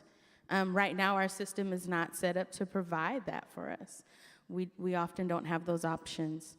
And I think the other really important thing to state here, too, is that you're hearing a lot about what's happening to communities of color. And I just want to put out there that I stand firmly on the belief that I do enjoy privilege, despite being a Black woman in America. And I also firmly believe that when we take care of our most vulnerable, we take care of everyone. Right? When we challenge the system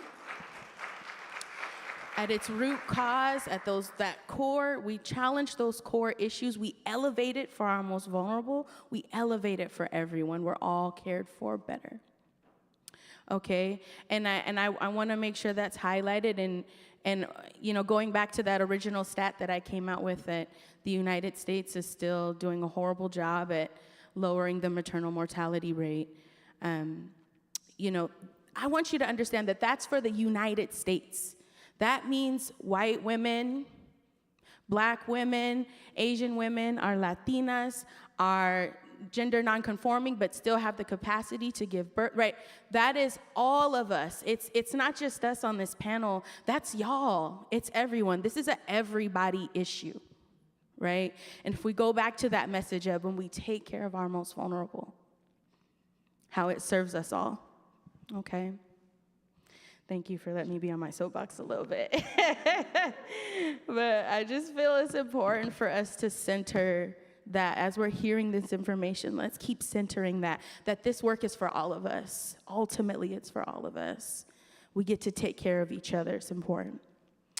Okay, so Miss Jackie and I go back a long ways, and we've been on several panels together, so I'm so grateful to me, Ashley, and Sonia. I'm adding you to my tribe. But yeah, I love listening to Jackie talk. I've had the privilege of sitting at her feet many times, and so I'm excited to share this stage with all of you. And so my next question is for you, Jackie. And so, earlier you mentioned the Doulas for All campaign, Surge Reproductive Justice Northwest, because if you Google, you might see other surges, but you need to know the Surge Reproductive Justice Northwest has been really integral in that work for the doula Medicaid reimbursement. And so, I wanted, Jackie, I'm hoping you can jump in and help us understand. I mentioned earlier that our current medical systems are keeping us sick. But I want to acknowledge your work and say, that was amazing work. That bill passed, by the way. It's more than just a campaign. It became a bill, and that bill passed. So kudos to you, Jackie. Can you talk some more with us? Yes, kudos. Can you talk some more with us about how do we work with those systems When we know they're keeping us sick, but how do we move forward? How do we move forward with what we have today? Yes, thank you, Rokia. And I really actually have to give a round of applause to the doulas who led that effort and whose knowledge and lived experience and expertise is really what was the foundation of putting that together. And at Surge, we had the honor to be able to support with organizing tools, resources, and support with facilitation. But yes, so again, we try not to get too theory heavy at Surge. If you were to come to a staff meeting, y'all would be like, ooh, okay, these are some folks that could go down a rabbit hole really quick. Because we love living in theory world, but as we practice reproductive justice, for us, it's like, how do we bring that Black feminist theory, that anti-racist theory to practice and make it accessible for our communities? And so when I think about the work around Doulas for All, that we really saw this as an opportunity to really embody that reproductive justice framework in so many ways. And so I'll try to do this quickly, but just break down how we came into that work of organizing alongside doulas, and particularly queer and trans BIPOC doulas in our community around this legislation. So with when we think about the lineage that we follow at Surge in our analysis, we absolutely have to give so much credit and honor to Dr. Angela Davis, and really how we've been able to think about her work around abolition democracy. And so this idea that so often when we think about abolition, we think about prisons, which yes, of course, prisons, absolutely. We need to tear that system down and build something new that's actually regenerative and restorative to our communities. But Dr. Angela Davis, she talks about it's not just the prison industrial complex, it's all institutions here in the United States that have been built on a foundation of domination and oppression. And so I remember just reading her book, Abolition Democracy, and thinking about, for a lot of the work that I had been doing around organizing, solely focused on the prison industrial complex and not thinking about how all institutions work together to oppress and exploit and underserve our communities. And so when thinking about the medical industrial complex, we absolutely see those same systems of oppression playing out. And for us at Surge, we really are trying to work towards the long-term goal of how do we rebuild all of these institutions and systems in a way where our communities have self-determination and autonomy. Because if we had self-determined and autonomous communities, we wouldn't choose white supremacy or patriarchy for us. That was put on us. That's not the vision that we have for our communities. That's not what the vision that our communities have for themselves. We want self-determined, autonomous, liberated communities. And for us, when we think about how we use issues to organize our communities and not just organize our communities around issues, is that right now we see that our community, at the forefront, people are talking about Black perinatal and maternal health. And so how is it that we support our community in organizing around an issue, but we're really trying to get to a long-term strategy? And so we're really grateful to be a part of the People's Institute for Survival and Beyond Network, because we use their anti-racist organizing principles to be the foundation of how we move our legislative and advocacy work. And so with Doulas for All, this was a coalition of primarily BIPOC doulas that in 2019, Surge was invited to support as a facilitator on how they were going to move what came from the governor and his wife as like a very excited idea that, you know, we're seeing across the country that certain states have introduced legislation for doulas to bill Medicaid and be reimbursed. And so for those of you who do not know what a doula is, they provide emotional, spiritual, and physical support to birthing people birth doulas provide this, but they provide that support to birthing people during the pregnancy and labor and delivery process. And there's many different forms of doulas, but we're gonna focus on birth doulas today. today. And so, exciting announcement came from the governor's office around wanting to do this, but how do we actually learn from the mistakes of other states where this policy is not accessible to the doulas from their community to do it for all of the reasons that Ashley spoke about, that those same things that she said around therapy, slap that on to doulas, and that's what we saw in Oregon, Minnesota, and the city of New York, where they passed their legislation. And so we felt that we really had the opportunity to not only just support these doulas in actually creating this policy and seeing it to fruition, but actually building organizing skills and a framework in our community so that while, yes, we're working on Medicaid reimbursements for doulas, we're actually coming together to analyze power, get a sense of our own power, and create collective strategies together. And so what we've been able to see with the work around the Doulas for All Coalition and Medicaid reimbursements for doulas, that yes, we have our policy, we ran it through the legislature using anti-racist organizing principles, and because of that, we're able to pass that legislation without a lobbyist lobbying on behalf of us, but with community actually in the room lobbying on behalf of themselves. Like, we had to get people registered with the PDC and just make sure everything was okay, because it's like so often there is this dynamic of a legislation that directly impacts our community being led by those who are outside of our community. And so being able to break down those power dynamics so that our community understood that we're analyzing the power of the medical industrial complex, we're analyzing the power of the legislative and policy process, and all of these things are connected.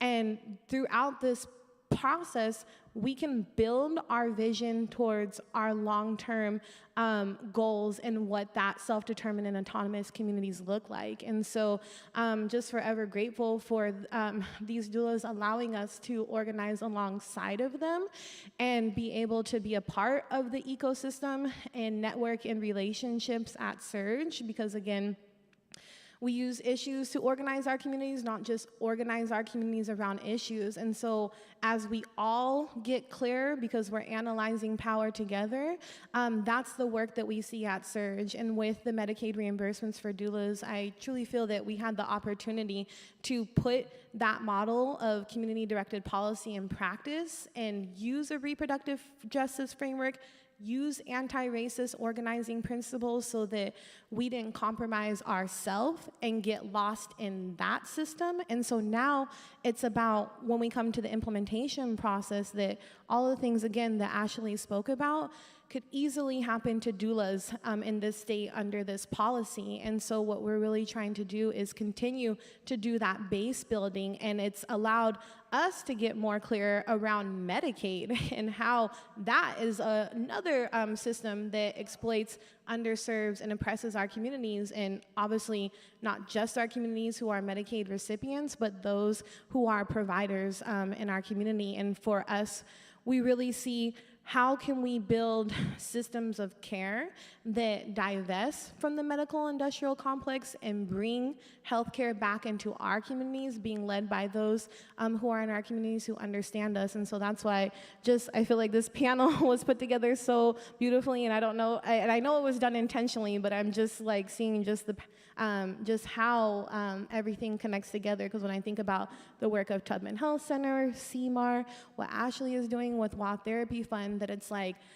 our communities, we know we want to be seen by folks that understand us and who have our shared and lived experiences, but so often, or not so often, these systems were built to exclude us and keep us out. And so now, for organizations like us at Surge, we want to work alongside our community around how more of this can be made possible, how it can be more accessible, not only to our community, but to the providers from our community who are serving us. And so that long-term vision is just so important of, yes, it was Medicaid reimbursements today, and something else tomorrow is going to be what helps gets us closer to that self-determined and autonomous vision that we see for us. Absolutely, thank you. Yeah, super rich dialogue. I feel so inspired. I'm usually the talker, so I'm like holding it all. I'm sitting on my hands over here. when I hear you all speak, it's so interesting to me. I don't know how many of you know about the history of hospitals in the United States. But when hospitals were formed in the United States, they first did away with any kind of community health worker, the Black granny midwives, those community health workers that were supporting their communities before hospitals allowed any person of color inside their doors. So they used public health to dismantle those healthcare systems that we had to take care of ourselves. And then they decided, oh, I guess you can come into our doors. Right, and here we are. And so when Jackie's saying these systems were not built for us, because they literally weren't built for us, at some point someone decided that it benefited the system to be available to serve more people. And so I just, you know, there's so much here. It's such a rich dialogue, and someone has already turned in a question, and they're like, there's so much to unpack. And it's true, this is a very dynamic conversation. Each of these topics could be its own panel, no question. So we have a full idea of what's happening and how they intersect. Here we are together, okay? All right, so before I get into audience questions, I wanna ask y'all one more big question. And any of you can answer at any point. What would be the game changer for your work? Like, what would really help you rip it up and make it happen? So anyone can jump in on that.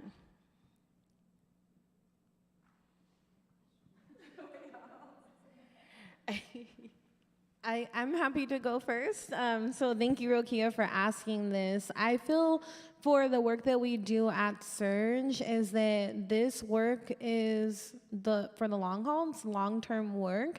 Like I said, we see ourselves our work being rooted in a vision towards self-determination and autonomy. And so with that, I always say that organizing is not linear, you know, that when we're saying that we want to be truly a community-directed policy organization and take that direction and leadership from our community, that takes time. And so giving organizations like ours, and when I say ours, I mean by and for led organizations where the staff, the leadership, and the board are reflective of the communities that they serve, that we need time and space to be able to do this, and that there's no quick fix.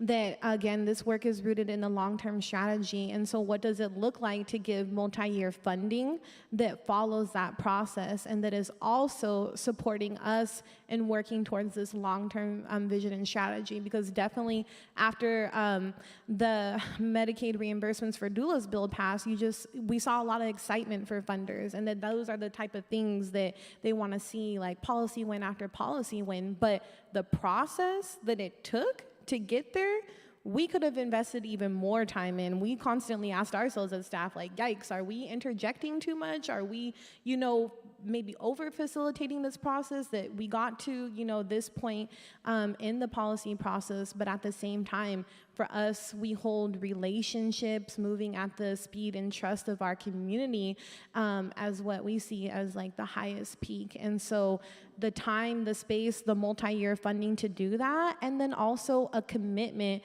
to funding by and for led organizations that, we all are aware of what happened in the Supreme Court in June around attacks on abortion rights. And I get a lot of folks asking, like, what are the barriers to your work and what are the challenges? And a challenge for us as a Black, queer, and trans-led organization is having to organize in an environment where we're not just organizing around the people who are actively trying to take away our reproductive rights, but we're organizing amongst folks who claim they are on the same page of us, but constantly undermine our strategies by making decisions without us, by moving faster than us, by being in spaces where they know they're able to leverage their political positional power over that of what's happening in communities. And so when we can start to invest more in organizations that are by and for led organizations and supporting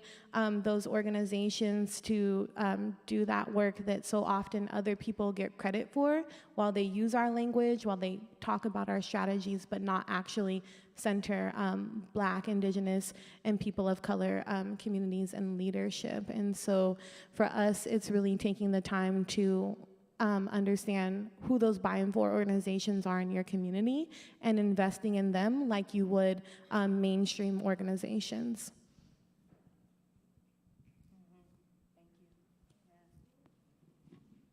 I can go ahead and share as well. So a game changer for us as a small grassroots organization is really going to be more funding.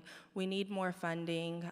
We need systems that are more accessible to grassroots organizations when it comes to the grant writing process. The woman who spoke earlier said a lot of amazing things about the way that we do grants and just ensuring that it is accessible for small organizations.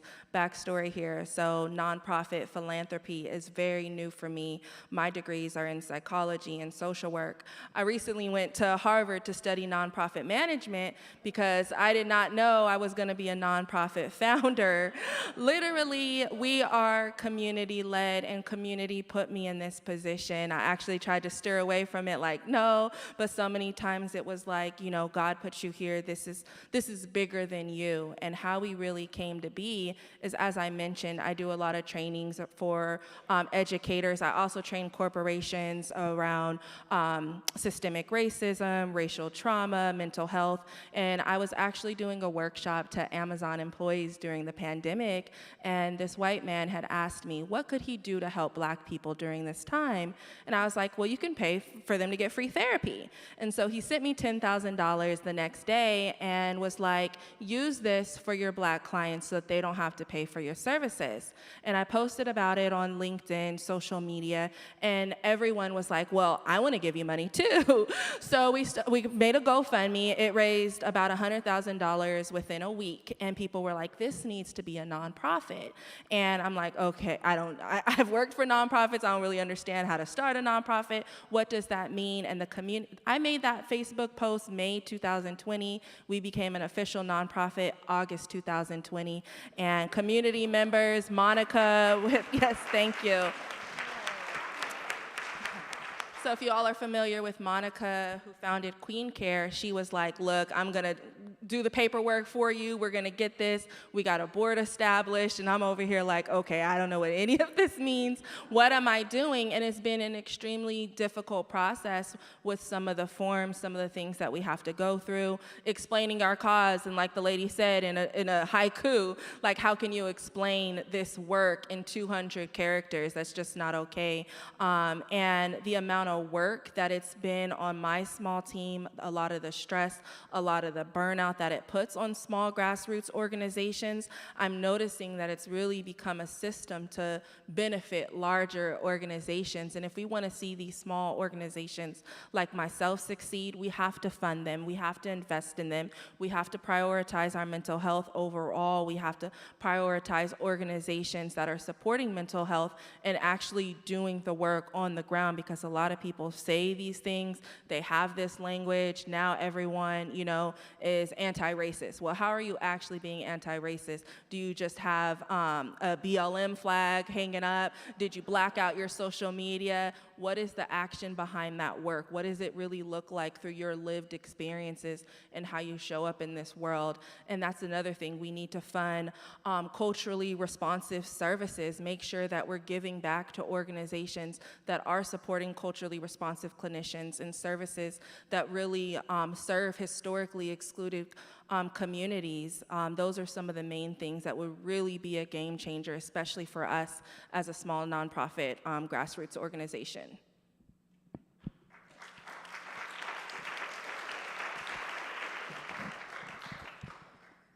So game changer in healthcare is huge. I don't know if there's necessarily one answer for that. There's a few things I'd like to talk about. One is investing in the workforce, and investing in the workforce of all sectors: mental health, medical, maternity support services, education, nutrition, everything. And when we look at investing in our workforce, a lot of it is loan repayment within the state of Washington. CMAR does a lot of advocacy with the legislators and trying to support some of the funding for those to go to school so they don't end up with huge loan repayment programs. But then also investing again in multicultural workforce that I can feel comfortable to receive care in where I'm familiar with. Then that leads to, once they have care, the challenges that many patients come across. The cost of healthcare, being able to have access to health insurance. We have so many individuals in the state of Washington that are uninsured, and not necessarily just because they're undocumented, but they can't afford it. They can't afford to pay for insurance. Their employer doesn't offer it. They might make just a little bit too money for state Apple Health, and then the health benefits exchange, they can't afford it. And then what that leads to is not being able to afford medications. And so looking at the cost of medications, all of our pharmaceutical companies, our insurance companies, those are all barriers. But they're hard and they're huge changes to be made. But that's what we're seeing. We're seeing a lot of our patients that aren't getting the care that they need because of those insurance challenges. Because their medication is too expensive and they can't afford to have medications to better their health. And to keep, living healthy lives. And so advocacy is huge in healthcare. Talking to your legislators, helping support the programs that are already available within the state of Washington, protecting the Safety Health Net program, which helps reimburse for different services like health education, maternity support services, interpretation services, so that individuals can be served in their primary language. So if a doctor doesn't speak the language of the patient, then here is somebody that they can feel comfortable that they can speak in. And so for us, a huge game changer is just keeping healthcare at the forefront, being an advocacy speaker, talking to your legislators, giving back to your community, and all of our communities are different. I'm from Skagit County, which is much different than Whatcom County, different from King County. In Skagit County, for example, of oral health, we are the one provider office that can provide oral health to adult patients. There is no other clinic within Skagit County that can provide that service. And so again, it's those barriers to reimbursement rates, what clinicians have to go through to be able to get reimbursed.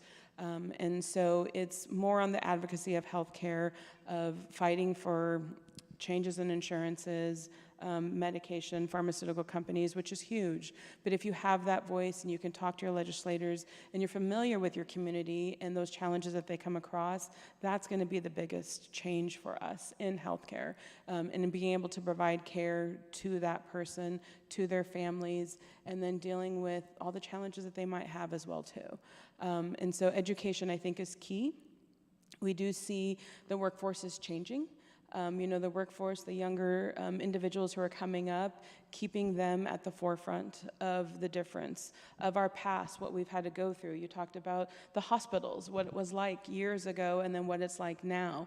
A lot of the newer generation that's coming up isn't as familiar with those challenges because they might not have them. But just because they might not have them doesn't mean that others are not experiencing them. And so I think it's just being familiar with your community and advocating for healthcare and healthcare to what you as an individual feel that you would need. And so I can speak a little bit to that, I would say. Yeah. Thank you. Thank you. Thank you so much. So I just need to say that I benefit from having insurance at my job, and still co-pays hurt my feelings. Co-pays are painful. Co-pays are painful. And because of the way our insurance system is designed, my provider's like, oh, that's a separate issue. Can you come in for another visit? I'm like, another copay? So yeah, there's issues at every level. There's issues at every level. Even when you are insured, there's issues at every level, you guys. And I'm so grateful you brought up, you know, putting our young folk at the center, supporting them and their education, helping them understand what they're up against. You know, okay. So I want to invite y'all to send in your questions. So again, that's at Meeting Pulse. This is titled Convening 2022. And you can send in questions there. And so the question that I had already got in from our virtual audience was around what are the core issues? Where do investments have the most impact? And I'm like, Jackie, where can people donate to Surge? Right? Tell us what your website is and how people can donate to Surge. Definitely. So you can go to Surge, and that's SURGE, reprojustice.org, and you'll see a link on our website to be able, and we don't call it donating at Surge, we actually call it resource mobilizing, because again, that idea that Rokia spoke about, that this is for all of us, that we truly see everything as organizing. And if for those of you that know me personally, those are the folks that know that I'm always talking about the People's Institute for Survival and Beyond, and just this a concept of how everything should be organizing to undo racism. And so with donating, I remember the first house party I did, I was like, okay, this just felt so uncomfortable to feel like I have to like explain the traumas of my community to folks, for people to, I don't know, feel sympathy and want to give, versus after I was like, why did we do that? Why did we have to do a house party like that? And that's when we came up with the resource mobilizing program at Surge, where we're like, no, this is organizing. We need people who have access to wealth, especially accumulated wealth, to mobilize their resources and do it in a way where they're undoing racism as well. They're building an analysis and they're building a strategy. So you can go to our website and you'll see, you know, a link to be able to give. But really, for us, that's a way to find people who we want to open an invitation to learning about resource mobilizing, the reproductive justice framework, and how together we need to all be a part of a strategy to build that world that we want to live in. And so we have a political education series that for the people that give to us, that we don't just want your money, we want you to organize, and we want you to build this analysis and to be in strategy with us. And so that's also an invitation that I would put out there to folks, is to learn more about our resource mobilizing program and our political education series that we have at Surge. Yes, Ashley. How can people help you mobilize funds and resources? I definitely want to borrow that. Where can people go? Where does the investment need to happen?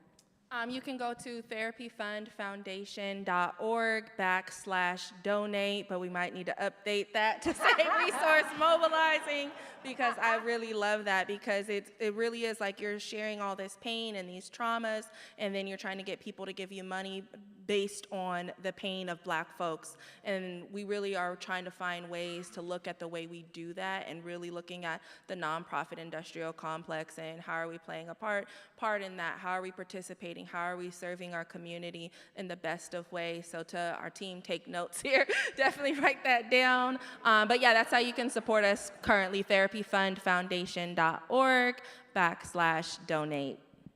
Yes. Sonia? So for CMAR, we are a nonprofit community health center, but you can go to www.cmar.org. A lot of our funding that we get from the community goes to prescription assistance programs, outreach to our most vulnerable populations, and then we also look at doing scholarships for our high school students of color as well, to be able to help them further their education. So that would be where you would go for CMAR as well too. Yes, I'm sure you can also give for Ashley's fund, the college fund that you have, correct? Yeah, for our scholarship fund, definitely that would really support us. Thank you. Yeah, and so for Tubman, you can go to www.tubmanhealth.org. There's a cute little green donate button right slapped in the corner of the front page.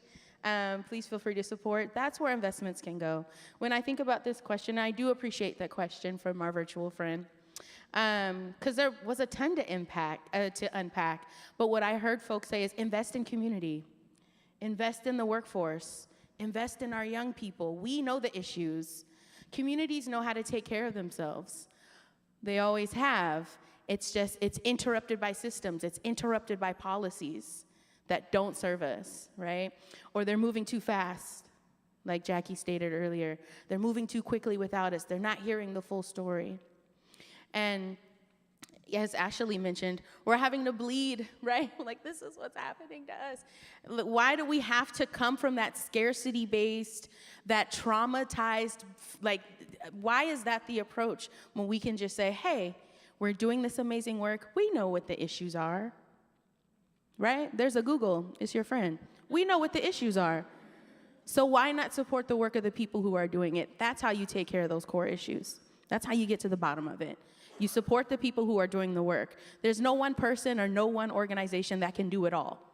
It's just impossible. We need to work together, and we need to mobilize our resources so that we're working together on this, right? Taking care of each other is important. Okay, did I get any other questions coming through? Okay, so there's a question about training that's training culturally appropriate providers seems key.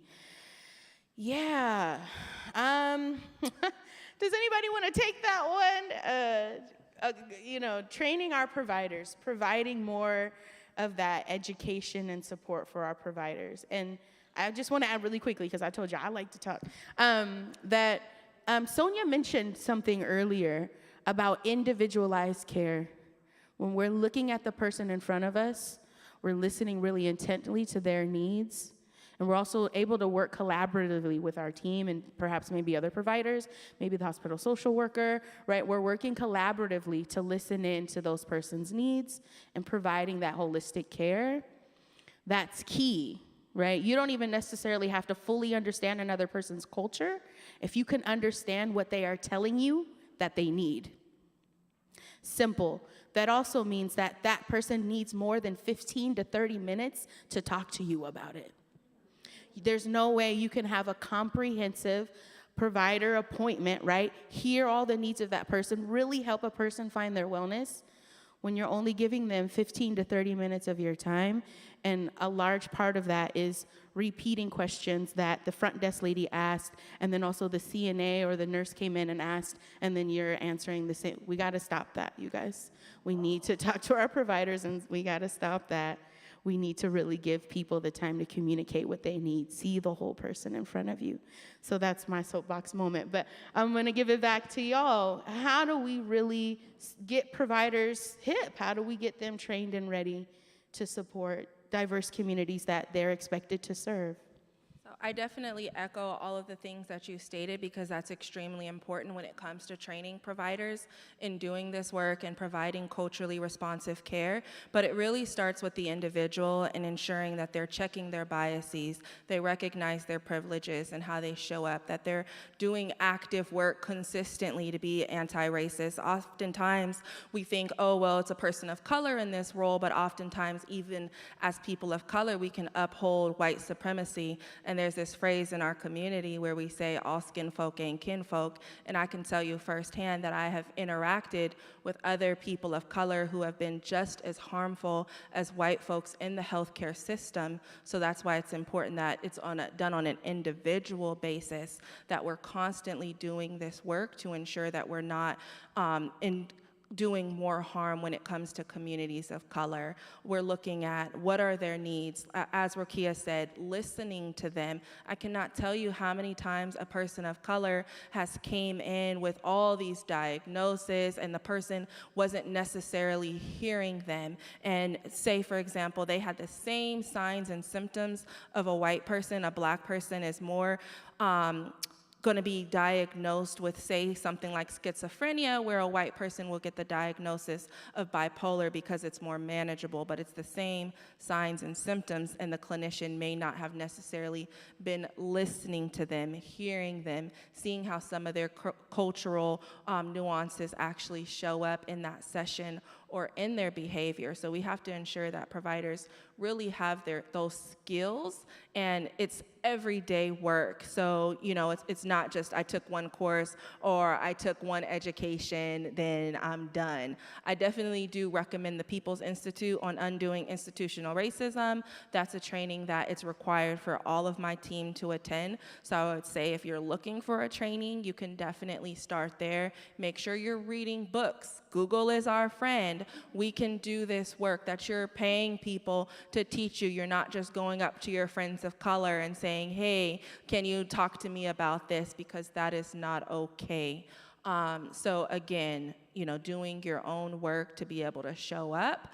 And investing in it, because a lot of these trainings, they do cost. So you have to be vested. If you are in a position of power, you're in a leadership role, ensuring that you do have a fund so that you can put your staff and fund them to go to these trainings, and make sure it's quarterly, annually, a couple times a year, whatever the case may be, but that there's a fund, and it's not just say $100, that you're literally vesting money into your staff so that they can be trained and they know how to go out and do this work, and that they know if someone says, hey, I'm feeling this in my body, we're not dismissing them. I think oftentimes as a provider, I'm looked at as a person with power because I have the ability to diagnose, and it's like I'm supposed to tell you about your life. But I always say we're on this journey together, and I want each and every one of you to know that you do have the autonomy to be able to have a voice in your healthcare, especially your mental health care needs, and you can speak up, and that it's a journey that we're all in together. And that's one way in understanding and stepping back, like, hey, no, I'm not this provider who's just going to be able to diagnose an individual. I want to hear from them. What's going on in your health? What's your history? Where are you feeling pain? Different things like that. So those are just some ways that we can do this work. Yeah, I don't know that I would add much different. I think you kind of wrapped it up quite well. But I think it is listening to that one person and hearing them and asking them the questions. I might talk to you about healthy eating for diabetes, but I need to understand what your lifestyle is. What are you used to eating? How do you cook your food? What foods are you used to having? Growing your own foods, getting healthy. So I think you kind of wrapped it up quite well. It's, not putting your own personal bias on that patient that you're seeing or that individual, but actually taking the time to listen to them and then ask them, what works well for you? Because you are different than my person that I just saw and my person I'm just going to see. So I think you wrapped it up quite well. Can I add one more thing? Because I know you mentioned the history of hospitals, and I would also say understanding history, because if you read Medical Apartheid, you'll learn that back in the day, hospitals were actually called hospitals for people of color because Black folks were sent to receive care where the horses received care. So a lot of people from that time, they referenced hospitals as hospitals. So that just goes back to really show how this system of care was not designed for us because we were receiving care with animals. Whew, yeah. Yeah, thank you. Sorry, that one gets me right in there. So we have just under 10 more minutes, so just want to prepare y'all. We're getting close to wrapping this up. So if any of you all have any more questions, please send them on in to Meeting Pulse. So the next question that's been asked is, if you could see one legislative change, state or federal, what would it be? I already shared mine. I just was going to reiterate what I said in terms of removing the way that we treat illness from a crisis-centered model to a preventative model. So that's something that I'm really lobbying around and trying to see a change in my lifetime. Yeah, we at Surge for the last couple of years have been working on a participatory action research project around looking at barriers to accessing healthcare and reproductive healthcare. And some of the things that we're really hearing the patterns that we're seeing from the stories in our communities. We're seeing a lot around the impacts of Medicaid and just how when you are Medicaid eligible, just the way that it really tracks you into receiving second-class health care. And of course, our health care in whole needs to be worked on here in the US, but we're seeing just the specific barriers that are coming up around if you are using Medicaid, just what that limits you to being able to receive care for, such as the things, again, that Ashley talked about, that a lot of folks in our community, they want alternative forms of care. They want care that's coming from us, by and for us, but so often those systems of care are not, they're not set up to be able to bill Medicaid or to be a part of the Medicaid system. And so it's putting us into, it's funneling us into systems that are very much nowhere on the path of trying to undo racism and gender-based violence, and are actually built on that. And so I think more and more we're seeing that there's a lot of education that needs to be done in our community around what Medicaid, the limitations that it has, but also just how much the Medicaid system is really keeping our communities in this form of healthcare that it's not accessible, and it's not the healthcare that our community wants. Any legislative thoughts for you, Sonia? Or I think I spoke to them a little bit earlier. I think it is just into the insurance within our Washington state, the barriers that patients have to accessing health care is very challenging. So, I think it would be looking at the health benefit exchange within the state of Washington, making it easier for individuals to have access to insurance would be key. Because those who don't have access to insurance then don't end up seeking care. And then sometimes it's too late, and then the cost is going to be a lot more because they've waited so long, and now they have all these illnesses or all these medications or all these treatments that they have to go through. And so in talking to your legislators, it is looking at the health care that is out there for the Washingtonians, I would say would be very key. yeah, absolutely. Thank you. All right, so we have just a few more minutes before we wrap up this panel. And so I want to do a final closing with you all. I wanted to ask you all, why should healthcare be free? But I was like, oh, that might be too much to do. Let me back it up. Right. And so I mentioned it to a colleague of mine earlier, and they were like, hold on. We got to pay all the people that are doing the work to make healthcare happen. And so there's some complexity and some nuance in there when we talk about that. But I think what I think would be really beautiful to end this panel with is if each of you can share with us, what is your deepest wish, your truest hope for healthcare for the communities that you serve?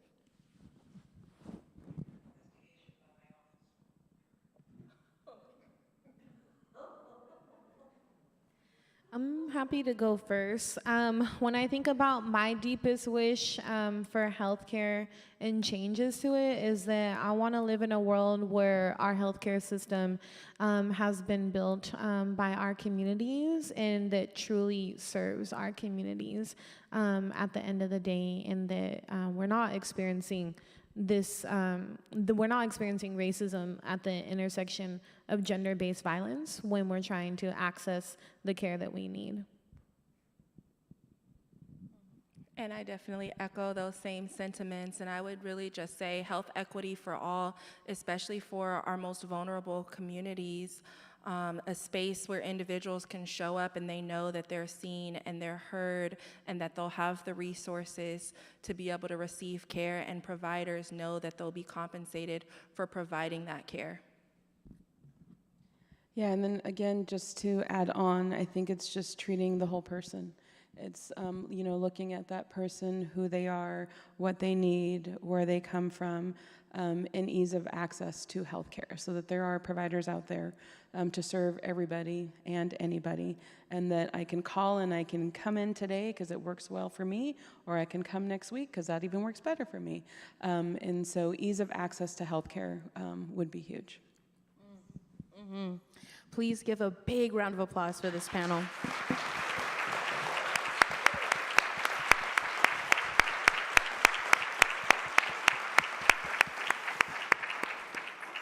Thank you so much for joining us, and I'm going to pass it back to our lovely host. Well, everybody, it is, I'm back on the stage, so, so that means you're going to be able to get up soon. I just had a couple of sort of closing remarks and a couple of logistical pieces. One more round of applause for y'all, and then if you'd like to get off the stage, you can. If you want to stay here with me, that's good too. All right, couple of things. I feel like I came in here with some ideas about what the big ideas were going to be in healthcare and education and in climate and agricultural justice. And like you, maybe some of my ideas have changed, and some of them have, I think, been nuanced, right? I feel like things have been clarified or perhaps muddied even more. So we'll find out as we go forward. But a lot of big ideas here today. I know my brain is kind of full. But in light of that, there's a couple of things, though, that I did want to say really out loud. First, I'm going to give another shout out to the People's Institute of Undoing Institutional Racism. I required it of my staff when I was at NERP. When I worked at Team Child, our entire board and all staff, it was required, and we are starting to require it with the staff here at Washington Women's Foundation. So we are going through that program again on our staff, and I strongly encourage it. It is the best program for thinking about race and institutions I have ever seen. And I hear that from both people of color and white people. So it's like everybody who goes, they either love it or they're like, that was terrible. And then they have to have moments with themselves. And then they come back and say, maybe I learned some stuff. So really, really underscore that that's a great program for thinking about a lot of these issues that we think about. I think, go climate solution. See, it's like, this is the way, this is the way. So it's good stuff. It's a really incredible program. I think one of the things that I've been saying in a lot of different conversations I've had in the last couple of weeks really has been about these issues that I saw all the way through, which was just because you open doors, just because you say, here, the hospital now accepts Black people. Oh, here, now we can have this experience. Oh, this institution is now open for you. We are now integrated in our education systems. We're done. That is not the case. It is so clear that just opening doors and not making any other changes is not the solution. And for too long we said, what needs to happen is everybody just needs to have equal access to everything and it'll be fine. And we're really hearing, I think, today how much that equal access needs to be more than just the doors are open to you too. They need to say, I see you, I recognize you, your cultural distinctiveness will not be added to my own. Your cultural distinctiveness is valuable, and we honor it, and we want to give you services, education, healthcare, the way in which you operate with your food. These things all need to be culturally relevant to your world and to you. This is the thing and the theme that I keep hearing in all of these conversations, and that keeps popping up for me in a lot of different other places. So just things to think about, like what does it mean to open the door to an institution, and what does it mean to really change it so that it really is a welcoming space? All right. Some logistics. Do not forget your survey. It should be, I think it's going into the chat. If not, it'll be sent to you in an email follow-up after this. We will be sending it out, but please tell us what you think the priorities should be for our grant making next year in these three big themes. You know, maybe Maybe you were really moved by the mental health conversation and you think one of our priorities needs to be mental health in underserved communities. Maybe you were really moved by some of these other conversations that we were having. Maybe it's maternal health, maybe it's reproductive justice. So there's a lot of conversations we had here today, and you, I know, like I said, brought in a lot yourself. So be thinking about those, put them down on that survey. What we'll be doing is we'll be using all these ideas, the ones that come in, staff will sort of collate them. I'm sure a lot of people have the same sort of concepts. And then we'll offer up what we get out of that survey to our members. And our members will use your ideas about what the big ideas are to decide what our funding priorities will be for 2023. So this is the start of that process of deciding where do we want to focus our energies, where do we really want to leverage our dollars this upcoming year. For those of you online, you are free to go. Go find your own wine, find your own beverage. We love you, but you are free to go. For those of you who are here in the hall, orders, actually cheese and crackers. It's not particularly elaborate, but cheese and crackers and a little wine is downstairs for y'all, and water and coffee as well. Please remember that we need to be done and out of this hall by 5 o'clock. So that the rest of us who are going to stick around can be cleaned up and packed up by 5:30. So you are done at 5 o'clock. Get out. And thank you all for a wonderful first convening. I look forward to many, many more with you. Thank you.